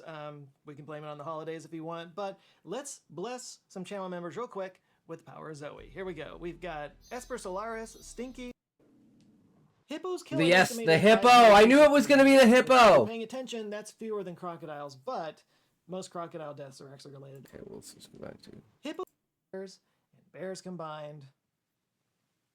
The hippo. Yeah, the hippo. Like, it's like one of the most estimated aggressive 500 people animals. per year, which, if you're paying attention, that's fewer than crocodiles, but most crocodile deaths are actually related to boating accidents, not hunting accidents. So this being about hunting, we put hippos on top because, yeah, they do be killing them some hunters.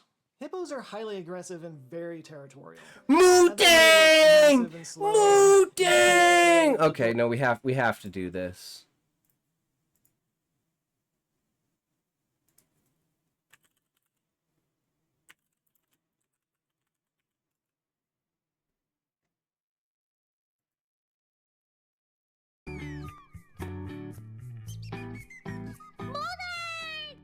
Hi guys, this is the Bangkok. Shut up! I want Mooning! Shut up!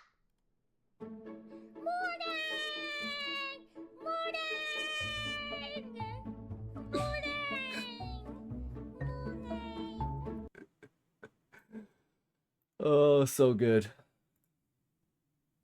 That thing's gonna kill someone someday, though. You seen this thing? This thing is aggressive as fuck. This is an angry, aggressive, adorable baby murder monster.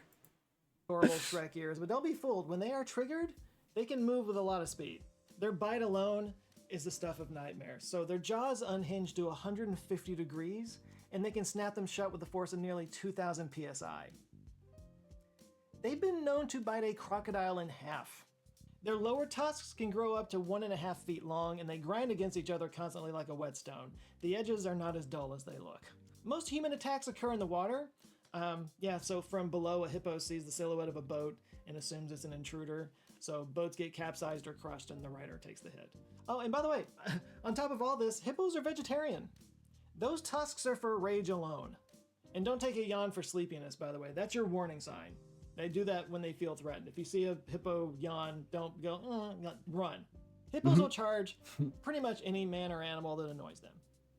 Honestly, relatable. Being overstimulated is the worst. In this video, you can see a hippo saving a baby antelope from some hyenas like a hero. But then once it gets stuck in the mud, it gets mad about it, and it charges the same baby antelope that it just saved. Then it crushes it in its jaws, thrashes it around, and tosses it back to the dogs. Nature. So what I expect is that there is a link between hippos and... No, I get to kill it, bitch! Yeah, in South America, they have a random hippo problem right now. And it's all thanks to one man, Pablo Escobar. Oh. Basically, he kept hippos on a private zoo on his estate, but then after he died, the property fell into ruin. Nobody took over the animals, or people took care of all the other animals, but not the hippos. The hippos were left there. So with no natural predators and plenty of lakes to explore, their population just exploded into the hundreds. And today they're considered an invasive species. Damn, that Hippos. sucks. Yeah. Yeah, and now basically locals are facing a very real danger around their rivers, asking the age-old question, what are you supposed to do with a herd of escaped hippos left behind by a celebrity drug lord? What's the play there? Like other big game hunts around Africa, if the hippo is killed in a hunt, the meat's usually distributed to local villagers. They look pretty pleased to receive it when they get it. Oh, and apparently hunters refer to hippo meat as lake bacon. Lake bacon. So now you know that. And that's Really? That makes me want to try it. To hunt, which you might think that them being so dangerous would make people want to hunt them less. You'd be wrong. People like the thrill. That's the whole point of trophy It's hunting. the ultimate test of skill and nerve. Just like with elephants. your They thing, wouldn't be as epic if they weren't as big. You. I would like to know, though, if any of you have had experiences with the animals on this list, either from hunting or whatever. Did you stare down the Black Death and live to tell the tale? Let me hear about it down in the comments. If these stories tell us anything, it's that humans and wildlife are constantly colliding, and not always in a good way. So if you want to make sure you're actually supporting wildlife and nature instead of hurting it, there's an organization I'd like to shout out called Planet Wild. They're basically crowdfunding for nature. Every month, their community of almost 20,000 members funds a new, carefully selected All right, Smokey. What's your thing now? Epic bear fight. Oh, we got ads. We got ads, and then we'll get into this epic bear fight. I'm gonna go check on my food, and then we'll be right back.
You wait till I'm back and be like 10 minutes.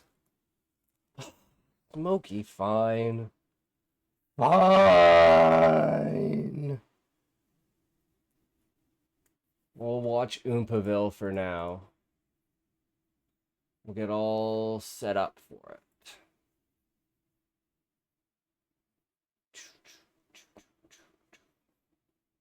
Why is he not on here? Did I miss it? Where's Oompaville? There. Biggest cover-up in American history. I'm going to show you a timeline, and you have to tell me whether or not this is all a coincidence. December 19th, a judge orders the release of over 2 million Epstein documents.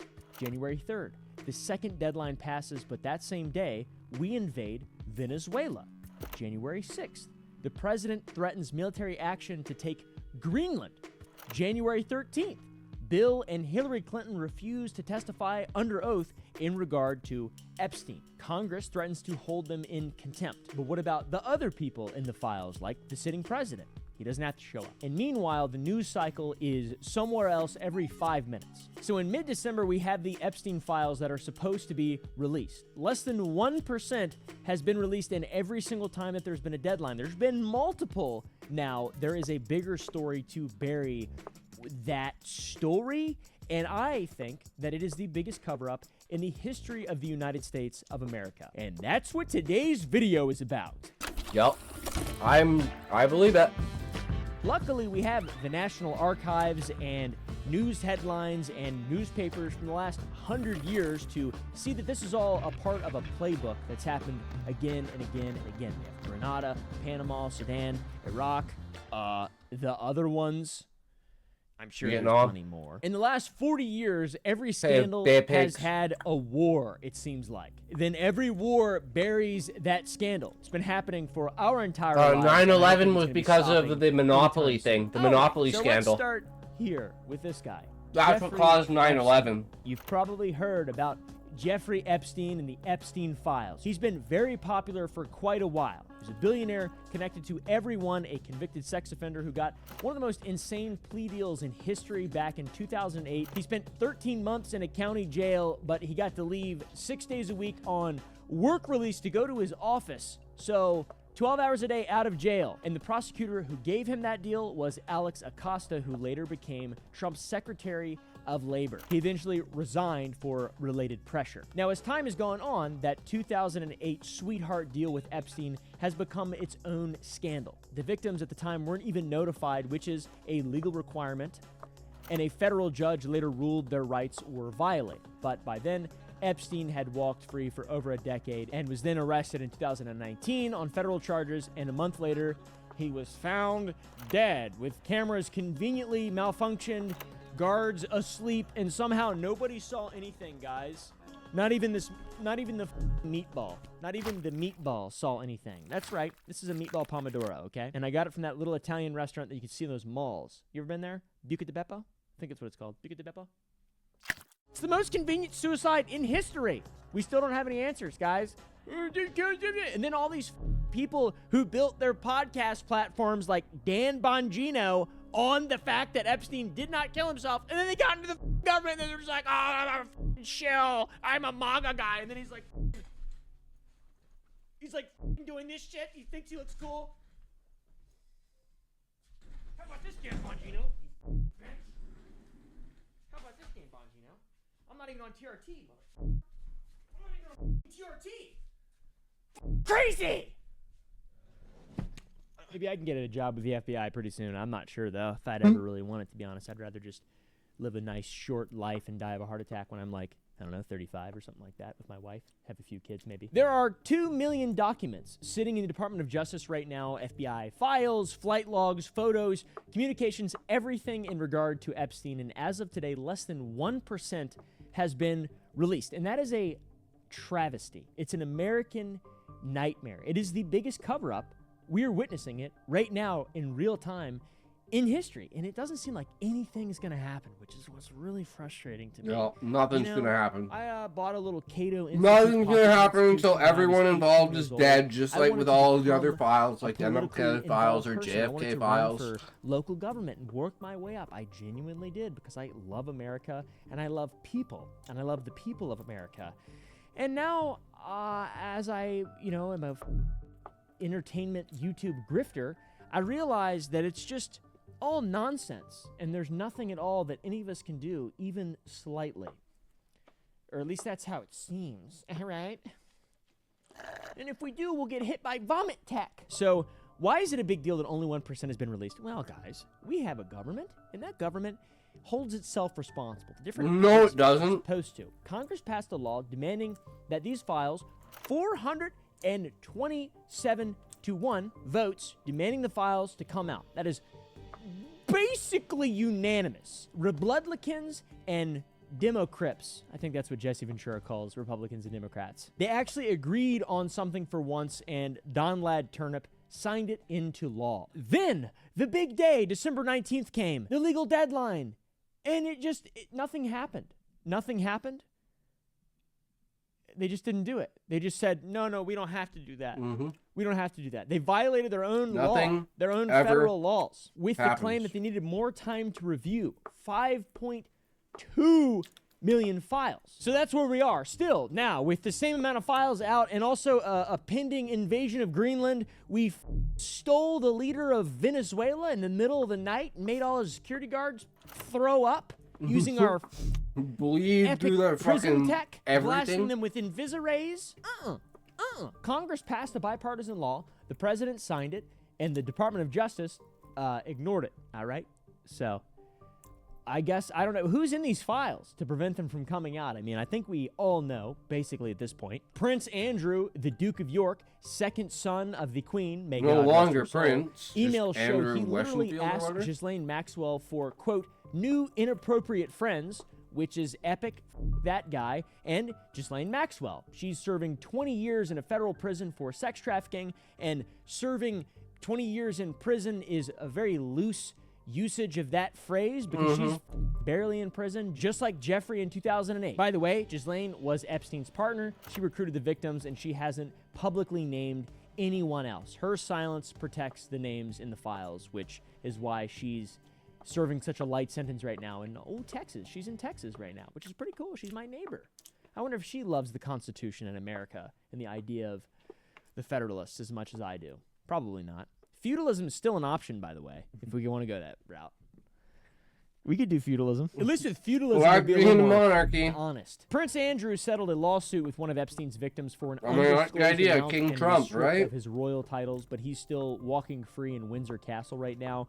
Bill Clinton took at least 27 flights on Epstein's private jet, the one that they called the Lolita Express, which is just like a fun little allegory for pedophile airlines, essentially. And the Department of Justice just released a photo of him, because now it's a political weapon, sitting in a hot tub where the person next to him is completely redacted, assuming it's some kind of victim. Bill Clinton refuses to say who it was, and as of yesterday, the 13th of January, has refused to testify under oath with his wife, Hillary, putting them in contempt of Congress. By the time Which this comes they out, they'll voted probably that be they doing are it. in I'm contempt, not exactly and they will be holding Then them. there's Donald Trump. Even though A nothing's federal going to prosecutor's happen. email was just released saying that Trump flew on Epstein's jet and, quote, many more times than reported. We can confirm at least What about 8 Trump flights. being a Several CIA of them were agent? That's alone the with thing I Epstein, want with to no other find out passengers about. on board. They were Was best he an bros, informant? it seems. The list goes on with the people who Epstein was involved with: Elon Musk, Bill Gates, Kevin Spacey, Steve Bannon, Peter Thiel, Les Wexner, the name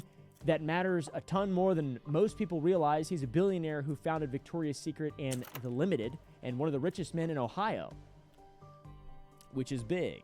And for some reason, he gave Jeffrey Epstein everything: a Manhattan mansion worth between $60 and $70 million, a private jet, and even power of attorney over his entire financial empire. Nobody has ever explained why a legitimate billionaire would hand that kind of control to a college dropout loser with no real credentials. It doesn't make any sense. The question has never been answered, and Lex Wexner, obviously, Les Wexner? Yeah, that's his name, isn't talking. And once again, just so you remember, this is not a left versus right thing. It's not a red versus blue thing. Both sides are implicated. It is quite literally a them and then everybody else type situation. Them. It's like 50 really powerful people and then everybody else in the whole world. It's amazing that some people are like such bootlickers. I can't wrap my head around it, dude. Like, you know, they have no effect over your day-to-day life. You should be looking at the trees and digging little holes in the dirt. You want to feel comfortable and validated? Dig a little hole in the dirt, all right? Don't bootlick some random-ass politician or some freak who doesn't give a about you in any way.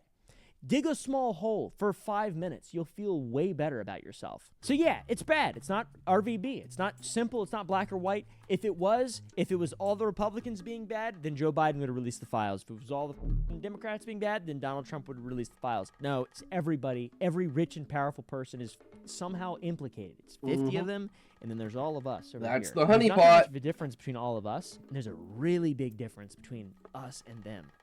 It's really, when you start to think about it, it's like a really big difference. I think this is how the system of feudalism failed. People started really thinking about the difference between the vassals and even the knights and the serfs and the peasants and then the royalty. And then they just went, No, there's not that many of them. We could overwhelm them. I don't know how it works. Trump initially worked with Mike Johnson to stop these files from coming out, but only reversed after much public pressure. And the Clintons, heavily implicated, they wrote a letter saying the investigation is, quote, literally designed to result in their imprisonment.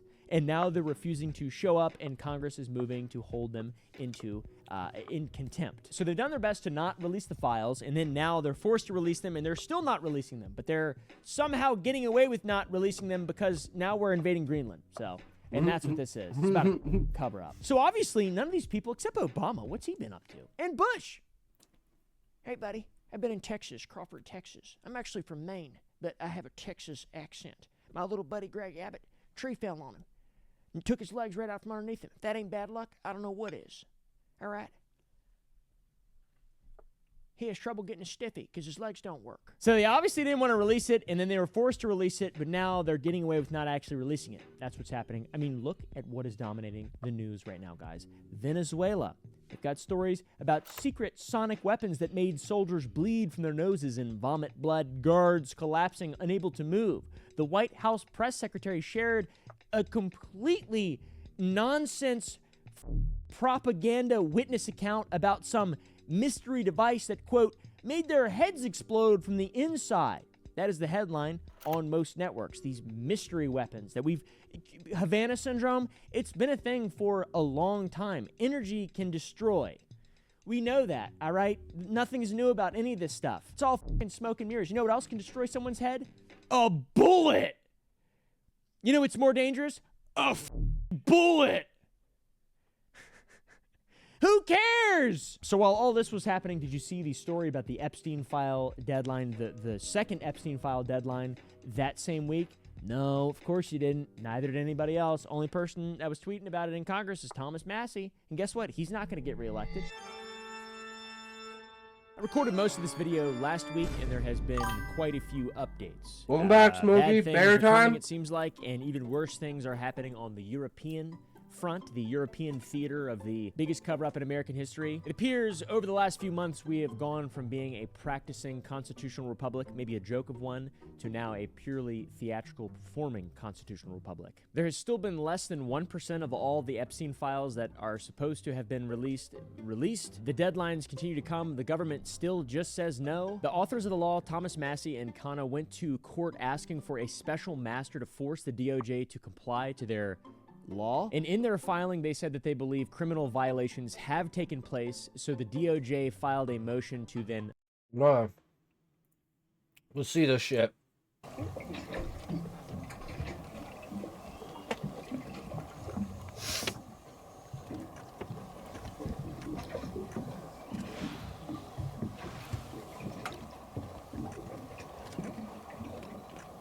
Is he trying to fuck that bear? Are they fucking?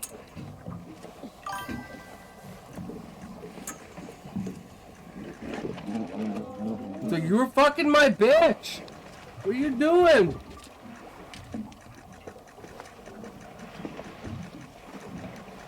She's like, I'm out. Want this?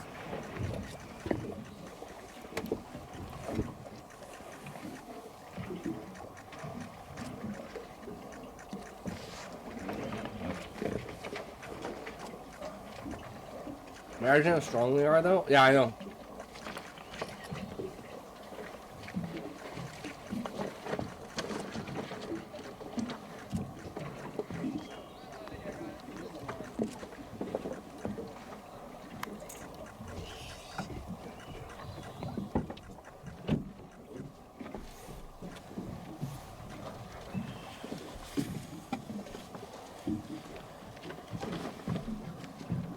And all he wanted was to shag his bird. Well, what if he was shagging the other guy's bird, you know? Is that really fair?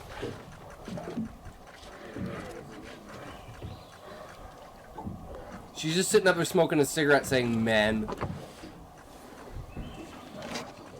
Then she's a dirty hoe. Oh shit, bro. Oh shit. Ow. That looks like that fucking hurt. Jesus. Yeah, shit, he ripped him good.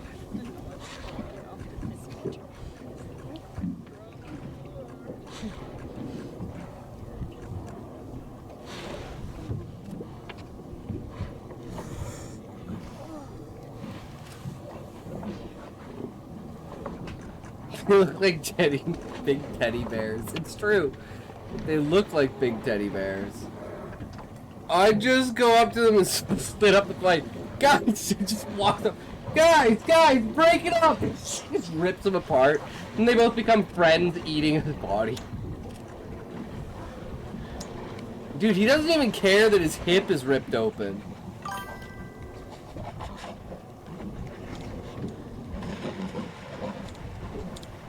Like, I would be so scared being the people recording this. Like, what the fuck?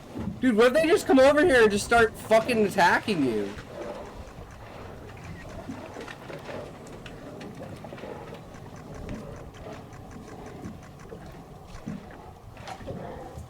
Like, now if you saw that walking up on two legs, wouldn't that be Bigfoot? Epic as fuck.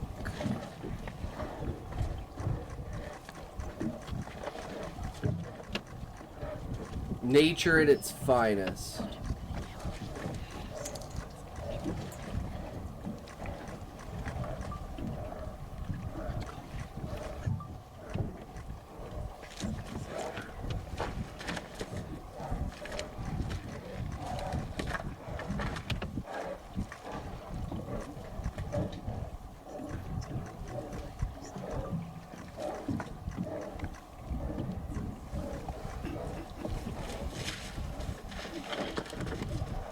I'm like, who the hell's gonna win, man?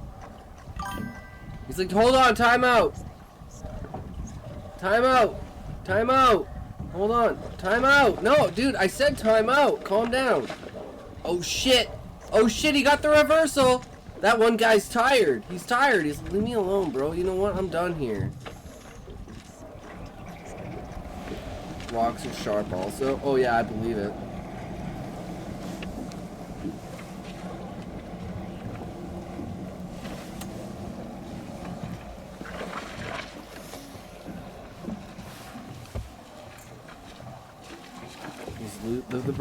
The brown one versus the white one.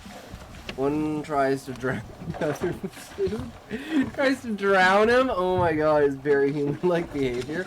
It is! It's like, I'm just imagining there being two fucking dudes just beating the shit out of each other. That's nature for you, man. See, every animal is fucking the same. Humans are no different. We're all goddamn douchebags. And all over a bitch. All over a bitch, too. Like, that's the best part about it, is they're fighting over the fucking hoe.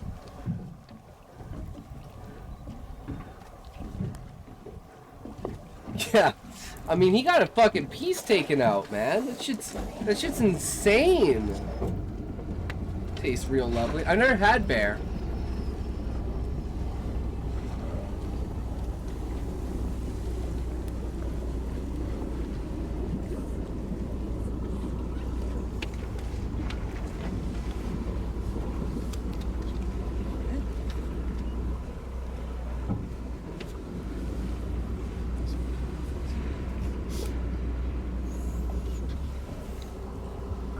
Cameraman, what the fuck? Yeah.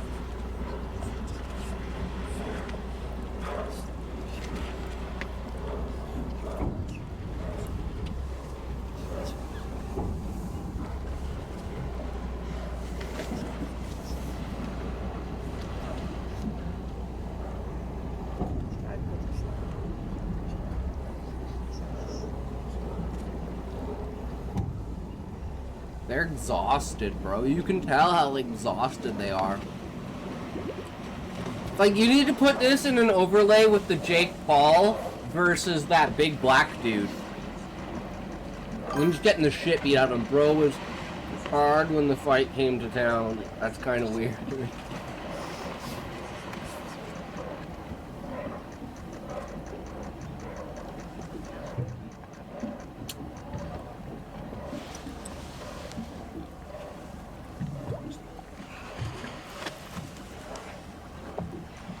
Time out! Time out! Stop grappling and punch him! We fight like 3 times in this one video. One walks away, the other says, hell no, bitch.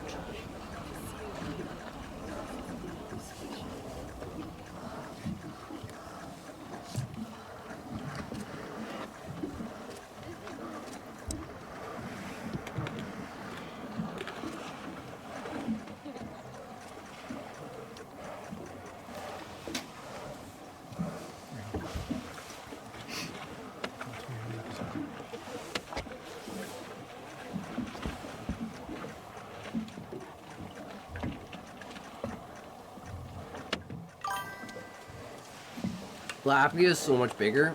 Yeah, he is.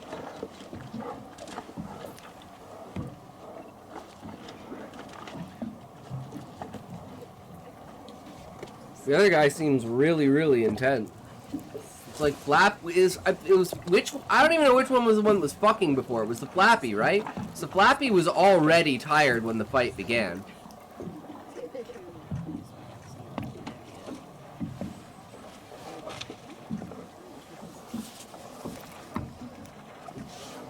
It's Flappy versus Whitey.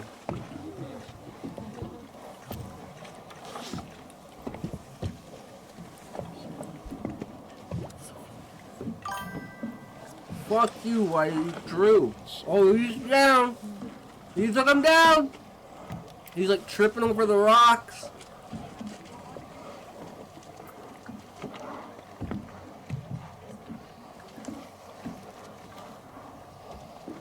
Oh shit.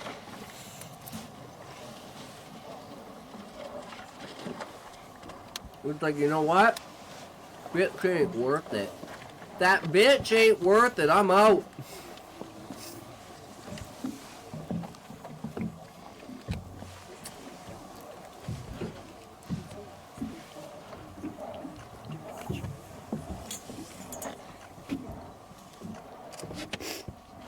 It's one back in the month. Eventually. I've never seen anything like this. Okay. It's going on for a long time. Normally one would run off and just try and outrun the other one. Yeah. But this male, the one without the scars, is kind of crazy. And I think he's going to try and kill or drown that other one. Okay.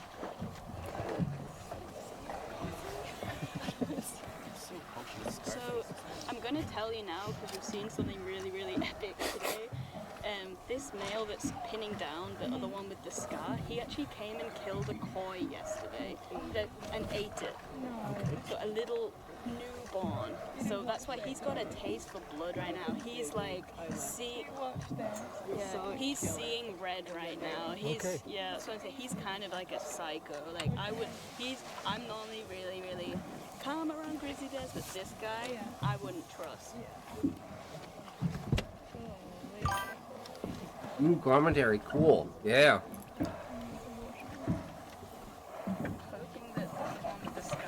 Oh, look at that bite on his back and that scratch on his back.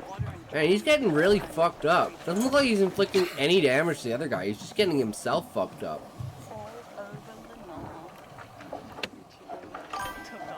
Hey, bro, good morning, yo. What's up, Pixel Slayer? Smokey's got me watching bear fights.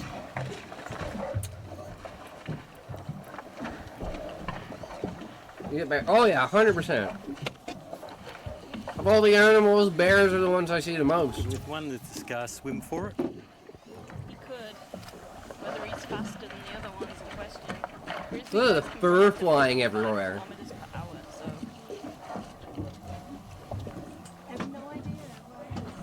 Because when I used to work at the golf course, they would climb the trees, eat the apples, and what they do is they regurgitate the food and throw it up, and then they come back and eat it later. Do not drink water. Do not leave your seat. So you'd be all Do these not little move your feet. little Do not bunches stretch. of like Do eaten not up, go to thrown up restroom. apples on Have the another ground. Coke. And you sometimes see them in the trees. Yeah, it's fucking nasty. But that's how they do it. They basically like digest outside of their body by getting the food to ferment itself, and then they come back and eat it later. Oh yeah, I've seen a moose. I've seen wolves. I've seen moose. I've seen deer. I've seen bears. I've seen leopard or cougars. 3, 2, 1, toke.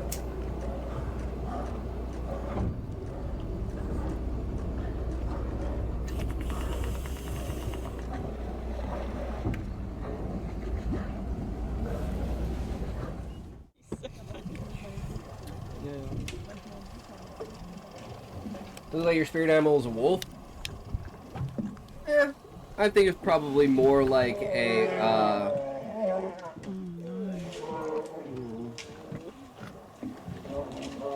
probably a coyote.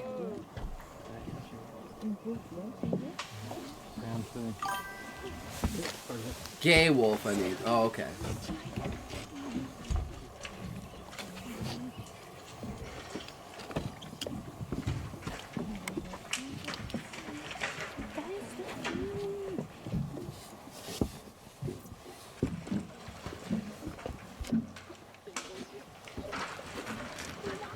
Round 2. Fight!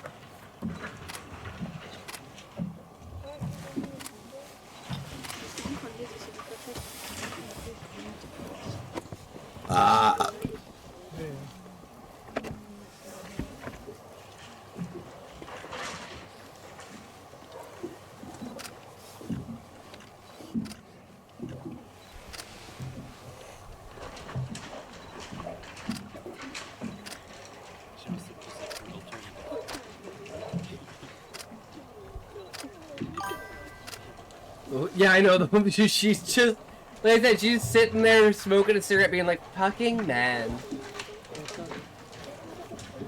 She's like, oh shit. I better get to higher ground. I'm gonna be mad. Tyrone, beat him into the ground, Tyrone! Hit him in the deck! The bastard don't take care of his babies!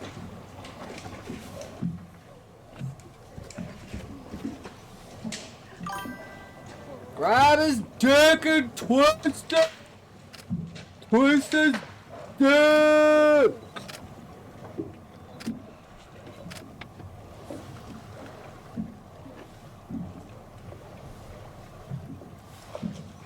Oof. Ooh. The brutality! The baby dad is going down! Baby dad is going down!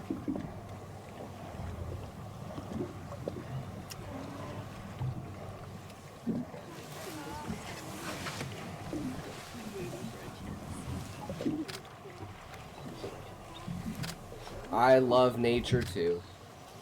It's so badass and epic.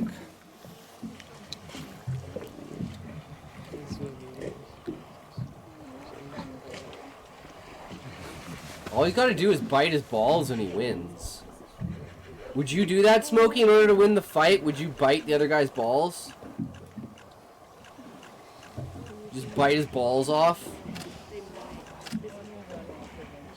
All I see is blood. No, you wouldn't bite his balls off? His balls are just hanging out, man.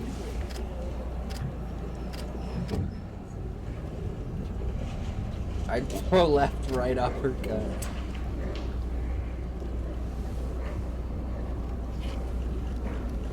He is being bloodied by battle! Look at the blood on his nose from fucking biting the other one. It's like, submit!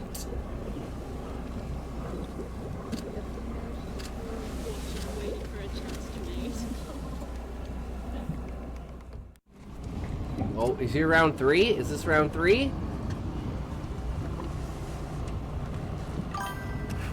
This is your trial if you want to become a furry. You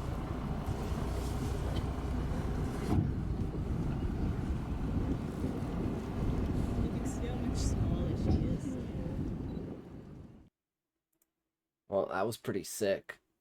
That was pretty sick. Thanks for sharing that. Block it. Pam Bondi's sharing that response for us, and Smokey. argument, the DOJ's argument is that the courts can't enforce the law. So the law does not apply to them now, apparently, according to them. I'm not sure where it says in the Constitution where you can just kind of say that type of stuff and a law can be passed 427 to 1 and then you just not have to listen to it. I'm not really sure where it says that. I don't think it says that anywhere, but it is very clear that this administration is working harder to hide this entire thing and cover this entire thing up than any past administration in the history of America. That includes the cover-up of Iran-Contra and Watergate and all the other things we've talked about in this video. It is genuinely an embarrassment. And now there's talk kind of fucked Europe up. selling off U.S. assets. Which is why I said at this point, you just need to take everyone who's in the government and just put them in jail and say, sorry. We're not stopping with Greenland. You know, we're gonna put a lot of innocent people in jail. I'm really confused and scared. But at the end of the day, we can't discern it. But I'm very embarrassed so, to be another example it is what it is. A sort of Fuck it. cover-up that's been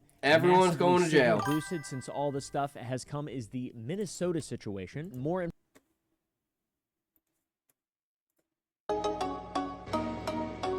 Chinese rock?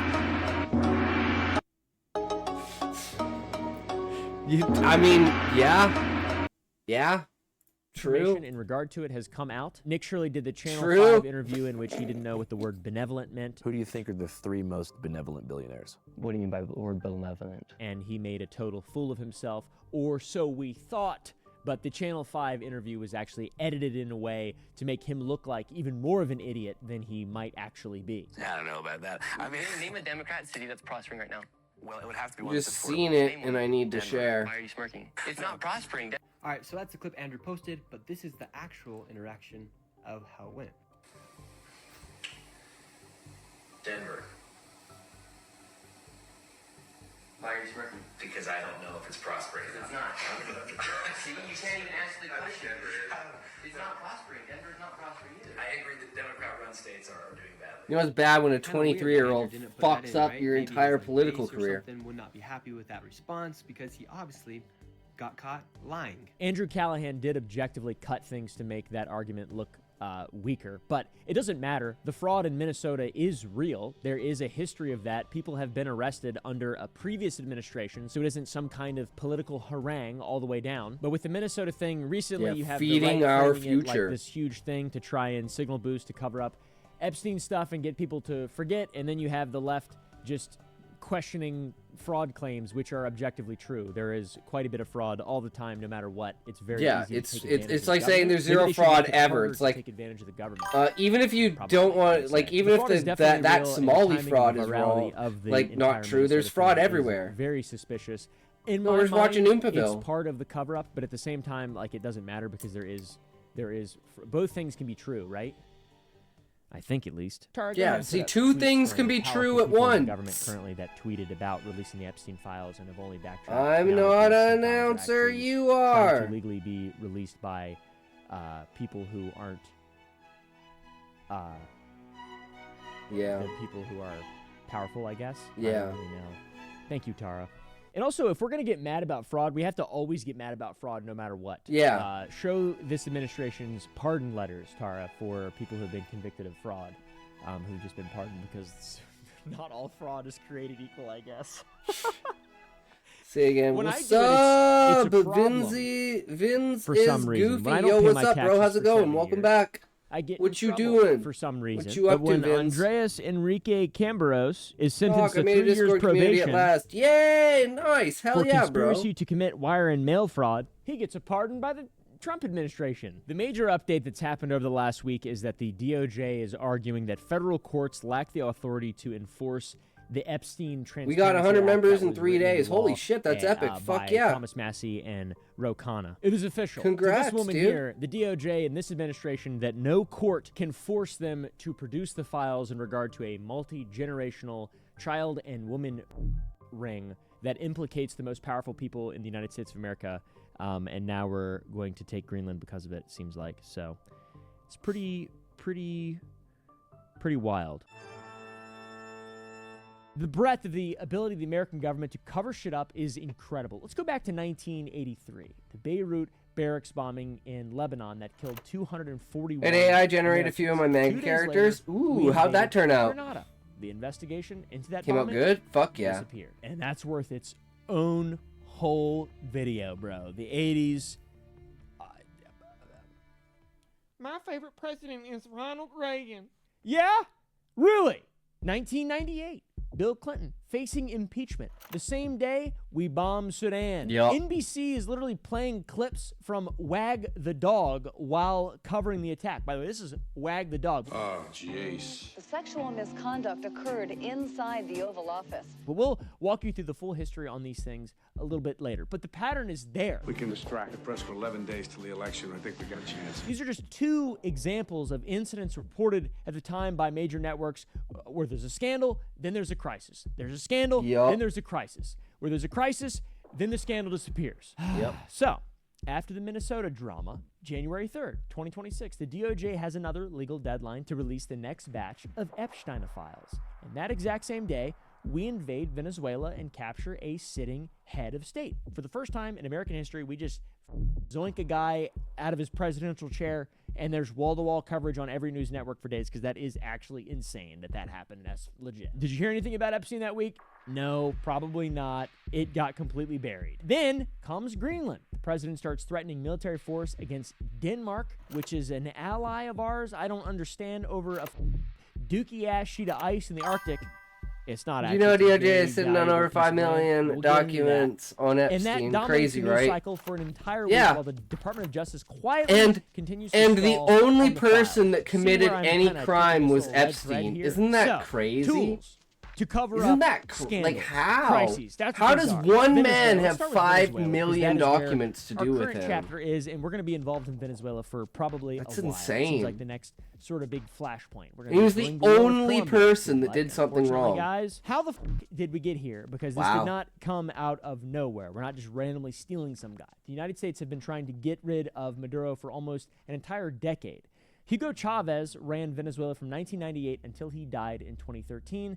He nationalized the oil industry in Venezuela and built close ties with Cuba, a communist nation, Russia, kind of a communist nation, and Iran, an enemy of the United States of America. Basically, they're that little nugget really close to us that's allied with everything that America does not want in the Western Hemisphere. In 2002, we backed a coup against Hugo Chavez, and it worked for about 48 hours. Chavez was detained, a new president was installed, and then Chavez supporters flooded the streets and put him right back Maxwell got into convicted power. for 20 When Chavez years. died, his hand-picked successor took over. That was Nicolas Maduro. He narrowly won the 2013 election, and then the economy collapsed.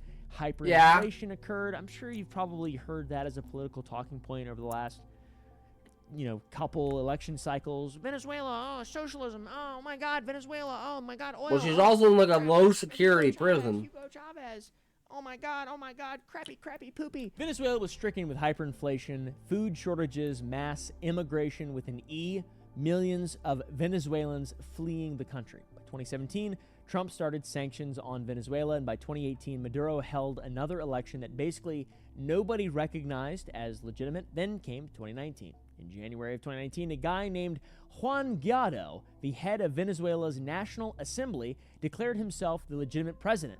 He said that Maduro's election was fraudulent, so he was taking over. And here's the thing. The United States recognizes Guaido.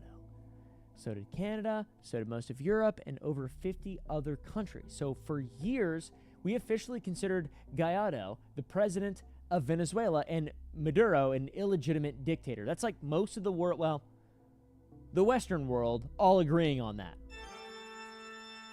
This message is sponsored by ZocDoc. I've been working heavily on the back end of various businesses I'm deeply involved in. Sometimes the back end gets a rash. Raise your hand if you've had a rash on your back end. And that is why we use ZocDoc. ZocDoc is a free app and website where I don't know, you it's can kind find of red, a little puffy. doctors. You can search by specialty, or you can filter by bad? Should I send you a insurance, picture of location, it? availability, and you can even see real verified patient I reviews have one right before now. you book. Once you find someone you like on ZocDoc, you can use their real-time availabilities and book. It's like a dating app for phone doctors? Tag, no back and or forth, and a lot of appointments happen fast as well, usually within 24 to 72 hours, and sometimes You gotta even find your perfect same match. day. You can do in-person visits or Yo, video Callie, visits, what's whatever up? gets your back end ripping.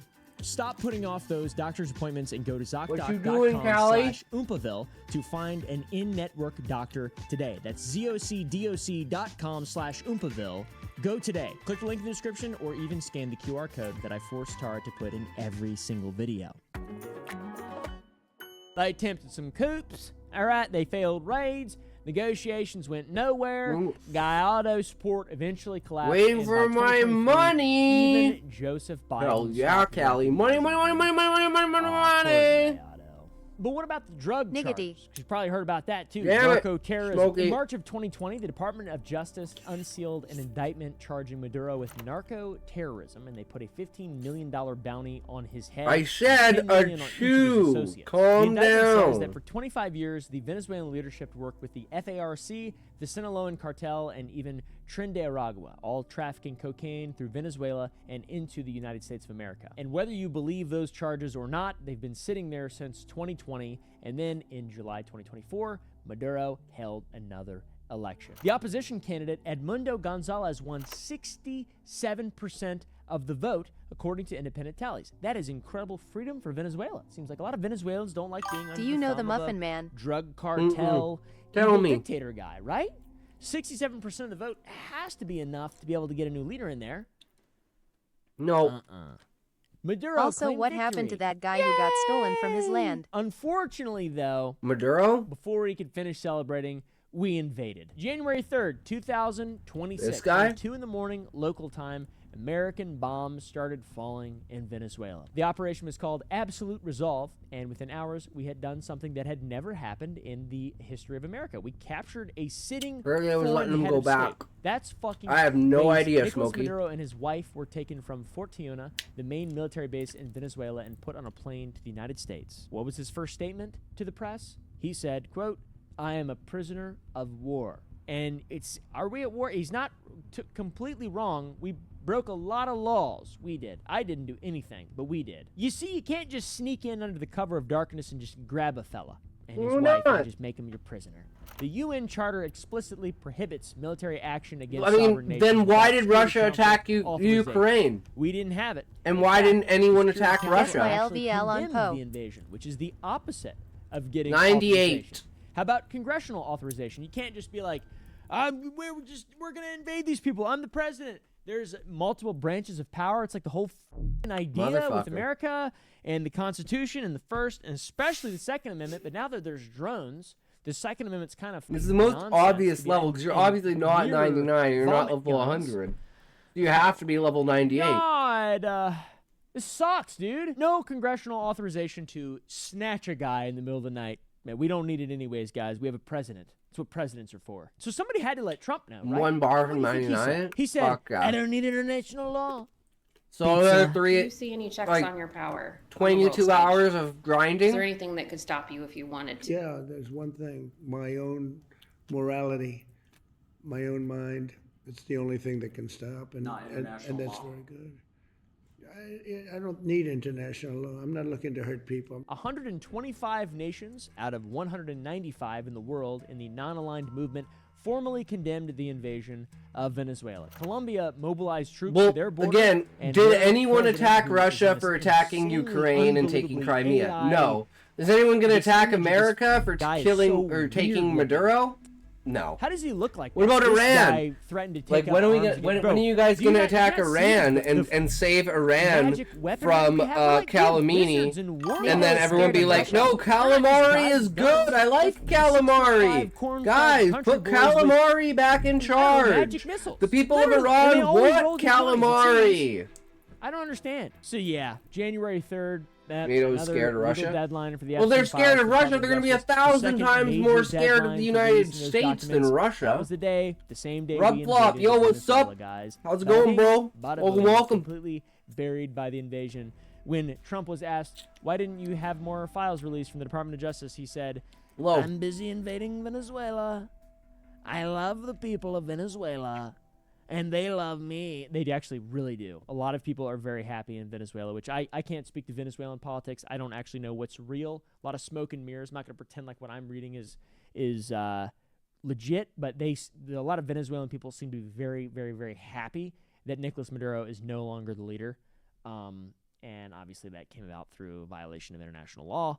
But, like, I don't know. What the f*** I know, dude. If the law's Then, not there to help you, who the January fuck 4th, cares about the another law? day on the timeline, the biggest cover-up. The in law American should be if history. you're a One day terrible after leader, we Venezuela take law, you out. everyone is still talking That's what I about want the Maduro. UN to do. I want the Katie UN to be Miller, like, if you're a wife bad of leader and your people don't this like meeting, you, Stephen we just Miller, take you out. posts a That's what the picture UN of should the fucking American be there flag to planted do. on a glacier. The caption in one word, soon, brother. Oh my God. Can you believe this? Stephen Miller himself, by the way, this guy is crazy. Stephen Miller himself goes on CNN and says, military is always an option. That is in regard to, if you haven't put the pieces together, military action against Greenland, a territory of Denmark, which Denmark, by the way, Canada, America, founding or is member of America, NATO, Canada? historical ally of the United States of America. Canada is we have the nothing. same culture. What the Trump told the Atlantic, we do need Greenland. Canada doesn't Absolutely. exist. It's Suddenly, basically the news Tartaria. cycle, still no Epstein, no more Maduro. Now we're talking about invading Greenland, guys. An ally.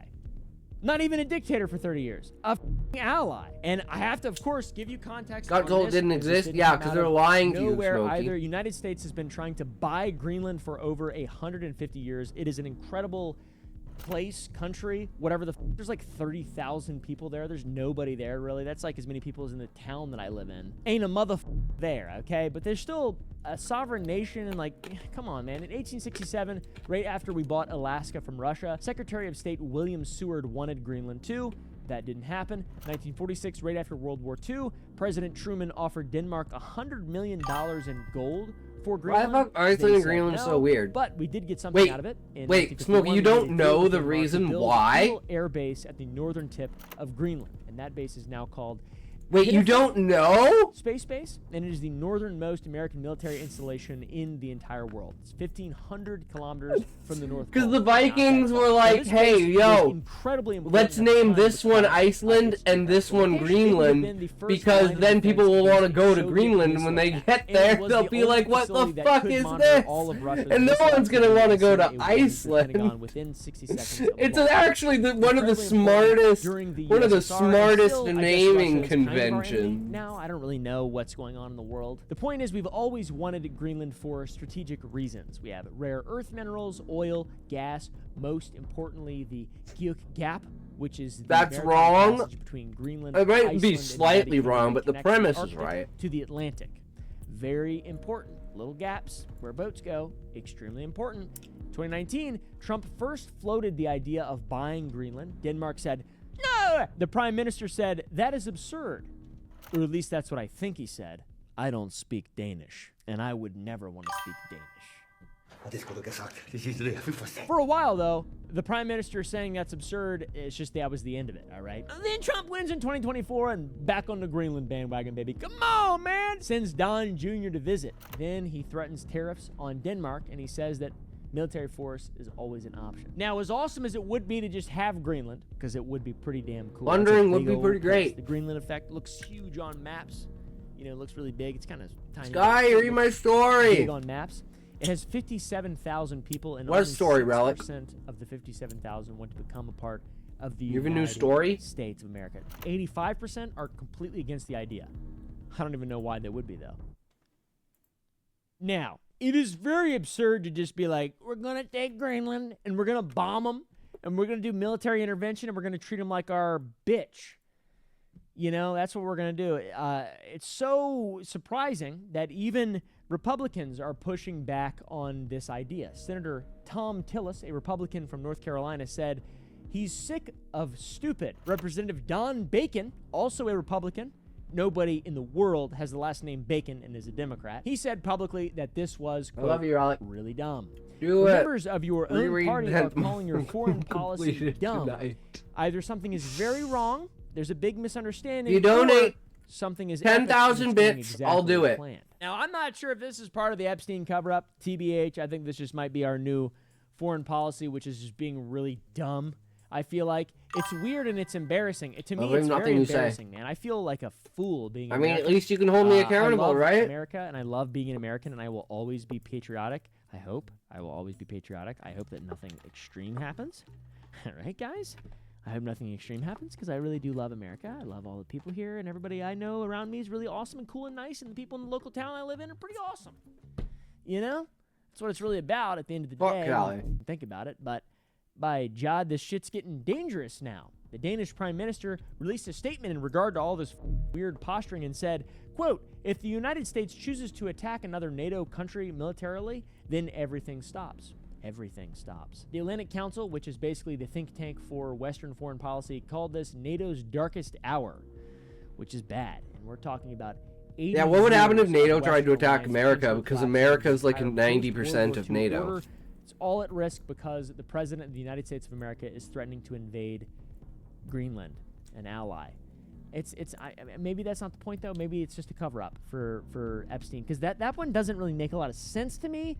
Like, when they dump the NATO would dump bonds and treasury. Europe has a lot of our debt. I don't really get it. If they dump the bonds, that they would be because they rely on us. I don't know, dude. It's really confusing to think about. Either way, Venezuela, Greenland, Minnesota, the DOJ. This is the greatest scandal ever, dude. Watergate and impeachments. The shit has been so much less bad that has had so much of a bigger thing. You know, I'm very well spoken. All right, guys? It's mind-blowing to me that this is just not a big deal. But it is a big deal. It's bigger than Watergate. It's bigger than any scandal in the history of the American government. There isn't one that comes close. This is way bigger than Monica Lewinsky nonsense. It's crazy. By the way, Venezuela, Greenland, not the only ones. Mexico. Monica, said, by the quote, way, is the one "Something's that going to have to be apparently done was the about secretary Mexico," and he who sucked refused off to Bill rule out Clinton in military the White action. House. 52nd state, maybe. Colombia, he called their president a sick man and threatened economic retaliation. Then, new sanctions and military posturing with Cuba and immediate threats with Iran. There is a massive kind of seeming revolution of sorts going on in Iran. I'm not exactly sure. I haven't really kept up with it, but I know that I see a lot of stuff, and there's a lot of dead people. There's a lot of people who are being murdered. Apparently, there's by the government of Iran. 30,000 fucking dead people I don't in know if Iran. that's real at this point. Then, with Panama, we demanded control of the canal, threatened consequences, and Canada threatened them with annexation, and Trump called Trudeau governor. Troops are being repositioned in Syria. Strikes have been authorized. 11 separate international incidents, all from one administration that is under the scrutiny of the American people because of Epstein, because of a pedophile. That's what it seems like. It seems like a response to all this, to be honest.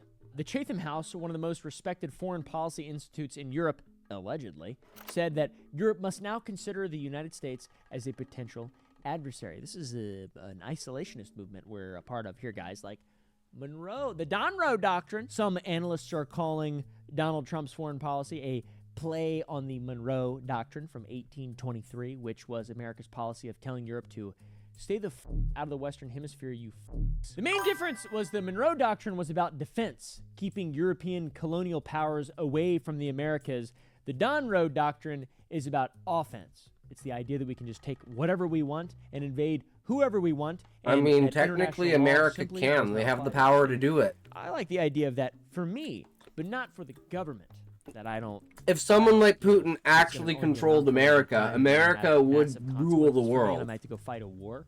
There's no question about that. I promise. The only reason why America doesn't rule the world is because America Epstein chooses files, not to rule the world. unraveling of the entire Western world that started after the last. I literally World War, don't think the which is entire probably- world it probably means we're about combined to get could into beat another world America. wars, but it might not have anything to do with the Epstein files, unfortunately. And the But reason that's- for it's that the is biggest probably cover-up because in everyone's America. going to fuck each other over. I farted while I was saying that. I still think it's a cover-up. I mentioned Grenada earlier in the very beginning of this video. We've got to paint the full picture for you because it is a pattern and it is a playbook, and that's what governments do. They lie to you. On October 23rd, Literally, it's a playbook. 1983, Oh, this happens, so we do bombed hit a this. U.S. Marine barracks in Beirut, Lebanon. 241 Americans died in a single blast. It was the deadliest day for the United States military since the Tet Offensive in Vietnam a while before. The Reagan administration was in full crisis mode. The president had sent those troops there, and the security had clearly failed, and the American people wanted answers. 200 Marines just got vaporized. And just 2 days after the worst military disaster in 2 decades, we invaded Grenada, a tiny Caribbean island with 100,000 people that offered no strategic value and was a minimal threat. But good TV, guys. A win! But here's where it gets really epic. Reagan banned the media from covering the invasion for the first 48 hours. Reporters couldn't get there. They couldn't verify anything. They just had to report what the military told them. It's perfect. We know that in wartime, the military mouthpiece is objective truth, and that's it. There's no such thing as propaganda that comes from the He's military. really intent mark from PBS start to later finish did an tonight. analysis What? And concluded, quote, Grenada's success replaced the bitter memory of the massacre. No, I already read it. Acknowledged Yeah, now in done. modern times that the invasion of Grenada was just to make people forget about Beirut. Reagan never retaliated for Beirut, never held anyone accountable. The investigation quietly disappeared. People just forgot about it, and he somehow won re-election in one of the biggest landslides in American history. Then, 6 years later, it happened again. 1989. Manuel Noriega, the dictator of Panama, aka Pineapple Head, had been on the CIA payroll for years. He was our big ragtime boy. He helped us fight communists in Central America, and we looked the other way while he ran drugs and killed his political opponents. But then he became an embarrassment. George H.W. Bush, greatest president of all time, had worked directly with Noriega when he was the director of the CIA, and those connections were becoming a bit of a political liability. So we launched Operation Just Cause. We invaded Panama, captured Noriega, sitting Pineapple Head of State, and we flew him to the United States for a trial. Pretty familiar idea right there. Kind of similar to Venezuela, but like on a smaller scale. That one could have been crazy for that government, but nothing would get by George H.W. Bush. Vice President of the United States of America, CIA Director. That guy is like, oh man, it's just the when you start to go down the conspiracy rabbit hole, he's just like the cream of the crop of evil, basically. It's like World War II, American News Systems, OSS, CIA, intelligence, propaganda, Project Mockingbird, MK Ultra. It's insane. It's never stopped though since then. And now we're just living at 2.0. The next one is so on the nose that it isn't even funny. 1998, Bill Clinton is facing the impeachment over the Monica Lewinsky scandal. Grand jury testimony is scheduled. The walls are closing in, and his presidency is hanging on by a thread. August 20th, 1998, the same day as the testimony, United States bombs Sudan and Afghanistan. Boom! Cruise missiles into a pharmaceutical plant that we claimed was making chemical weapons. Turns out, wasn't. It was making medicine, pharmaceuticals, and somehow it gets crazier. There was a movie that had come out just 8 months earlier called Wag the Dog. There's a crisis in the White House. What's the crisis? And the president's top advisors have been called together. Oh, jeez. The sexual misconduct occurred inside the Oval Office. Which was about a president who starts a fake war to distract from a sex scandal. Has an idea. About to fall out, and I go, And I'm sure they probably man, knew feels kinda, good you know, now it's in though. the zeitgeist. Oh, Bill Clinton's a old horny bastard. He plays a,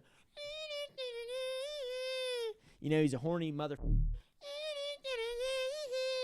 or whatever, and he's evil, and he killed that guy Vince. NBC played clips from that movie 6 times in 48 hours while covering the bombing, and reporters were openly asking if it was a distraction within 30 minutes of the announcement. Is this a distraction from the, the important testimony that's going to determine the future of our democracy or whatever it is, a republic? So obvious. Even the puppets in the media were like, is this a distraction? Yeah, of course it is.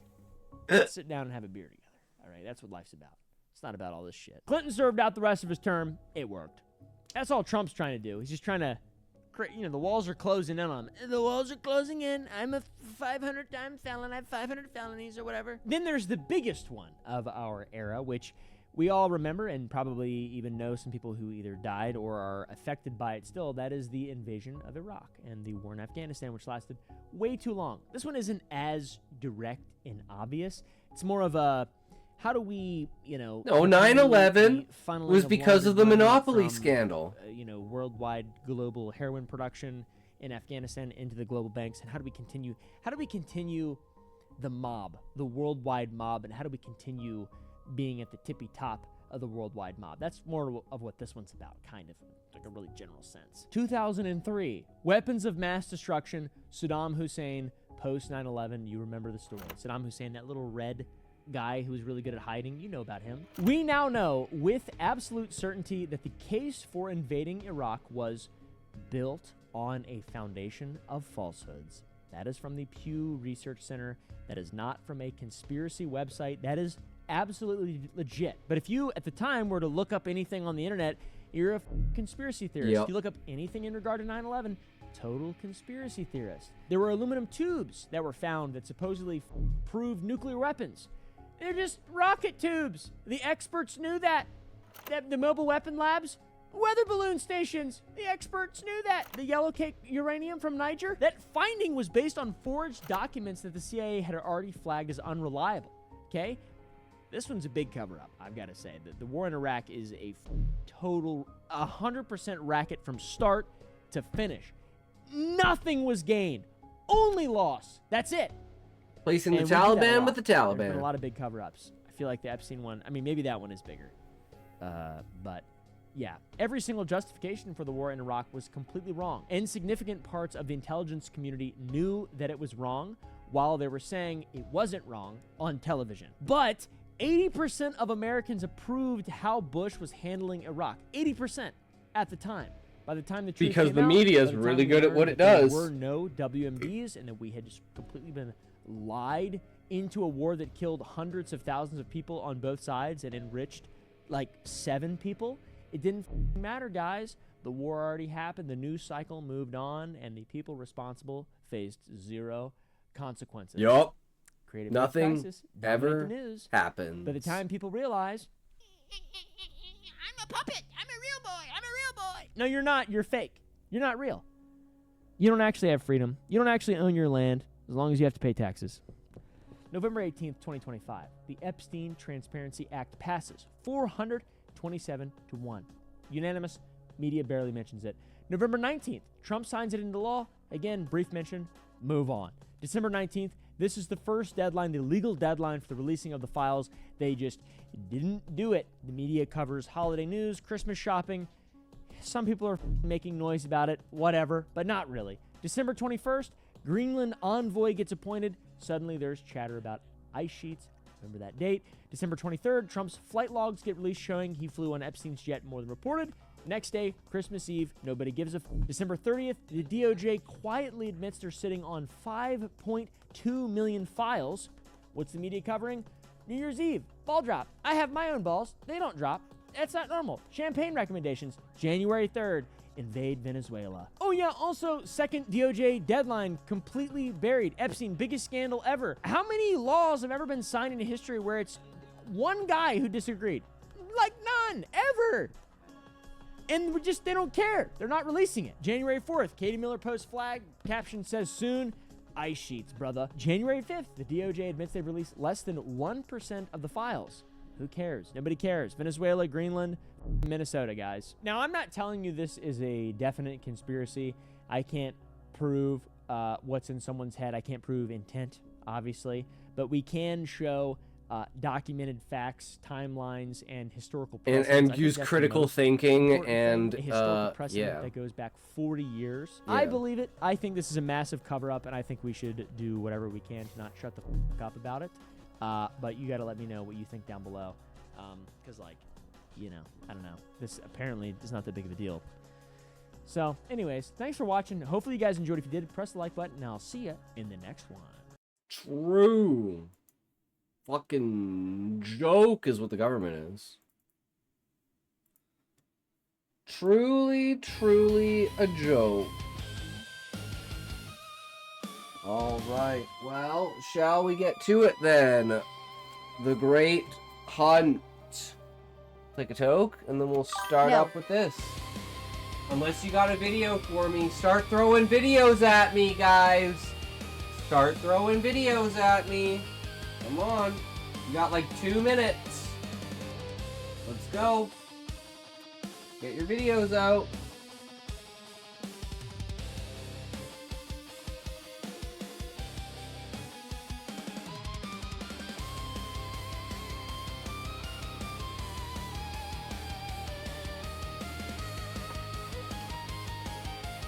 Through Callie.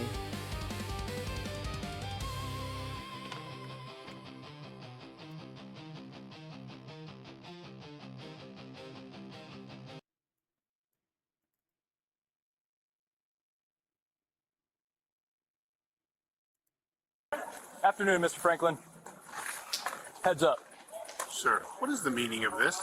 Hands where I can see them, man. Knife down. the gods! You defile the right! Nobody's getting hurt anymore today. Just set it down. We can talk. I will carve your heart, foreign dog! All right, approaching the subject now. Kisnames! K7 Wheaton Maolis! Just gonna play something right there, sir. Cassius? Remove Hochstater! Got him. Afternoon, General. Quick test here. Heads up. There we What go. in the blazing hell is this? Who in God's name throws dairy at a general in combat? Evening, sir. I'm Officer Mitchell with Lunar Patrol. Need you to stay right where you are. Copy that, officer. Is there a problem? Just a quick test. Hold still for me. Wait, what are you... Here we go. Did you just throw cheese at me? Affirmative. Sticking nicely. You're good to go. Mr. Hendricks, hold up a second. You got any idea what this is? Whoa, man. Far up. Just stay cool, all right? Yep. That's cheese on your face. You all right? Yeah, it's stuck pretty good. Afternoon, sir. Just gonna step in here. Stay still. Что это? Почему вы сыр? It's evidence. Leave it where it is. Ничего не понимаю. All right, hold still for me. Yep, there it is. Nothing? Okay. You have a good voyage, General. Dispatch body cam rolling. I've got visual on subject. Copy. All right, Your Majesty, just hold still for me. What is this? Who are... Cheddar delivery. And stuck. Mon Dieu, it clings to me. Yep, secure.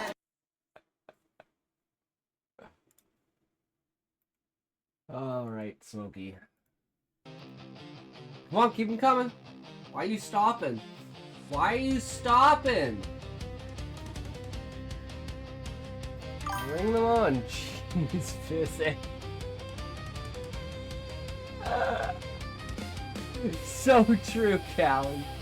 So true. Especially if it's a Kraft single slices. That shit ain't cheese, guys. That shit ain't cheese.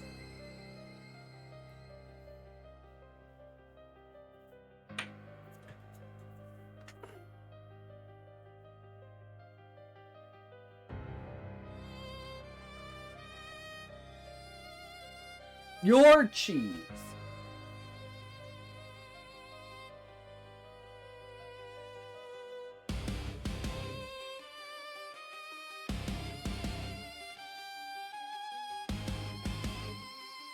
Three, two, one, toke!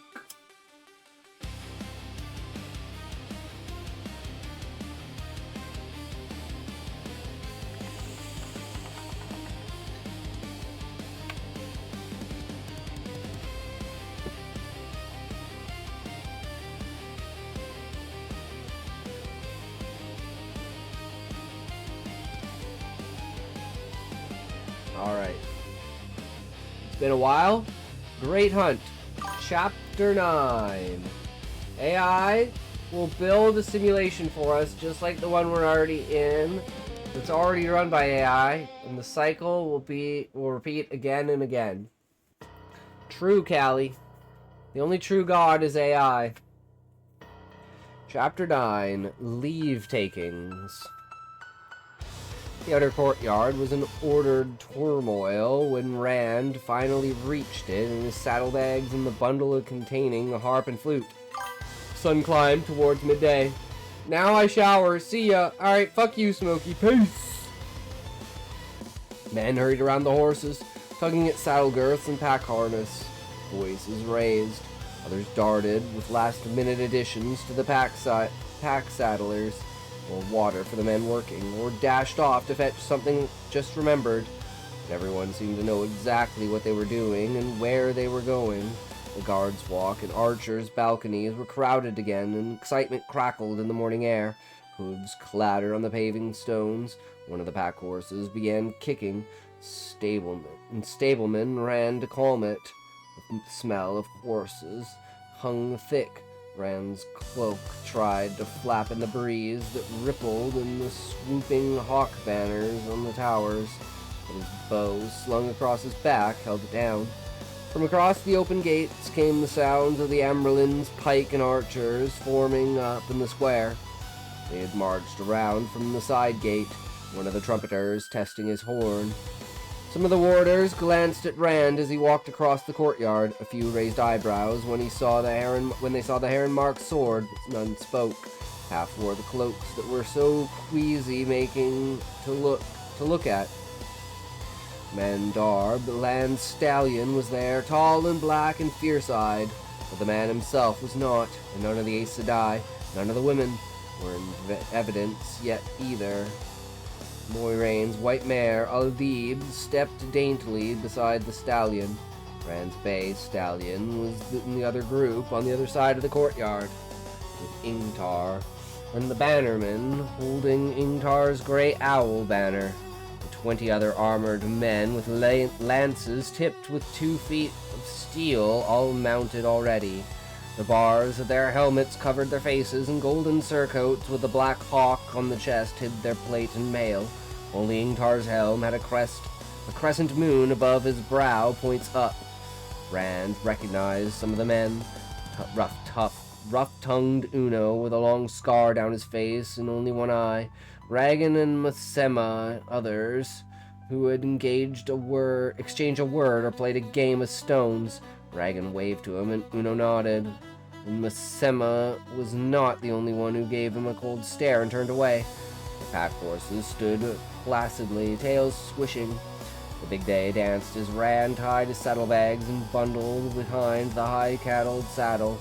He put his foot in the stirrup and muttered, "Easy, Red," as he swung into the saddle. But he let the stallion frisk away some of his stable-bound energy. To Rand's surprise, Loyal appeared from the direction of the stables, riding to join them. The Ogier's hairy, fetlocked mount was as big and heavy as a prime Duran stallion. Beside it, all the other animals looked the size of Bella. But with Loyal in the saddle, the horse seemed almost a pony. Think of like Radon riding his fucking horse as the Ogier on this. That's what I'm imagining. Loyal carried no weapon that Rand could see. He had never heard of an Ogier using a weapon. Their steading were protection enough. And Loyal had his own priorities, his own ideas of what was needed for a journey. The pockets of his long coat had a telltale bulge, and his saddlebags showed the square imprints of books. The Ogier stopped his horse a little way off and looked at Rand, his tufted ears twitching uncertainly. "I didn't know you were coming," Rand said. "I think you would have had enough to travel with us this time. There's no telling how long it will be, or where we'll end up." Loyal's ears lifted a little. "There was no telling when I first met you either. Besides, what held then holds now. I can't let the chance pass to see history actually weave itself around Ta'Veren, and to help find the horn. There's only a 50% chance we're in a simulation. We're either the first reality who will create a simulation, or we're the newest simulation from within countless other simulations." Exactly, Sean. But the chances of us being the first beings in all of existence, all ever... man. Ooh, that's a little... Ooh. Ooh. Yeah.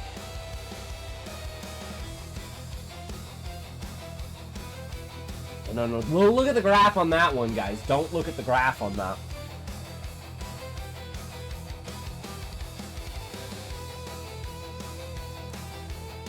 Matt and Perrin rode up behind Loyal and paused.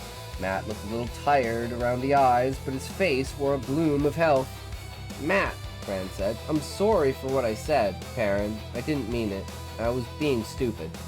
Matt only glanced at him, then shook his head and mouthed something to Perrin, and Rand could not hear. Matt only had his bow and quiver, and Perrin also wore his axe in his belt, with its big half-moon blade balanced by a thick spike. Matt? Perrin? Really? I didn't... They rode on toward Inkar. Now add parallel realities, and that's an infinite number of realities where we are the original reality, and an infinite number where we're the newest simulation. Infinity is a pretty crazy number. It's a concept, structure, not a number itself. That is not a coat for traveling, Rand, Boyle said. Rand glanced down at the golden thorns climbing his crimson sleeve and grimaced. Small wonder Matt and Perrin still think I'm putting on airs. On returning to his room, he had found everything already packed and sent on. All of his plain clothes he had been given were in the pack horses, so the servant said every coat left in his wardrobe was at least as ornate as the one he wore. Saddlebags had nothing in the way of clothes, but in a few shirts, some wool stockings, and a spare pair of breeches. At least he had removed the golden cord from his sleeve. Though he had the red eagle pin on in his pocket, that had meant it for a gift, after all. I'll change when we stop tonight, he muttered. He took a deep breath. Loyal, I said things to you I should not have, and I hope you'll forgive me. You have every right to hold them against me. I hope you don't. But I hope you won't. Loyal grinned, and his ears shot up. He moved his horse closer. I say things I should not all the time. The elders always said I spoke an hour before I thought. Suddenly Lan was at Rand's stirrup in his gray-green scaled armor that would make him all but disappear in a darkness or a forest. I need to talk to you, sheepherder. He looked at Loyal. Alone, if you please, Builder. Loyal nodded and moved his biggest horse away. I don't know if I should listen to you, Rand told the warder. These fancy clothes and all those things you told me, they didn't help much. When you can't win a big victory, sheepherder, learn to settle for the small ones. If you made them think of you as something more than a farm boy, you'll be easy to handle. Then you won a small victory. You won't be easy to handle, you've won a small victory. Now be quiet and listen. I've only time for one last lesson. The hardest, sheathing the sword. You spent an hour every morning making me do nothing but draw this bloody sword and put it back in the scabbard. Standing, sitting, lying down, I think I can manage to get it back in the sheath without cutting myself. I said, listen, sheepherder, the warder growled. There will come a time when you must achieve a goal at all costs. It may come in attack or in defense, and the only way will be to allow the sword to be sheathed in your own body. That's crazy, Rand said. Why would I ever... The warder cut him off. You will know when it comes, sheepherder. When the price is worth the gain and there is no other choice left to you. That is called sheathing the sword. Remember it. Wait. Is he talking about, like, seppuku?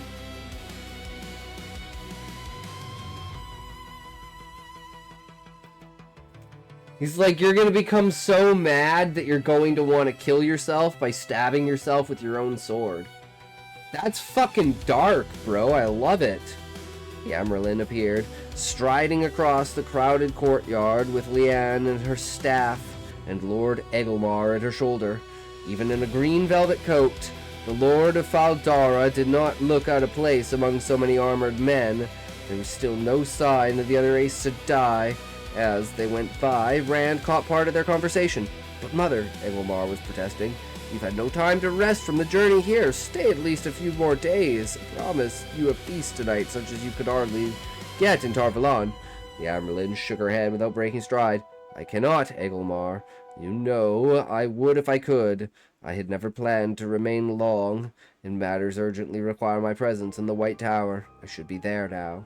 Mother, it shames me that you come one day and leave the next. I swear to you, there will be no repetition of last night. I have tripled the guard on the city gates as well as the keep. I have tumblers in from town and a bard commanding a mosque, a bard coming from Mos Shirar. Why, King Isar will be on his way from Fal Moran. I sent word as soon as their voices faded as they crossed the courtyard, swallowed up by the din of preparation. The Amberlin never as much as glanced in Rand's direction. When Rand looked down, the warder was gone and nowhere to be seen. Loyal brought his horse back to Rand's side. That is a hard man to catch and hold, isn't he, Rand? He's not here. Then he's here, then he's gone, and you don't see him coming or going. Sheathing the sword, Rand shivered. Warders must all be crazy. The warder the Amberlin was speaking to suddenly sprang into his saddle. He was in a death gallop before he reached the wide standing gates. She stood watching him go, and her stance seemed to urge him to go faster. Where is he headed in such a hurry? Rand wondered aloud. I heard, Loyal said, that she was sending someone out today, all the way to Arad Daman. There is word of some sort of trouble in Almouth Plain, and the Amberlin seat wants to know exactly what. What I don't understand is, why now? From what I hear, the rumors of this trouble came from Tar Valon with the Aes Sedai. Rand felt cold. Egwin's father had a big map back at home, a map Rand had pored over more than once, dreaming before he found out what the dreams were like when they came true. It was old, that map, showing some lands and nations the merchants from outside said no longer existed, but Almouth Plain was marked, butting against Toman Head. We will meet again on Toman Head. It was all the way across the world, he knew. On the Aerith Ocean. It has nothing to do with us, he whispered. Nothing to do with me. Loyal appeared not to have heard. Rubbing the side of his nose with a finger like a sausage, the Ogier was still peering at the gate where the warder had vanished. She wanted to know why not send someone before she left Tar Valon. But you humans are always sudden and excitable, always jumping around and shouting. Ears stiffened with embarrassment. I am sorry, Rand. You see what I mean about speaking before I think. I'm rash and excitable sometimes myself, as you know. Rand laughed. It was a weak laugh, but it felt good to have something to laugh at. Maybe if we lived as long as you, Ogier, we'd be more settled. Loyal was 90 years old. By Ogier standards, not old enough by 10 years to be outside the steading alone. That he had gone anyway was proof, he maintained, of his rashness. Loyal was an excitable Ogier. Rand thought most of them must be made of stone. Perhaps so, Loyal mused. But you humans do so much with your lives. We do nothing but huddle in our steading, planting the groves and even the building. We're all done. Even the building were all done before the long exile ended. It was the groves Loyal held dear, not the cities men remembered the Ogier for building. It was the groves planted to remind Ogier builders of the steading that Loyal had left his home to see. Since we found our way back to the steading, his words trailed off as the Amberlin approached. Ingtar and the other men shifted in their saddles, preparing to dismount and kneel, but she motioned them to stay as they were. Leanne stood at her shoulder, and Egilmar a pace back. From his glum face, he appeared to have given up trying to convince her to remain longer. The Amberlin looked at them one by one before she spoke. Her gaze stayed on Rand no longer than on any other. Peace favor your sword, Lord Ingtar, she said finally. Glory to the builders, loyal Kisaran. You honor us, mother. May peace favor Tar Valon. Ingtar bowed in his saddle, and the other Shinarians did too. All honor to Tar Valon, Loyal said, bowing. Only Rand and his two friends on the other side of the party stayed upright. He wondered what she had said to them. Leanne's frown took all three of the men, and Engelmar's eyes widened, but the Amberlin took no notice. You ride to find the Horn of Valir, she said, and the hope of the world rides with you. The horn cannot be left into the wrong hands, especially the Dark Friends' hands. Those who came to answer the call will come whoever blows it, and they are bound to the horn, not to the light. They are a stir among the listening men. Everyone believed that those heroes called back from the grave would fight for the light, if they could fight for the shadow instead. The Amberlin went on, but Rand was no longer listening. The Watcher was back. The hairs stirred on the back of his neck. He peered up at the packed archers' balconies overlooking the courtyard, at the rows of people jammed along the guard walks atop the walls. Somewhere among them was a set of eyes that had followed him unseen. The gaze clung to him like dirty oil. Can't be a fade, not here. Then who or what? Twisted in his saddle, pulling Red around, searching, the bay began to dance again. Suddenly something flashed across in front of Rand's face. A man passing behind the Amberlin cried out and fell, a black-fletched arrow jutting from his side. The Amberlin stood calmly, looking at a rent in her sleeve. Blood slowly stained the grey silk. A woman screamed, and abruptly the courtyard rang with cries and shouts. People on the walls milled furiously, and every man in the courtyard had his sword out. Even Rand, he was surprised to realize. Egilmar shook his blade at the sky. "Find him!" he roared. "Bring him to me!" His face went from red to white. When he saw the blood on the Amberlin's sleeve, he fell to his knees, head bowed. "Forgive, mother, I have failed your safety. I'm ashamed." "Nonsense, Egilmar," the Amberlin said. "Leanne, stop fussing over me and see to that man. I've cut myself worse than this more than once, cleaning fish. And he needs help now, Egilmar. Stand up, Lord of Faldara. You have not failed me, and you have no reason for shame. Last year in the White Tower, with my own guards at every gate and warders all around me, a man with a knife came within 5 steps of me. A white cloak, no doubt. Though I have no proof. Please stand up, or I will be shamed. And as Egilmar slowly rose, she fingered her sliced sleeve. A poor shot for a white-cloaked bowman, or even a dark friend. Her eyes flickered up to Rand's. If it was at me he aimed, her gaze was gone before he could read anything on her face. But he suddenly wanted to dismount and hide. It wasn't aimed at her, and she knows it. Leanne straightened from where she had been kneeling. Someone had laid a cloak over the face of the man who had been taking the arrow. "He is dead, Mother." She sounded tired. "He was dead when he struck the ground, even if I had been at his side. You did what you could, daughter. Death cannot be healed." Egilmar moved closer. "Mother, if there are white cloak killers about the dark friends, you must allow me to send your men with you. As far as the river, at least. I could not live if harm came to you in Shinar. Please return to the women's apartments. I will see them guarded with my life until you are ready to travel." Oh my god, ads just coming out of everywhere. Like, kill me with ads. Slowly, death by ads. It's the slow one. We go round. Ads come up and death goes down. It is what it is, and we do what we do. 'Cause death comes for us, whether we want it to or not. Death is the strongest deterrent for anything. Just get yourself some death and you'll be fine. So 1, 2, that's a death for you. Don't you worry about it. We'll get you for ads. Don't you worry, I know what ads do for you. I'll tell you what they do for me. Oh no, ads be at what they get. Don't you tell me what I get for ads, 'cause I don't know what you tell my mind to be for those, so I'll say I'm just in it for the ads. I mean, what?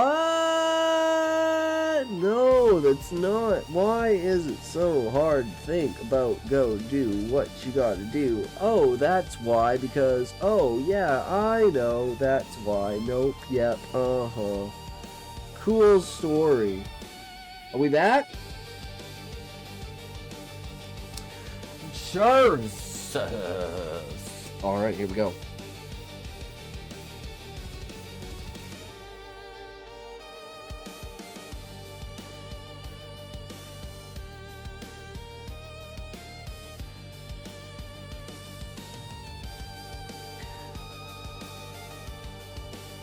Be at ease, she told him. The scratch will not delay me a moment. Yes, yes, I will gladly accept your men as far as the river if you insist, but I will not let this delay Lord Ingtar a moment, either. Every heartbeat counts until the horn is found again. Your leave, Lord Egelmar, to order your oathman. He bowed his head to assent. At that moment, he would have given her Faldara had she asked. The Amberlin turned back to Ingtar, and the men gathered behind him. She did not look at Rand again. He was surprised to see her smile suddenly. I'll wager Ilion does not give its great hunt of the horn so rousing a send-off, she said, but yours is a true great hunt. You are few, so you may travel quickly, yet enough to do what you must. I charge you, Lord Ingtar of House Shinoa, I charge all of you, find the horn of Valir and let nothing bar your way. Ingtar whipped his sword from his back and kissed the blade. By my life and soul, by my house and honor, I swear it, mother. Then ride. Ingtar swung his horse forward toward the gate. Rand dug his heels into Red's flank and galloped after the column, already disappearing through the gates. Unaware of what had occurred within, the Amberlin's pikemen and archers stood walling a path from the gates to the city proper, flame of Tarvalon on their chests, her drummers and trumpeters waiting near the gates, ready to fall in when she left. Behind the rows of armored men, people packed in the square in front of the keep. Some cheered Ingtar's banner, and others no doubt thought this was the start of the Amberlin seat's departure. Swelling roar followed Rand across the square. He caught up with Ingtar, where low-eaved houses and shops stood to either side, and more people thickly lined the stone-paved street. Some of them cheered too. Matt and Perrin had been riding at the head of the column with Ingtar and Loyal, but the two of them fell back when Rand joined them. How am I ever gonna apologize if they won't stay near me long enough to say anything? Burn me. Doesn't look like he's dying. Chengdu and Nidao are gone, Ingtar said abruptly. He sounded cold and angry, but shaken too. We counted every head in the keep, alive or dead, last night, and again this morning. They are the only ones not accounted for. Chengdu was the guard in the dungeon yesterday, and Nidoa. They had the second watch. They always stayed together, even if they had to trade or do extra duty for it. They were not on guard when it happened, but they fought at Tarwin's Gap, a month gone, and saved Lord Egelmar when his horse went down with Trollocs all around him. Now this, dark friends, he drew a deep breath, everything is breaking apart. The man on horseback forced his way through the throng lining the street and joined in behind Ingtar. He was a townsman by his cloth, lean and with a lined face and graying hair cut long. A bundle and water bottles were lashed behind his saddle, and a short-bladed sword and a notched sword breaker hung at his belt, along with a cudgel. Ingtar noticed Rand's glances. This is Huron, our sniffer. There was no need to let the Aes Sedai know about him. Not that what he does is wrong, you understand. The king keeps a sniffer in Val Moran, and there's another in Incordale. It's just that Aes Sedai seldom like what they do not understand, and with him being a man, it's nothing to do with the power, of course. You tell him, Huron. Yes, Lord Ingtar, the man said, and bowed to Rand in his saddle. Honor to serve, my lord. Call me Rand. Rand stuck out a hand, and after a moment, Huron grinned and took it. As you wish, my Lord Rand. Lord Ingtar and Lord Khajiit don't mind a man's ways, and Lord Engelmar, of course, but they say in the town you're an outland prince from the south. Some outland lords are strict for every man in his place. What are we reading? We are reading Book 2, The Great Hunt of Wheel of Time. Have you written anything else, Book? What you been up to? You just been chilling out? And I was wondering, like, are we still doing that smut stuff? Are you still writing, like, are you just preparing stories, or are you gonna do audio? Like, I'm still, like, wondering what's going on with that. Mostly been sleeping the past 24 hours. Well, that's not bad, you know, catching up on sleep is good. I'm fucking exhausted as shit. I'm praying to God this chapter isn't 40 pages long. Cause, like, as far as I know, like, you're the writer, I'm the editor, and Callie is the marketer. Doesn't seem to be going anywhere, so I don't know what's going on. But that was my perspective of it, so I'm like, I can't do anything until I get the audio track. At the moment, I think that's the way it is right now.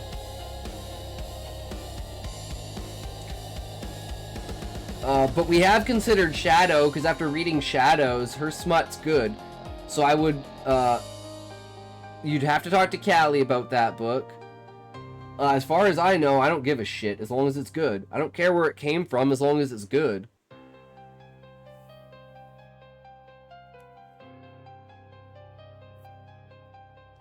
Or it doesn't even have to be good, it just has to do the job. Right? As long as it accomplishes the job, that's all that matters, right?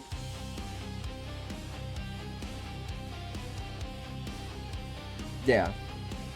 But again, talk to Callie about it, because, like, this is my understanding from what I thought we decided. Right? But I don't know what the fuck Callie's doing.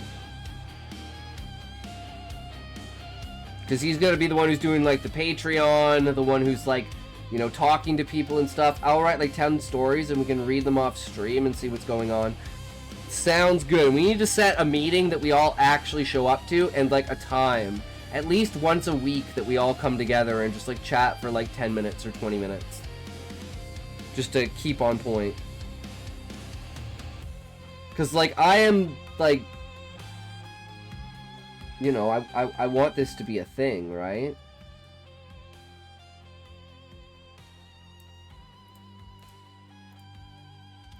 I want this to work.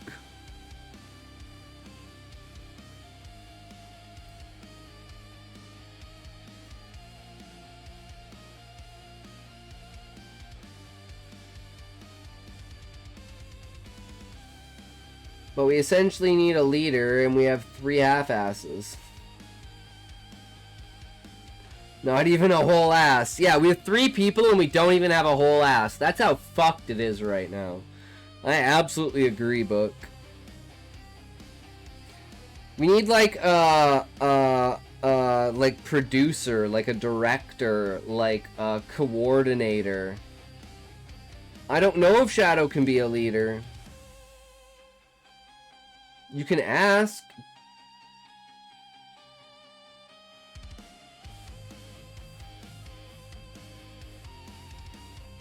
I don't know what her other responsibilities are. I know she's always writing, so that's a good thing, right? And she says the second book has a lot more smut in it. And it's already a published book, so having someone who's a coordinator like that who already has a published book... she is the writer and I'm the audiobook person? I mean, we could do that, but I don't want to put a lot of pressure on her being the sole writer.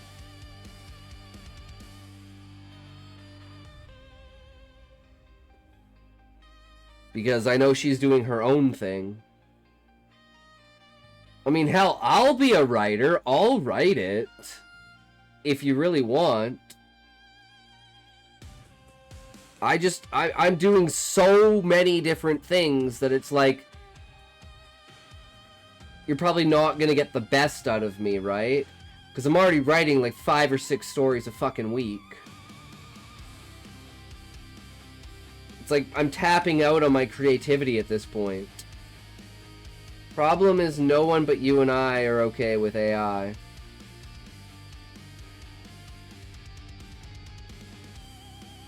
I still don't understand that. If it's good, what does it matter?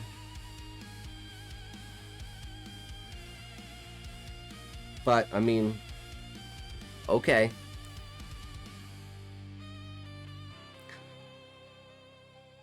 Yeah.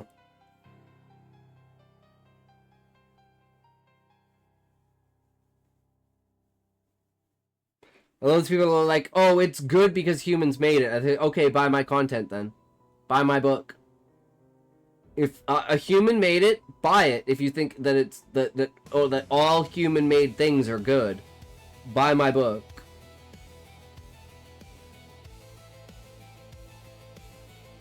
That's why you need a group of people that can come to like consensus and can like work around each other and can move, you know, their stuff and like come to compromises. Right? But like, wait, my problem with people is they're not willing to sacrifice something. They're like, well, you have to give up something, but I'm not giving up something. And it's like, well, if you're not giving up something, I'm not giving up something, and then the whole group breaks down. You just can't have those kinds of stubborn people in the group.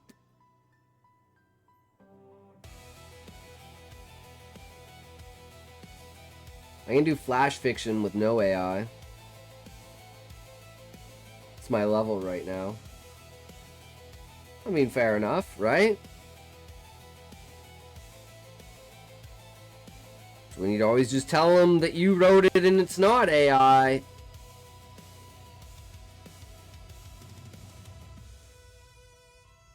Just tell them I wrote it.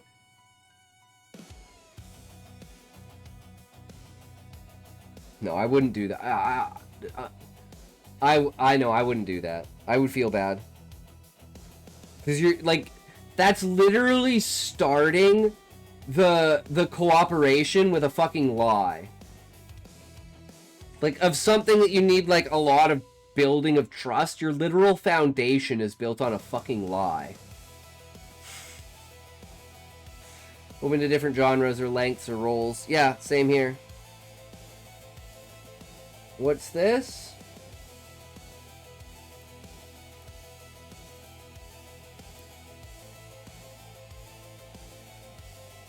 Down with the sickness.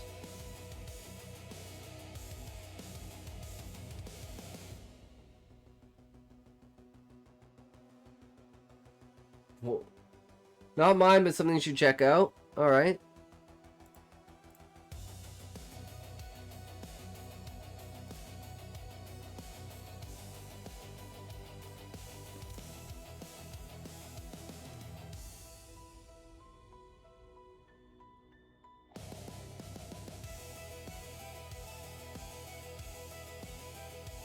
I'm not a lord, at least I'll get away with that from now. Just Rand, Hearn blinked. As you wish, my... Rand. I'm a sniffer, as you see. It's almost like we need to set up careful walls. It's a dark future projection that's very compelling. Huh. Started slow, catching bad smells where nobody else smelled anything, and it grew. Took a whole year before I realized what it was. I could smell violence, the killing and the hurting. Smell where it happened. Smell the trail of those who did it. Smell every trail's different. Every trail's different. So there's no chance of mixing them up. Lord Ingtar heard of it and took me in to serve. Serve the king's justice. So everyone can compromise but still make it work. Exactly. You can smell violence, Rand said. You could not help looking at the man's nose. It was an ordinary nose, not large, not small. You mean you can really follow somebody who, say, killed another man by smell? I can that, Rand. Fades with time, but the worse the violence, the longer it lasts. Aye, I can smell a battlefield 10 years old. Though the trails of the men who were there are gone. Up near the Blight, the trails of the Trollocs almost never fade. Not much of a Trolloc, but killing and hurting. Fight in a tavern, though. It may be a broken arm. That smell's gone in hours. I can see where you wouldn't want Aes Sedai to find out. Ah, Lord Ingtar was right about the Aes Sedai. The light illumined them. Ah, Rand. There was one in Cairnharn once, Brown Ajah, but I swear I thought she was a red before she let me go. She kept me a month trying to find out how I did it. She didn't like not knowing. She kept muttering, is it old, come again, or new, and staring at me until you would have thought I was using the one power. Almost had me doubting myself, but I haven't gone mad, and I don't do anything, I just smell it. Rand could not help remembering Moiraine. Old barriers weaken. There is something of dissolution and change about our time. Old things walk again and new things are born. We may live to see the end of an age. He shivered. So we'll track those who took the horn with your nose. Ingtar nodded, and grinned proudly, and said, we will that, Rand. I followed a murderer to Cairharn once, and another all the way to Meridon, to bring them back for the king's justice. His grin faded, and he looked troubled. This is the worst ever, though. Murder smells bad, and the trail of the murderer stinks with it, but this... His nose wrinkled. There are men in it last night. Dark friends. Oh, excuse me. Must be, but you can't tell a dark friend by smell. What I'll follow is the Trollocs and the Halfmen. Something even worse. Trailed off, frowning and muttering to himself. But Rand could hear it. Something even worse. The light helped me. They reached the city gates, and just beyond the walls, Huron lifted his face to the breeze. His nostrils flared, then he gave a snort of disgust. That way, my lord Ingtar. He pointed south. Ingtar looked surprised. Not toward the Blight. No, Lord Ingtar. Full. Huron wiped his mouth on his sleeve. I can almost taste them. South they went. She was right, then, the Amyrlin seat, Ingtar said slowly. A great and wise woman who deserves better than me to serve her. Take the trail, Huron. Rand turned and peered back through the gates. Up the street to the keep. He hoped Egwene was all right. Nynaeve will look after her. Maybe it's better this way. Like a clean cut. Too quick to hurt till after it's done. He rode after Ingtar and the grey owl banner south. The wind was making up and cold against his back despite the sun. He thought he heard laughter in it, faint and mocking. The waxing moon lit the humid night dark streets of Illidan, which still rang with celebration left over from daylight. In only a few more days, the great hunt of the Horn would be sent forth with pomp and ceremony and tradition claimed dated the age of legends. Festivities for the hunters and blenders into the Feast of Tevin, and with famed contests and prizes for gleemen. The greatest prize of all, as always, would go to the best telling of the great hunt of the Horn. Tonight the gleemen entertained in the palaces and mansions of the city, where the great and mighty disported themselves, and the hunters come from every nation to ride out and find, if not the Horn of Valir itself, at least immortality in song and story. They would have music and dancing and fans and ices to dispel the year's first real heat. The carnival filled the streets too. In the moon-bright muggy night, every day was a carnival until the hunt departed, and every night. People ran past Baal Doman in masks and costumes, bizarre and fanciful, many showing too much flesh. Shouting and singing they ran, a half-dozen together. They scattered pairs, giggling and clutching each other. Then 20 is in a ruckus knot. Fireworks crackled in the sky. Gold and silver burst against the black. There were almost as many illuminators as the city there were gleemen. Doman spared little thought for fireworks, or for the hunt. He was on his way to meet men he thought might be trying to kill him. Crossed the Bridge of Flowers, over one of the city's many canals, into the perfumed quarter, the port district of Ilion. The canal smelled of too many chamber pots, with never a sign that there was ever be flowers near the bridge. The quarter smelled of hemp and pitch from the shipyards and docks, sour harbor mud, all of it made fiercer by heated air and seemed nearly damp enough to drink. Doman breathed heavily. Every time he returned from the North Country, he found himself surprised, for all he had been born there in the early summer heat in Ilion. In one hand he carried a stout cudgel. On the other hand rested the hilt of a short sword he had often used in defending the decks of his river trader from brigands. No few footpads stalked these nights of revelry, where the pickets were rich and most were deep in wine. Yet he was a broad, muscular man, and none of those out for a catch of gold thought him rich enough in his plain cut coat to risk his size and his cudgel. The few who caught a clear glimpse of him when he passed through, light spilling from a window, edged back till he was well past, dark hair that hung to his shoulders, and a long beard that left his upper lip bare, framed a round face.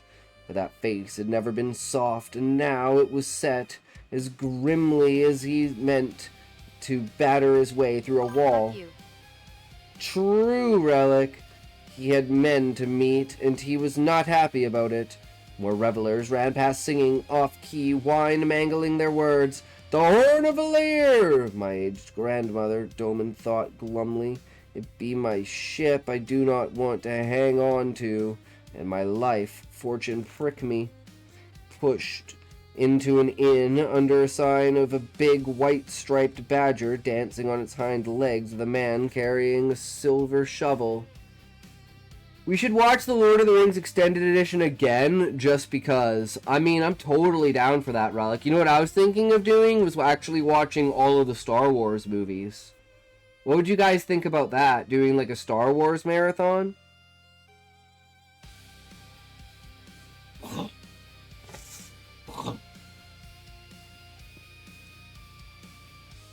Easing the badger, it was called. Well, not even neither Sidoro, or the innkeeper, knew what the name meant. There had always been an inn in the name of the name in Ilion. Common room was with sawdust on the floor and a musician softly strumming a 12-stringed bitten in one of the sea folk's sad songs. He was well lighted and quiet. Nita allowed no commotion in her place, and her nephew, Billy, was big enough to carry a man out with either hand. Sailors, dock workers, and warehousemen came to the Badger for a drink and maybe a little talk, for a game of stones or darts. The room was half full now. Even men who liked quiet had been lured out by carnival. The talk was soft, but Damon caught mentions of the hunt, and for the false dragon of the Mirandians had taken, and one of the Terrans was chasing through Hayden Merk. There had seemed to be some question whether it would be preferable to see the false dragon die or the Tyrians. Doman grimaced. False dragons, fortune prick me! There'll be no place safe these days.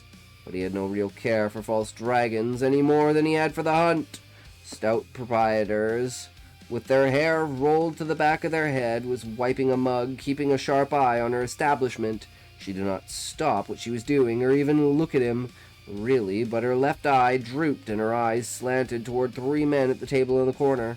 They were quiet, even for the Badger, almost somber, and their belly-shaped velvet caps and dark coats embroidered across the chest in bars of silver and garlic and gold stood out among the plain dress of the other patrons. Damon sighed and took a table in the corner by himself. Kerheinen this time. He took a mug of brown ale from a serving girl and drew a long swallow. When he lowered the mug, the three men in striped cloaks were standing beside his table. He made an unobtrusive gesture to let Nada know that they did not need Billy. Captain Doman. They were all three nondescript, but there was an air about the speaker that made Doman take him for the leader. They did not appear to be armed despite the fine cloaks. They looked as if they did not need to be. There were hard eyes in those very ordinary faces. Captain Bale Doman of the Spray?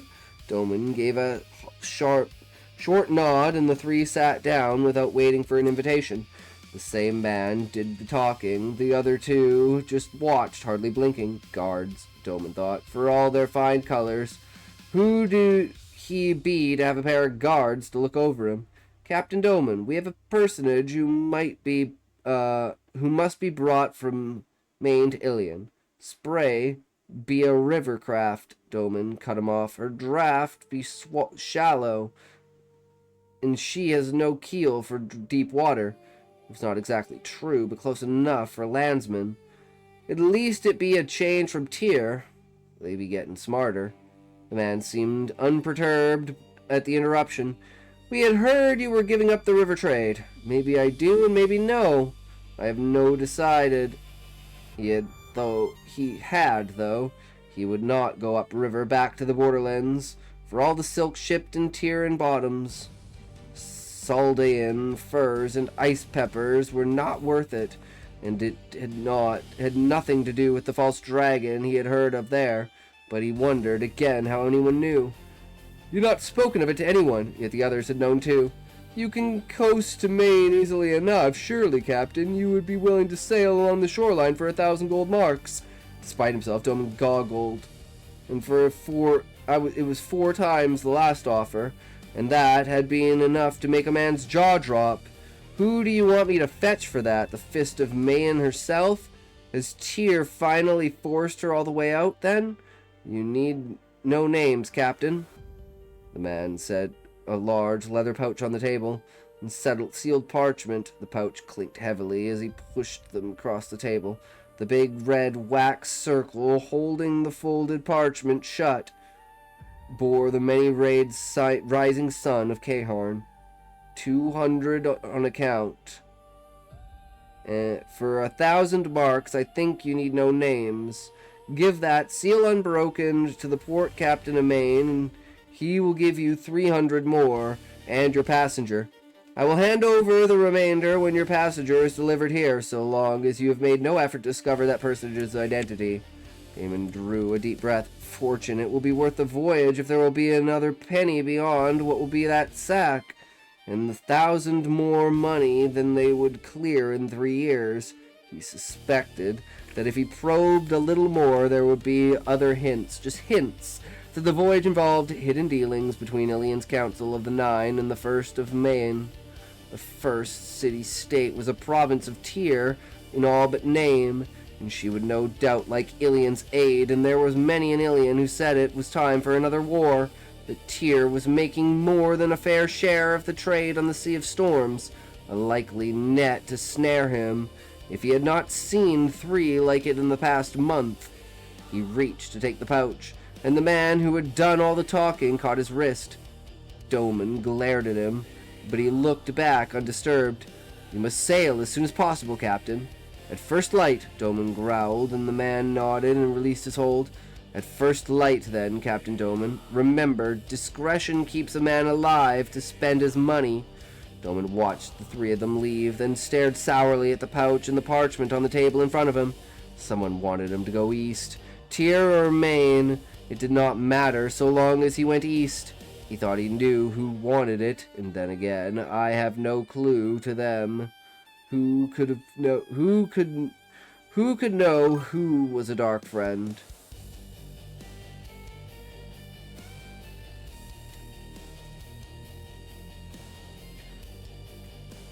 These ads are eating me alive, guys. My toes and my fingers are crawling with bugs being eaten by ads. They're breaking me down. They're taking me out. I'm done. I'm over. I'm top. I'm nothing without my ads. Then I take it upon myself to put my ads where I want, so I do what I can. Never complain, cause ads are what I do on me. So it's my fault, cause I do ads. So don't do ads, cause ads are bad. Yay. Ads. That's what it is. It's all about the ads. Why? Ads. Cause ads are a good and ads do what do, and ads go and go, and ads and do. Ads. You like ads. I like ads. That's good ads. Yes, we are ads. You get, go, do ads. When, what, go, ads, what, do, when, hey, ads. I don't know what ads do, but I do what ads go, so okay. Ads. Did not matter so long as he went east. Thought he knew who he wanted. And then again, I have no clue to them who could do as a dark friend. But he knew the dark friends had been after him since before he left, Maribon. Come back downriver. Dark friends and Trollocs. Of that he was sure. The real question, the one he had not a glimmer of the answer for, is why? Trouble, Bale? Nada asked. You look as if you had seen a Trolloc. She giggled, an implorable sound from a woman her size. Like most people who had never been in the borderlands, Nada did not believe in Trollocs. He had tried telling her the truth of it. She enjoyed his stories and thought they were all lies. She did not believe in snow either. No trouble, Nada. He untied a pouch, dug a coin out without looking, and tossed it to her. Drinks for everyone till that do run out. Then I'll give you another. Nada looked at the coin in surprise. A Tarvalon mark? Do you be trading with the witches now, Bale? No, he said hoarsely. I do not. She bit the coin, then quickly snugged it away behind her broad belt. Well, it be gold for that, and I suspect the witches be no so bad as some make them out. Anyway, it's no say so much to many men. I know a money changer who do handle such. You'll no have to give me another with as few as be here tonight. More ale for you, Bale? He nodded numbly, though his mug was still almost full, and she trundled off. She was a friend, and would not speak of what had been seen. She had seen. He sat staring at the leather. Scotty, what's up, Relic? He sat staring at the leather pouch. Another mug was brought before he could make himself open it enough to look at the coin inside. He stirred them with a calloused finger, gold marks glittering up at him in the lamplight, every one of them bearing the damning flame of Tarvalon. Hurriedly he tied the bag. Dangerous coins, one or two might pass, but so many would say to most people exactly what Nita thought. There were children of the light in the city, and although there was no law in Ilion against dealing with Aes Sedai, he would never make it to the magistrate if the White Cloaks heard of this. Pause what you're doing, look up the Twitter user. Good lord, her voice is like everything you dream of when listening to an audiobook.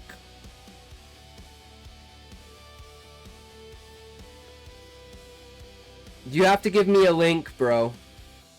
These men, you know what it's like when I try to look something up. No one wants that.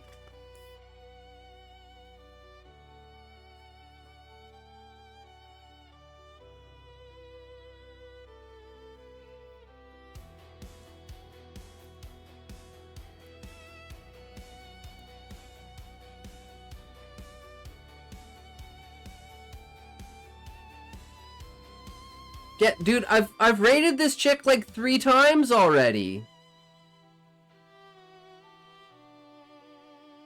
Yeah, I know who that is. I don't know names. You just haven't been here for it. Yeah, I know who she is. Well, yeah, you're late to the party, for sure. No, I absolutely agree with you, Relic. 100%.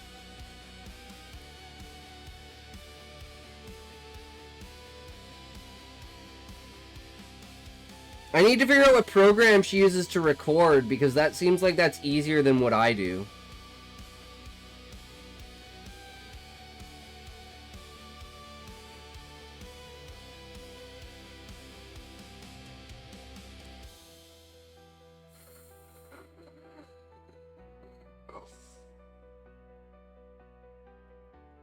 Well, it has a lot of components to it. Women are just good at everything. True. I suspect the witches, golden, nodded numbly, though his mug was almost full. She trundled off. He was a friend and would not speak of what he'd seen. They aren't, then it's just booby stream. Yup. She was a friend and would not speak of what she had seen. He sat staring at the leather pouch. Another mug was brought before he could make himself open it enough to look at the coins inside. He stirred them with a calloused finger, gold marks glittering up at the lamplight, every one of them bearing the damned flame of Tarvalon. Hurriedly he tied the bag. Dangerous coins. One or two might pass, but so many would say to most people exactly what Nada thought. They were children of the light and the city, and although there was no law in Ilion against dealing with Aes Sedai, he would never make it to the magistrate if the White Cloaks heard of this. These men had made sure he would not simply take the gold and stay in Ilion. While he was sitting and worrying, Yaren Maeldrin, his brooding, stork-like second on spray, came into the Badger with his brows pulled down, his long nose, and stood at the captain's table. Karn's dead, Captain. Damon stared at him, frowning. Three others of his men had already been killed. One each time had refused a commission that would make him take him east. Magistrates had done nothing. The streets were dangerous at night, they said, and sailors a rough, quarrelsome lot. Magistrates seldom troubled themselves with what happened in the perfumed quarter, as long as no respectable citizens were injured.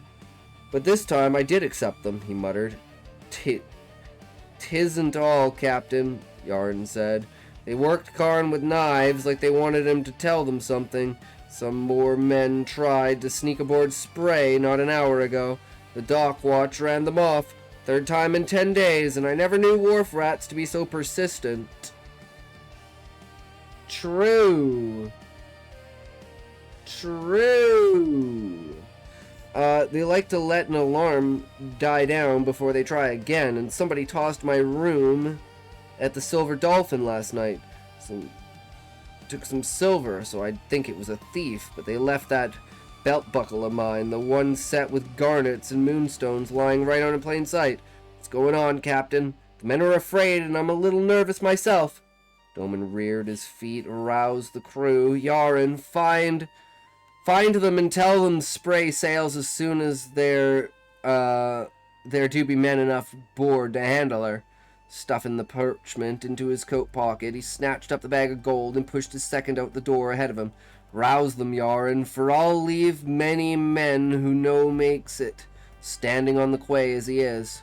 Doman gave Yaren a shove to start him running, then stalked off toward the docks. Even footpads who heard the clinking of the pouch and carried steered clear of him, for he walked now like a man going to do murder. There were already crewmen scrambling aboard Spray when he arrived, and more running barefoot down the stone quay.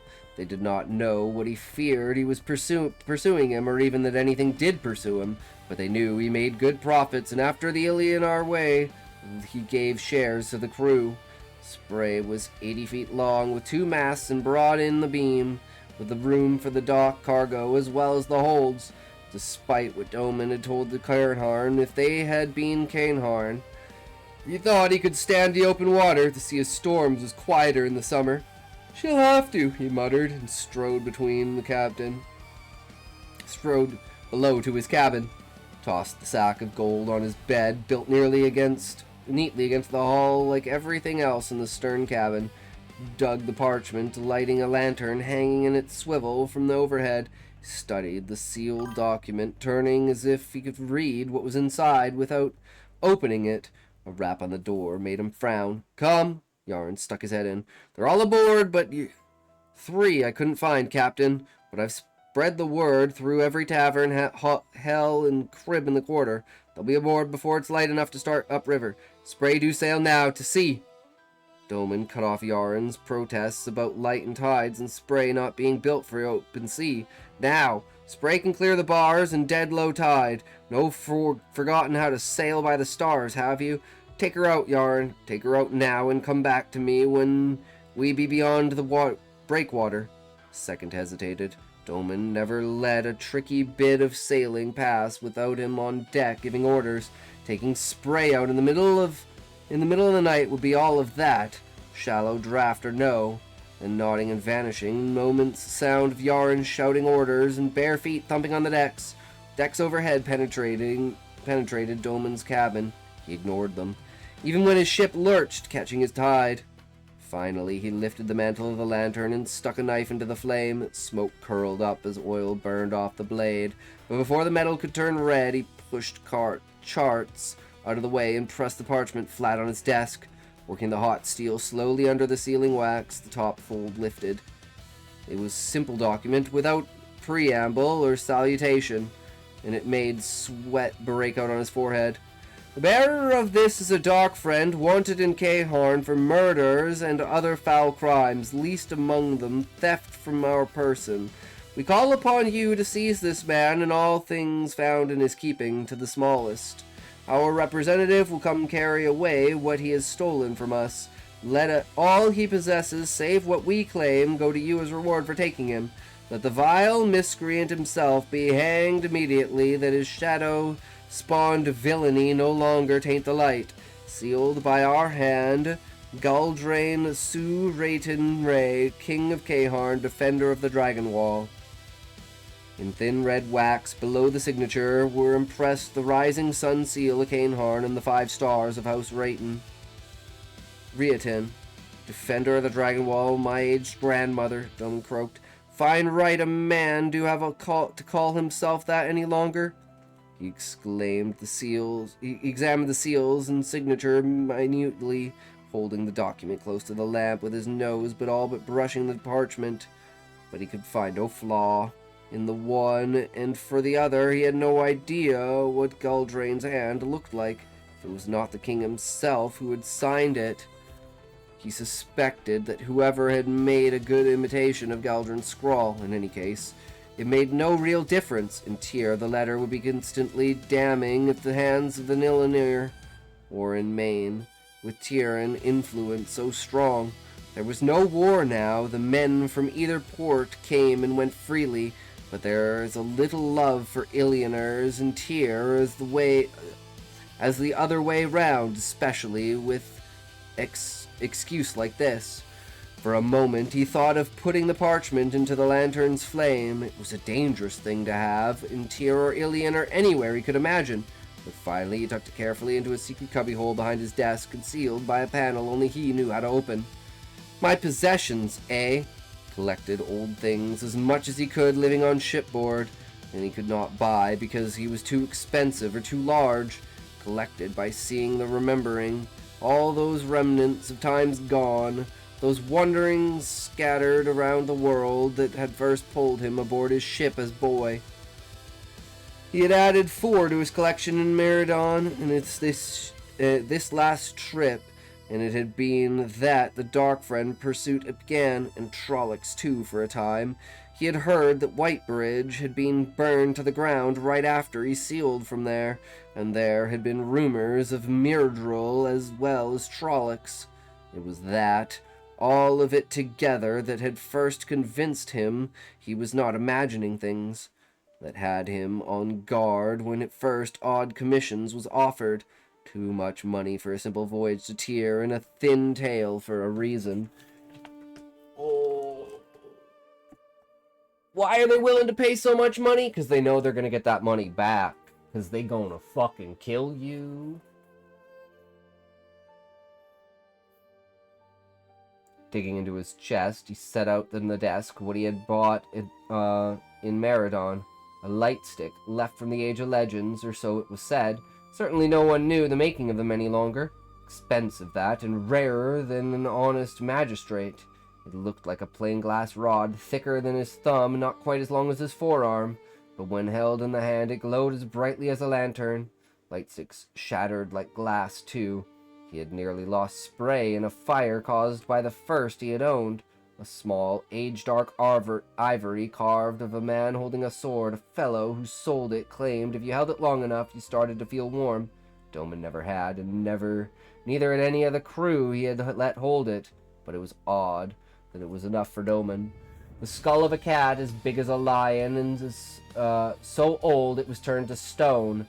But no lion had ever had fangs, almost tusks, a foot long, and a thick disc the size of a man's hand, half white and half black, sinuous lines separating the collars. The stonekeeper in Meridon had said it was from the Age of Legends, thinking he lied, but Doman had haggled only a little before paying, because he recognized what the shopkeeper did not. the ancient symbol of Aes Sedai from before the breaking of the world. Not a safe thing to have precisely, but neither a thing to be passed up by a man with a fascination for the old. And it was Heartstone. The shopkeeper had never dared add that to what he thought were lies. No riverfront shopkeeper in Meriden could afford even one piece of Sundalar. The disc felt hard and smooth in his hand, and not at all valuable except for its age. But he was afraid it was what his pursuers were after. Light sticks and ivory carvings, and even bones turned to stone. He had seen other times, other places, yet even knowing what they wanted, if he did know, he still had no idea why. He could no longer be sure of who his pursuers were. Tarvalon marks, and an ancient Aes Sedai symbol. Scrubbed a hand across his lips. The taste of fear lay bitter on his tongue. A knock at the door. He set his disc down and placed the unrolled chart over what lay on his desk. Come. Yaren entered. We're beyond the breakwater, Captain. Doman felt a flash of surprise, then anger with himself. He should never have gotten so engrossed that he failed to feel spray lifting on the swells. Make west, Yaren. See to it.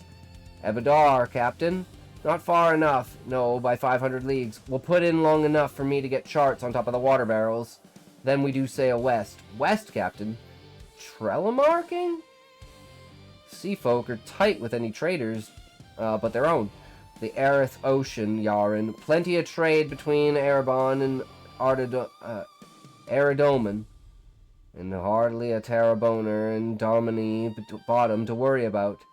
They do not like the sea, I have heard. All those small towns and Homenhead, every one holding itself free of a nation at all. We can ever pick up Saldion furs and ice peppers brought down to Bandar Eben. Yaren shook his head slowly. He always looked at the dark side, but he was a good sailor. Furs and peppers will cost more than than running up river for them, Captain, and I hear there's some kind of war. If Tarabon and Aradoman are fighting, there may be no trade. I doubt we'll make much off of the towns in Homenhead alone, even if they are safe. Flame's the largest, and it's not big. The Terraboners and Domini have always squabbled over Almonth Plain and Tomenhead. Even if it has come to blows this time, a careful man can always find trade west, Yaren. When Yaren had gone topside, Doman quickly added the black and white disc to the cubbyhole and stowed the rest back on the bottom of his chest. Dark friends or Aes Sedai, I'll run the way they want me. Fortune prick me, I'll know. Feeling safe for the first time in months, Doman went on deck as Spray heeled to catch the wind and put her bow west into the night dark sea. Damn, that was a fucking chapter. Woo-wee, that was a chapter.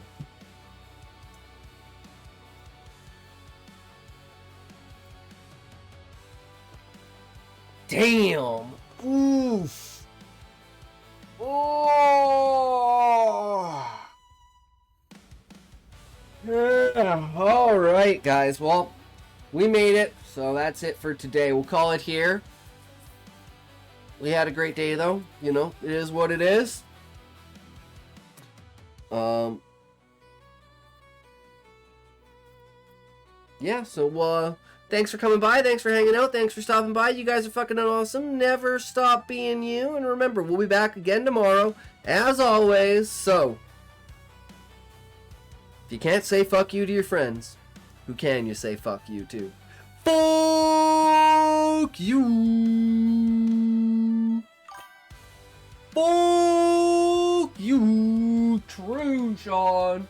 Alright. Who we rated today? Who is the rating on? Who is the rating on? Rated on the radon. When it's a radon with a radon, who gets the radon? I get the raid on with Raiders for a raid on when Raiders. I got a new one, so here we go. Let's go. We'll see you guys on the other side. Get your Wii U's ready. I know, Sean. Eventually, I'll make that Wii U command. I swear to God, eventually I'll fucking make it. Eventually, I'll fucking make it. This sheet on the table. The slice of toast dropped from Igor's black-nailed fingers. Oh my gosh, raid! Welcome, guys. Thank you for the follow. Really appreciate it. How was your guys' stream? I'm curious. I want to know. We're reading Thief of Time, by Terry Pratchett. I'm not too sure. You know, we got to 50 pages, and honestly, I'm not too sure what's going on. I'm gonna be real. Yeah. Yo, what's good? Egg salad? It's going good. You know, we're kind of just chilling. It's Sunday night for me. I don't know if...